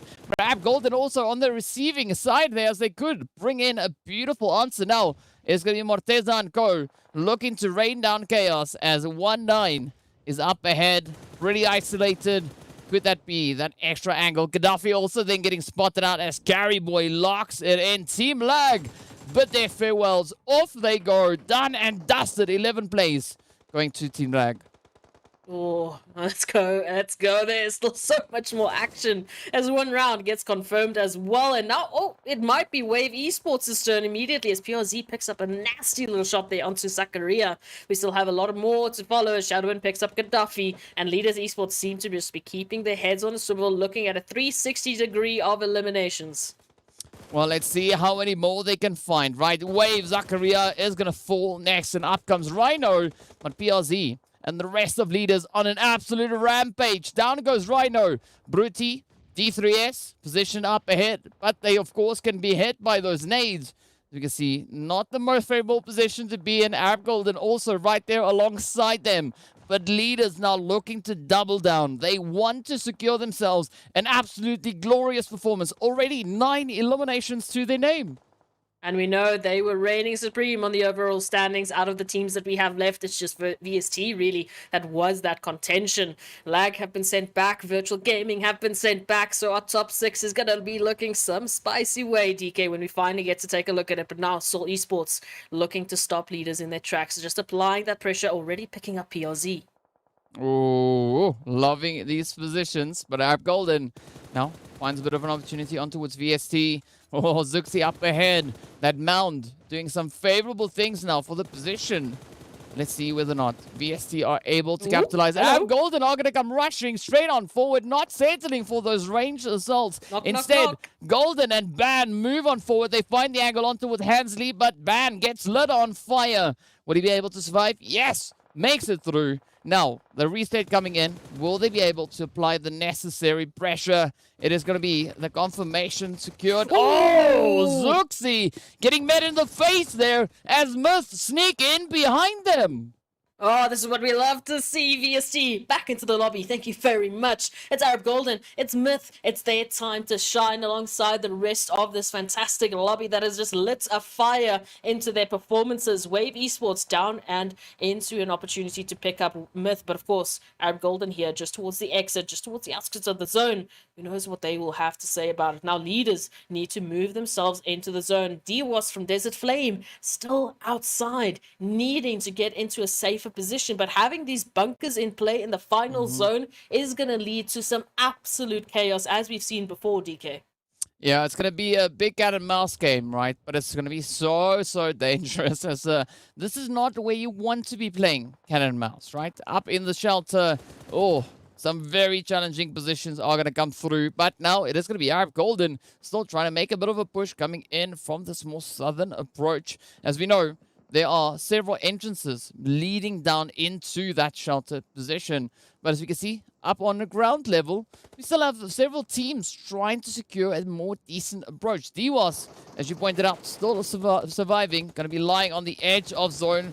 And meanwhile, Seoul Esports turning all their attention towards leaders.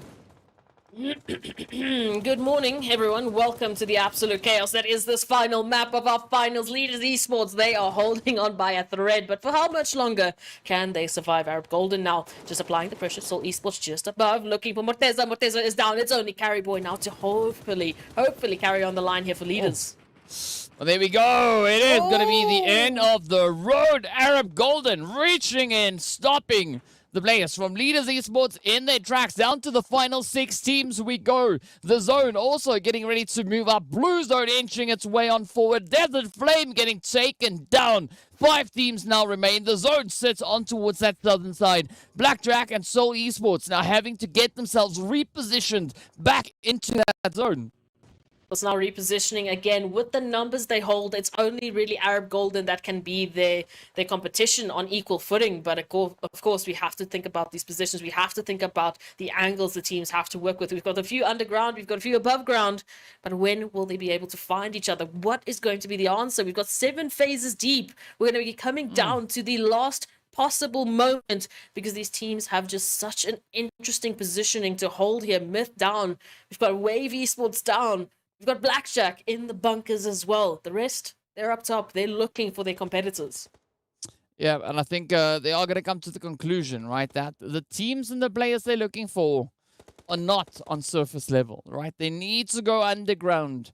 But what's going to be quite tricky is once this blue zone then starts constricting once again, like it is now, the next phase, that is going to be an absolute troubling play as the teams won't have much of an option as to where they can move towards, right? So even though the bunkers are pretty cool to play, it also brings in quite a few challenges as it limits your approach, right? You can't really get to where you want to go, especially if the blue zone is in the way. Wouldn't you just love if we finish off this last game with a zone finish, with it coming down to the teams just trying to survive out into the tiniest zone? Oh, it would be mythical. But of course, Mythicals is going to be talking about this performance from Team Myth because that has been the shutdown from Blackjack Esports. Now it's Arab Golden and Seoul Esports. Remember, our 2 teams with the only 4 player setups here. What are they going to be able to say about it? Well, they're going to be trying to survive up top, as we can see. Now, a little bit of a dance around coming through here. Soul trying to reach across into Arab Golden. Hemo cooking up that nade. Golden already found out. But now Ban gets a beautiful one on the reception there. Definitely no stopping coming in just yet. And this is going to be that opportunity for Seoul Esports now to full standard. Weiss is knocked down alongside Omar. But up comes the push as Hemo once more. But it's going to be Angelo with a quick answer to that. And all the pressure now riding on Angelo, who's going to be quickly trying to get that res secured onto their teammate. Same going for Raouf. So Seoul, Arab Golden, trying to patch up these positions, right? Now, Wave, Myth, still in contention, still holding on to the bunkers, but there's a very good chance that we could see Myth and Wave finding each other in the underground. There's an opportunity here, but again, towards the surface level, we've got Arab Golden, Soul, and Soul Esports. 3, potentially 4 apiece each, as Arab Golden is looking for that reso towards Band, but out in the open they are. At least they might be able to get some good information. Nades will be sent out for the confirmation, but it's not going to quite yet make the connection. Just at the moment, we are looking at such a crazy stalemate. We've got 2 teams below, we've got 2 teams above ground, and they still need to find each other. Oh, here we go. Here we go. Soul now trying to pick up the pieces. But it is going to be wise to get taken down the blue zone. It's going to be moving forward as well. So the team's about to run out of zone, right? Once we hit that number 9, there is no more shifting. That is it. The blue zone is just going to constrict and just devour any and everything in its way. Wave still trying to hold on. Ab Golden, relentless in their efforts. Going to try and secure the eliminations onto the players here from Soul Esports. As you can see, the shots are meeting them out. Let's see now. Will they succeed in finding those? Soul patch back up to 3. Arab Golden almost back on 3. It is going to be wise to get re-knocked. Angelo goes down. Golden is down. This could be the opportune play now, as Omar is going to be looking for those hit markers. Finds the hits right onto Golden yet again. And Ilias standing between the players here from Soul. And a beautiful amount of eliminations to come on through. But now Soul already sitting on 12, looking for number 13.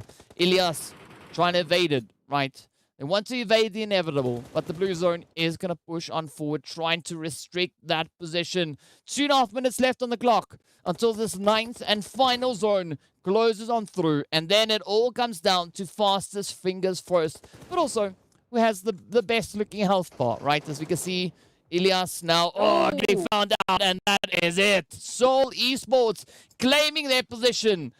On the surface, we still have Soul, the players here from Wave and Myth positioned down below, but it is now going to be a heal strat. And I mean, we've already got 4 of those medkits over towards Bruti. No other bandages to work with. Ramsey and Farouk, they can share the bandages that they have here. Over towards Soul Esports, I spotted at least 3 to 4 medkits. I don't know, DK, in terms of a heal of strats, my numbers would obviously go towards Soul Esports just because they have access to the loot ability. They can go to all of these eliminations they've just picked up, pick up their, their first aid kits, and then just swap on out, right? Give it up to one person. You definitely should be able to survive this. It's going to be up to Wave and Myth to deny them this winner chicken dinner. Yeah, I don't think Bruti is going to be able to survive too much longer. Yep, down they go.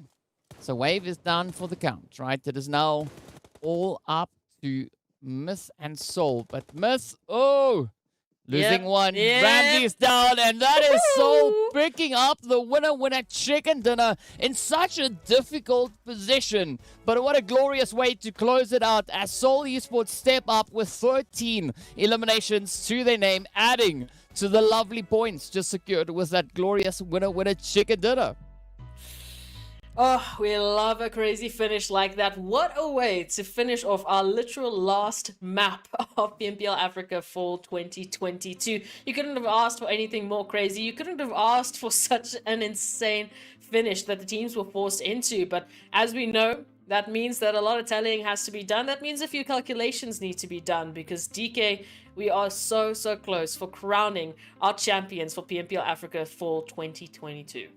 Yeah, indeed we are, and what adds to excitement is that we can't look ourselves, right? We don't know who it is. So we are going to be moving into a little break to just get our nerves sorted before returning with all the breakdowns. So be sure to stay tuned. I'll see you guys right back in a short few moments.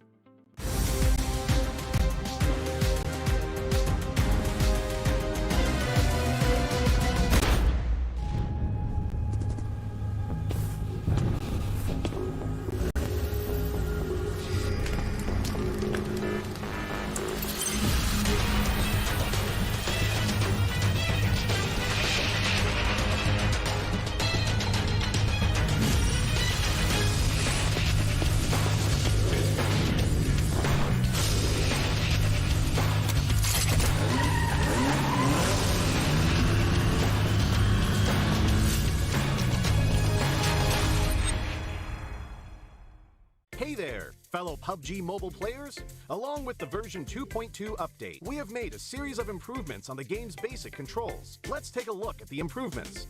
First, improvements to the controls and display. We have increased the display priority of the wheel when the throwing wheel is activated. Now it'll be easier for players to select the items they wish to throw. In this update, a countdown will be displayed whenever the play zone is going to shrink. This way, it will be made more aware of the next play zone, and players can plan their routes more effectively. We've improved the feedback effect of marked items. Whenever you tap and hold to mark an item successfully, the feedback will be more obvious. When the player is aiming down sights, the markings within the scope have been optimized, so the sight is less obscured.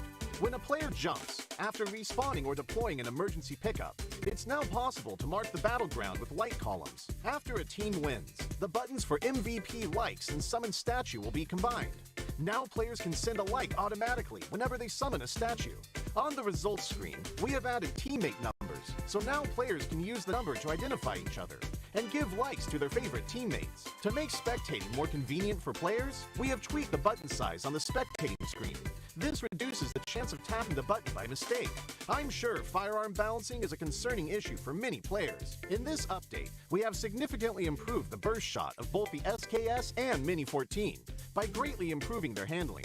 This will increase their stability fired consecutively and increase the damage dealt to enemies. Perhaps these two firearms will become your weapon of choice after the enhancements. For airdrop weapons, we have made some adjustments to the controls and damage dealt to better balance the airdrop weapons. In the new version, there are lots of new features worth checking out. When you acquire a firearm finish of your liking, you'll definitely want to admire it from time to time.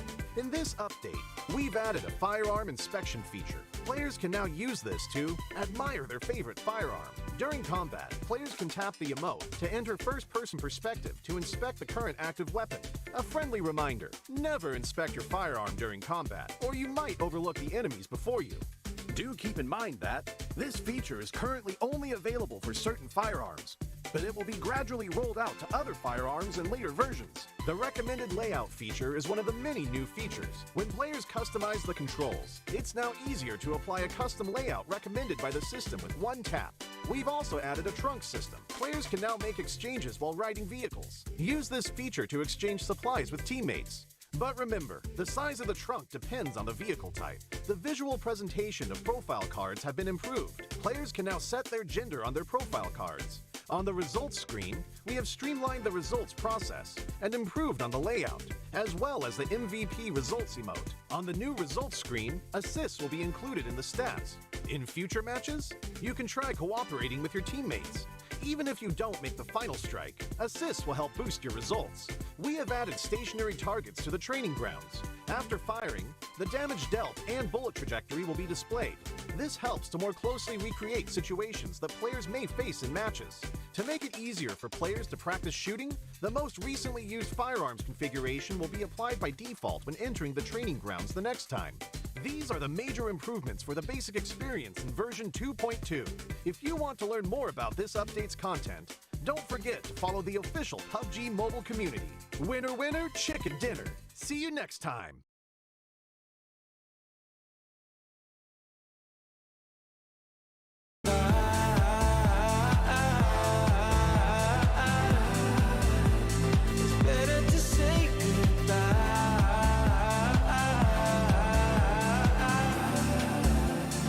Why did you say goodbye?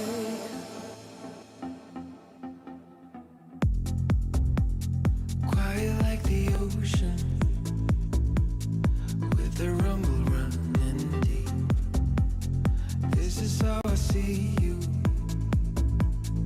when you hide your feels from me. Why you heavy-hearted? Cut the silence, talk to me. Release your mind, get what you need. Easily, we've been falling in disbelief. I think I'm ready for another try, but this feels like the last time. So why did you say goodbye?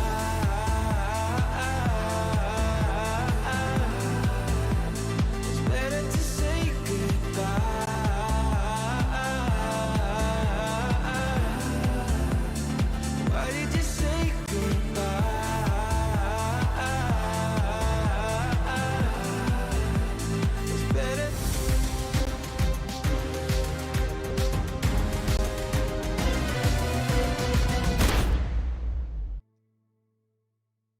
Hello, guys, and welcome back. It is, of course, the PUBG Mobile Pro League Africa Fall 2022 season finals, right? It is, everything is done, right? We've played all the matches, we've played everything, and now we get to see where the teams find themselves with regards to those points. Of course, a very exciting Erangel coming through with it ending over in Shelter, but let's take a look and see how many points the teams were able to secure. Seoul Esports picking up 28 points to their name. Of course, Team Myths then following suit with 17. 15 points being awarded to Wave Esports. And of course, 13 going to App Golden. I mean, then we have leaders with their absolutely insane bulldozing effort, right? 9 eliminations, 8 eliminations coming through for Titan Gaming.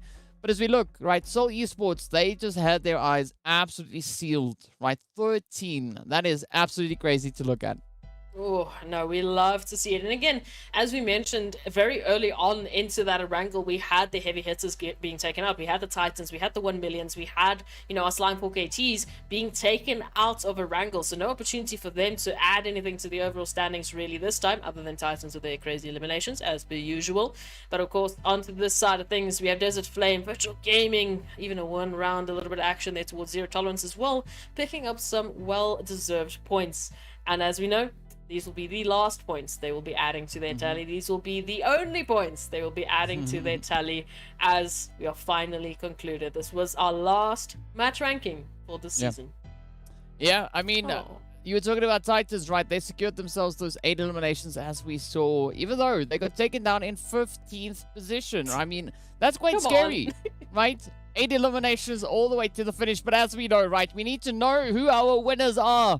And we'd love to hear what our viewers' thoughts are. Before we get into the overall standings, tell us, where do you think your team ended up? Right, if you're supporting 1 million, tell us where you think they are. Tell us where you think Titans are, where Slime 4KT are, where leaders, or even the players coming through from the side there of the lovely Team Miss. Right, we saw Virtual Gaming, we've had Soul. Tell us, who do you think are the teams sitting at the top? Who will be those top 6 teams moving through to the MEA Championship? Before we get into that, hit us up on YouTube, Facebook, and TikTok, and be sure to include the hashtag PMPL Africa alongside your predictions. And while you're there, you can also just tell us how much you enjoyed this season of the PUBG Mobile Pro League Africa, right? It's been a pretty exciting play.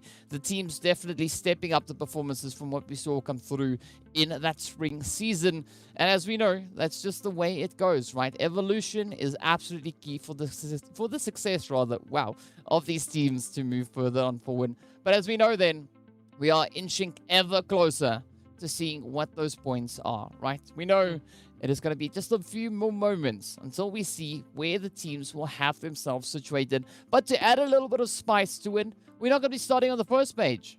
We're going to be starting on the second page, right? Because we want a grand reveal to see where the teams find themselves. But we are going to be having a little bit more suspense before we get to that. And of course, well, let's end the suspense, right? Page number 2, we are going to be moving in. It is Blackjack sitting there on 121 points, 2 points behind Wave Esports, of course 1 point behind App Golden and Desert Flame. So still a very contentious push coming through across the board.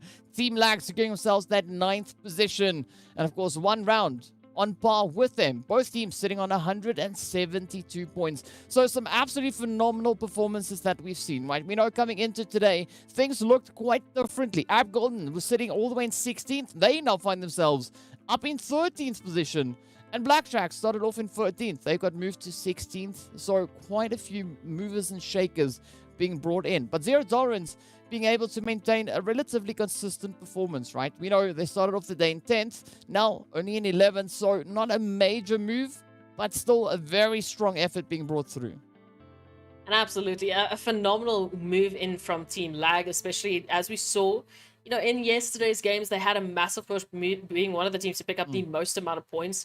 Also, we know the teams had to also not only battle these teams that have been adapting, that have been picking themselves up, that have been really working on their gameplay, but also the bonus points, which put them in their relevant positions, already fighting that score battle, already fighting an uphill battle. But to find the teams here, again, you have to give them a round of applause because they made it into the top 16 in the first place and they have secured themselves a lovely set of positions. So absolutely well done to the second page. But of course, we know there is a very important set of teams we need to focus on. And of course, those top 6 teams made it into the EMEA champs, that have made it into the top 6 of our overall standings, and of course who our champions are for PMPL Africa for 2022. The last time I guess we get to really wonder about who that's going to be. Yeah, well, no time left to wonder, right? We are going to be moving in to see what that first page holds. So let's move in and see who our top 6 teams are. It is 1 million sitting on 299 points, 1 away from 300. So 1 million definitely stepping up so phenomenally, but they are met by a very close second, right? Titan Gaming hard on their heels, sitting on 270 points. Slime 4KT locked into third on 241. Absolutely phenomenal. Those 4 winner chicken dinners looking so great. I mean, it actually works out, right? Slime 4KT, I think they were trying to tell us something in advance. But what a glorious position that is. Of course, leaders of esports locked into 4th. I mean, what a performance that is, though, right? They've not been able to find a single winner chicken dinner, but that doesn't matter because look at their points. They are absolute legends. And of course, being in and amongst these teams, right? Virtual Gaming locked into 5th place with 2 chickens. Seoul Esports locked into 6th with 2 as well. Wow, absolutely insane plays. Of course, just absolutely congratulations to our top 6 teams who will be going through into the Middle East and Africa Championships. The 6 slots from Africa to go up against the 10 slots from Arabia. So a massive opportunity for them to go up against a few different competitors. You know, not the same ones that they've been used to over the last 4 weeks of gameplay. Now they need to shape it on up. They need to change it on up and really show us what Africa has to offer in the MEA champs. It's going to be an absolutely crazy set of games. And of course, well, we know 1 million. They picked up some crazy points. We'll have to wait and see later on who made it into the PMGC just purely based on these PMPL points. And, well, what else they're going to be able to do on those side of things. Yeah, I mean, it's been absolutely glorious looking at what these players have been bringing through and now pushing on the legacy, right? Moving through into MEA, moving into PMGC is going to be absolutely exciting. We're going to be supporting the teams all the way through, making the region very proud, right? I mean, all that's left is for these teams to now just, bring the best performance they can to wherever they go from here, moving on forward. But, having concluded the season, also the proceedings for the PMPL for this year, it makes me so excited to think of what the teams are going to be bringing through come 2023, because we've already been seeing how these teams have been evolving, how they've been moving. But as we know, right, those beautiful slots are also worth a lovely piece of that ka-ching coming in. Of course, that first place that is awarded to the players there from 1 million are going to be locking in an additional 10k on top of the 2.5 that they already found in that league stage. But as we know, there's another award that's coming through, right? Our MVP. Oh, yes, we do. And that MVP, I am so proud to announce. It will be going to Teak from Titan Gaming with 180 eliminations throughout the proceedings, throughout this incredible season. So Teak, congratulations, man. You were absolutely stacked. You were absolutely terrifying on Sanhok as well. But this is what you have to show for it. So that extra $1,000 actually going to be going back to your pockets. And absolutely congratulations. Bring in that performance in the MEA champs, please. Yeah, absolutely glorious things coming through. And I mean, yes, we've seen some pretty tough contenders coming through for those MVPs, right? We had T coming in, we had Axa, we had Koa from Slime 4KT, we had Morteza in the mix as well. I mean, I'm pretty sure we had Puncher in the running as well, right? So it was such a contentious position to be in. But as we know, the players stepping up and just holding true, just coming in with the aggression. But I gotta say, right, we saw some really aggressive performances, especially today, right? The teams sitting in near the top of that leaderboard, really lining it up. But I gotta say, I really appreciate the efforts of all the teams that they've brought in, not only in the finals, but for the entirety of the PUBG Mobile Pro League, right? The entire event, spring season, this fall season, the team's just so satisfying, and it's so pleasing to see how our scene is growing, how the teams are improving and just getting absolutely much better time and time again. Again, from that previous season into this season, from the first week of league stages up into this weekend, we already talked about just how much points they picked up compared to the first week. We talked about the time and time again that we've seen these teams going in from week to week, picking up points. I've covered this a little bit too much for my liking as well into this season, but the teams just showcasing how important it is to have a tournament like this, how important it is to have a stage like this, to develop as individuals, to develop as teams, and to develop as a region. Well, much love going out to everyone for joining in the chat in the YouTube that we could see. I know 56 Red Dot said I forgot a shout out. So there's your shout out, 56 Red Dot. But of course, we love to give a shout out to everyone that tuned in to watch and shared the action here with us here on the PUBG Mobile Pro League Africa Fall 2022 season. We really appreciate your continued support for these teams and the region as an entirety. But of course, with that, we are going to be ending our proceedings right here. Love you guys so much. Stay fresh, stay frosty, and we look forward to seeing you all back again as we continue with the next few stages. Of course, next up is going to be the next stop towards the MEA Championship, so be sure to come support your teams even more. So a big thank you going out to everyone, the teams. You guys are absolute legends. Of course, a big thank you going out to our production team for all the amazing things you have brought our way. Until then, guys, stay fresh, stay frosty, and have an absolutely amazing time. Don't you know you gotta be warm? Gotta find a good thing, have a little fun. And you know you gotta lock it down. Gotta save a little something for the next round.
we're back together.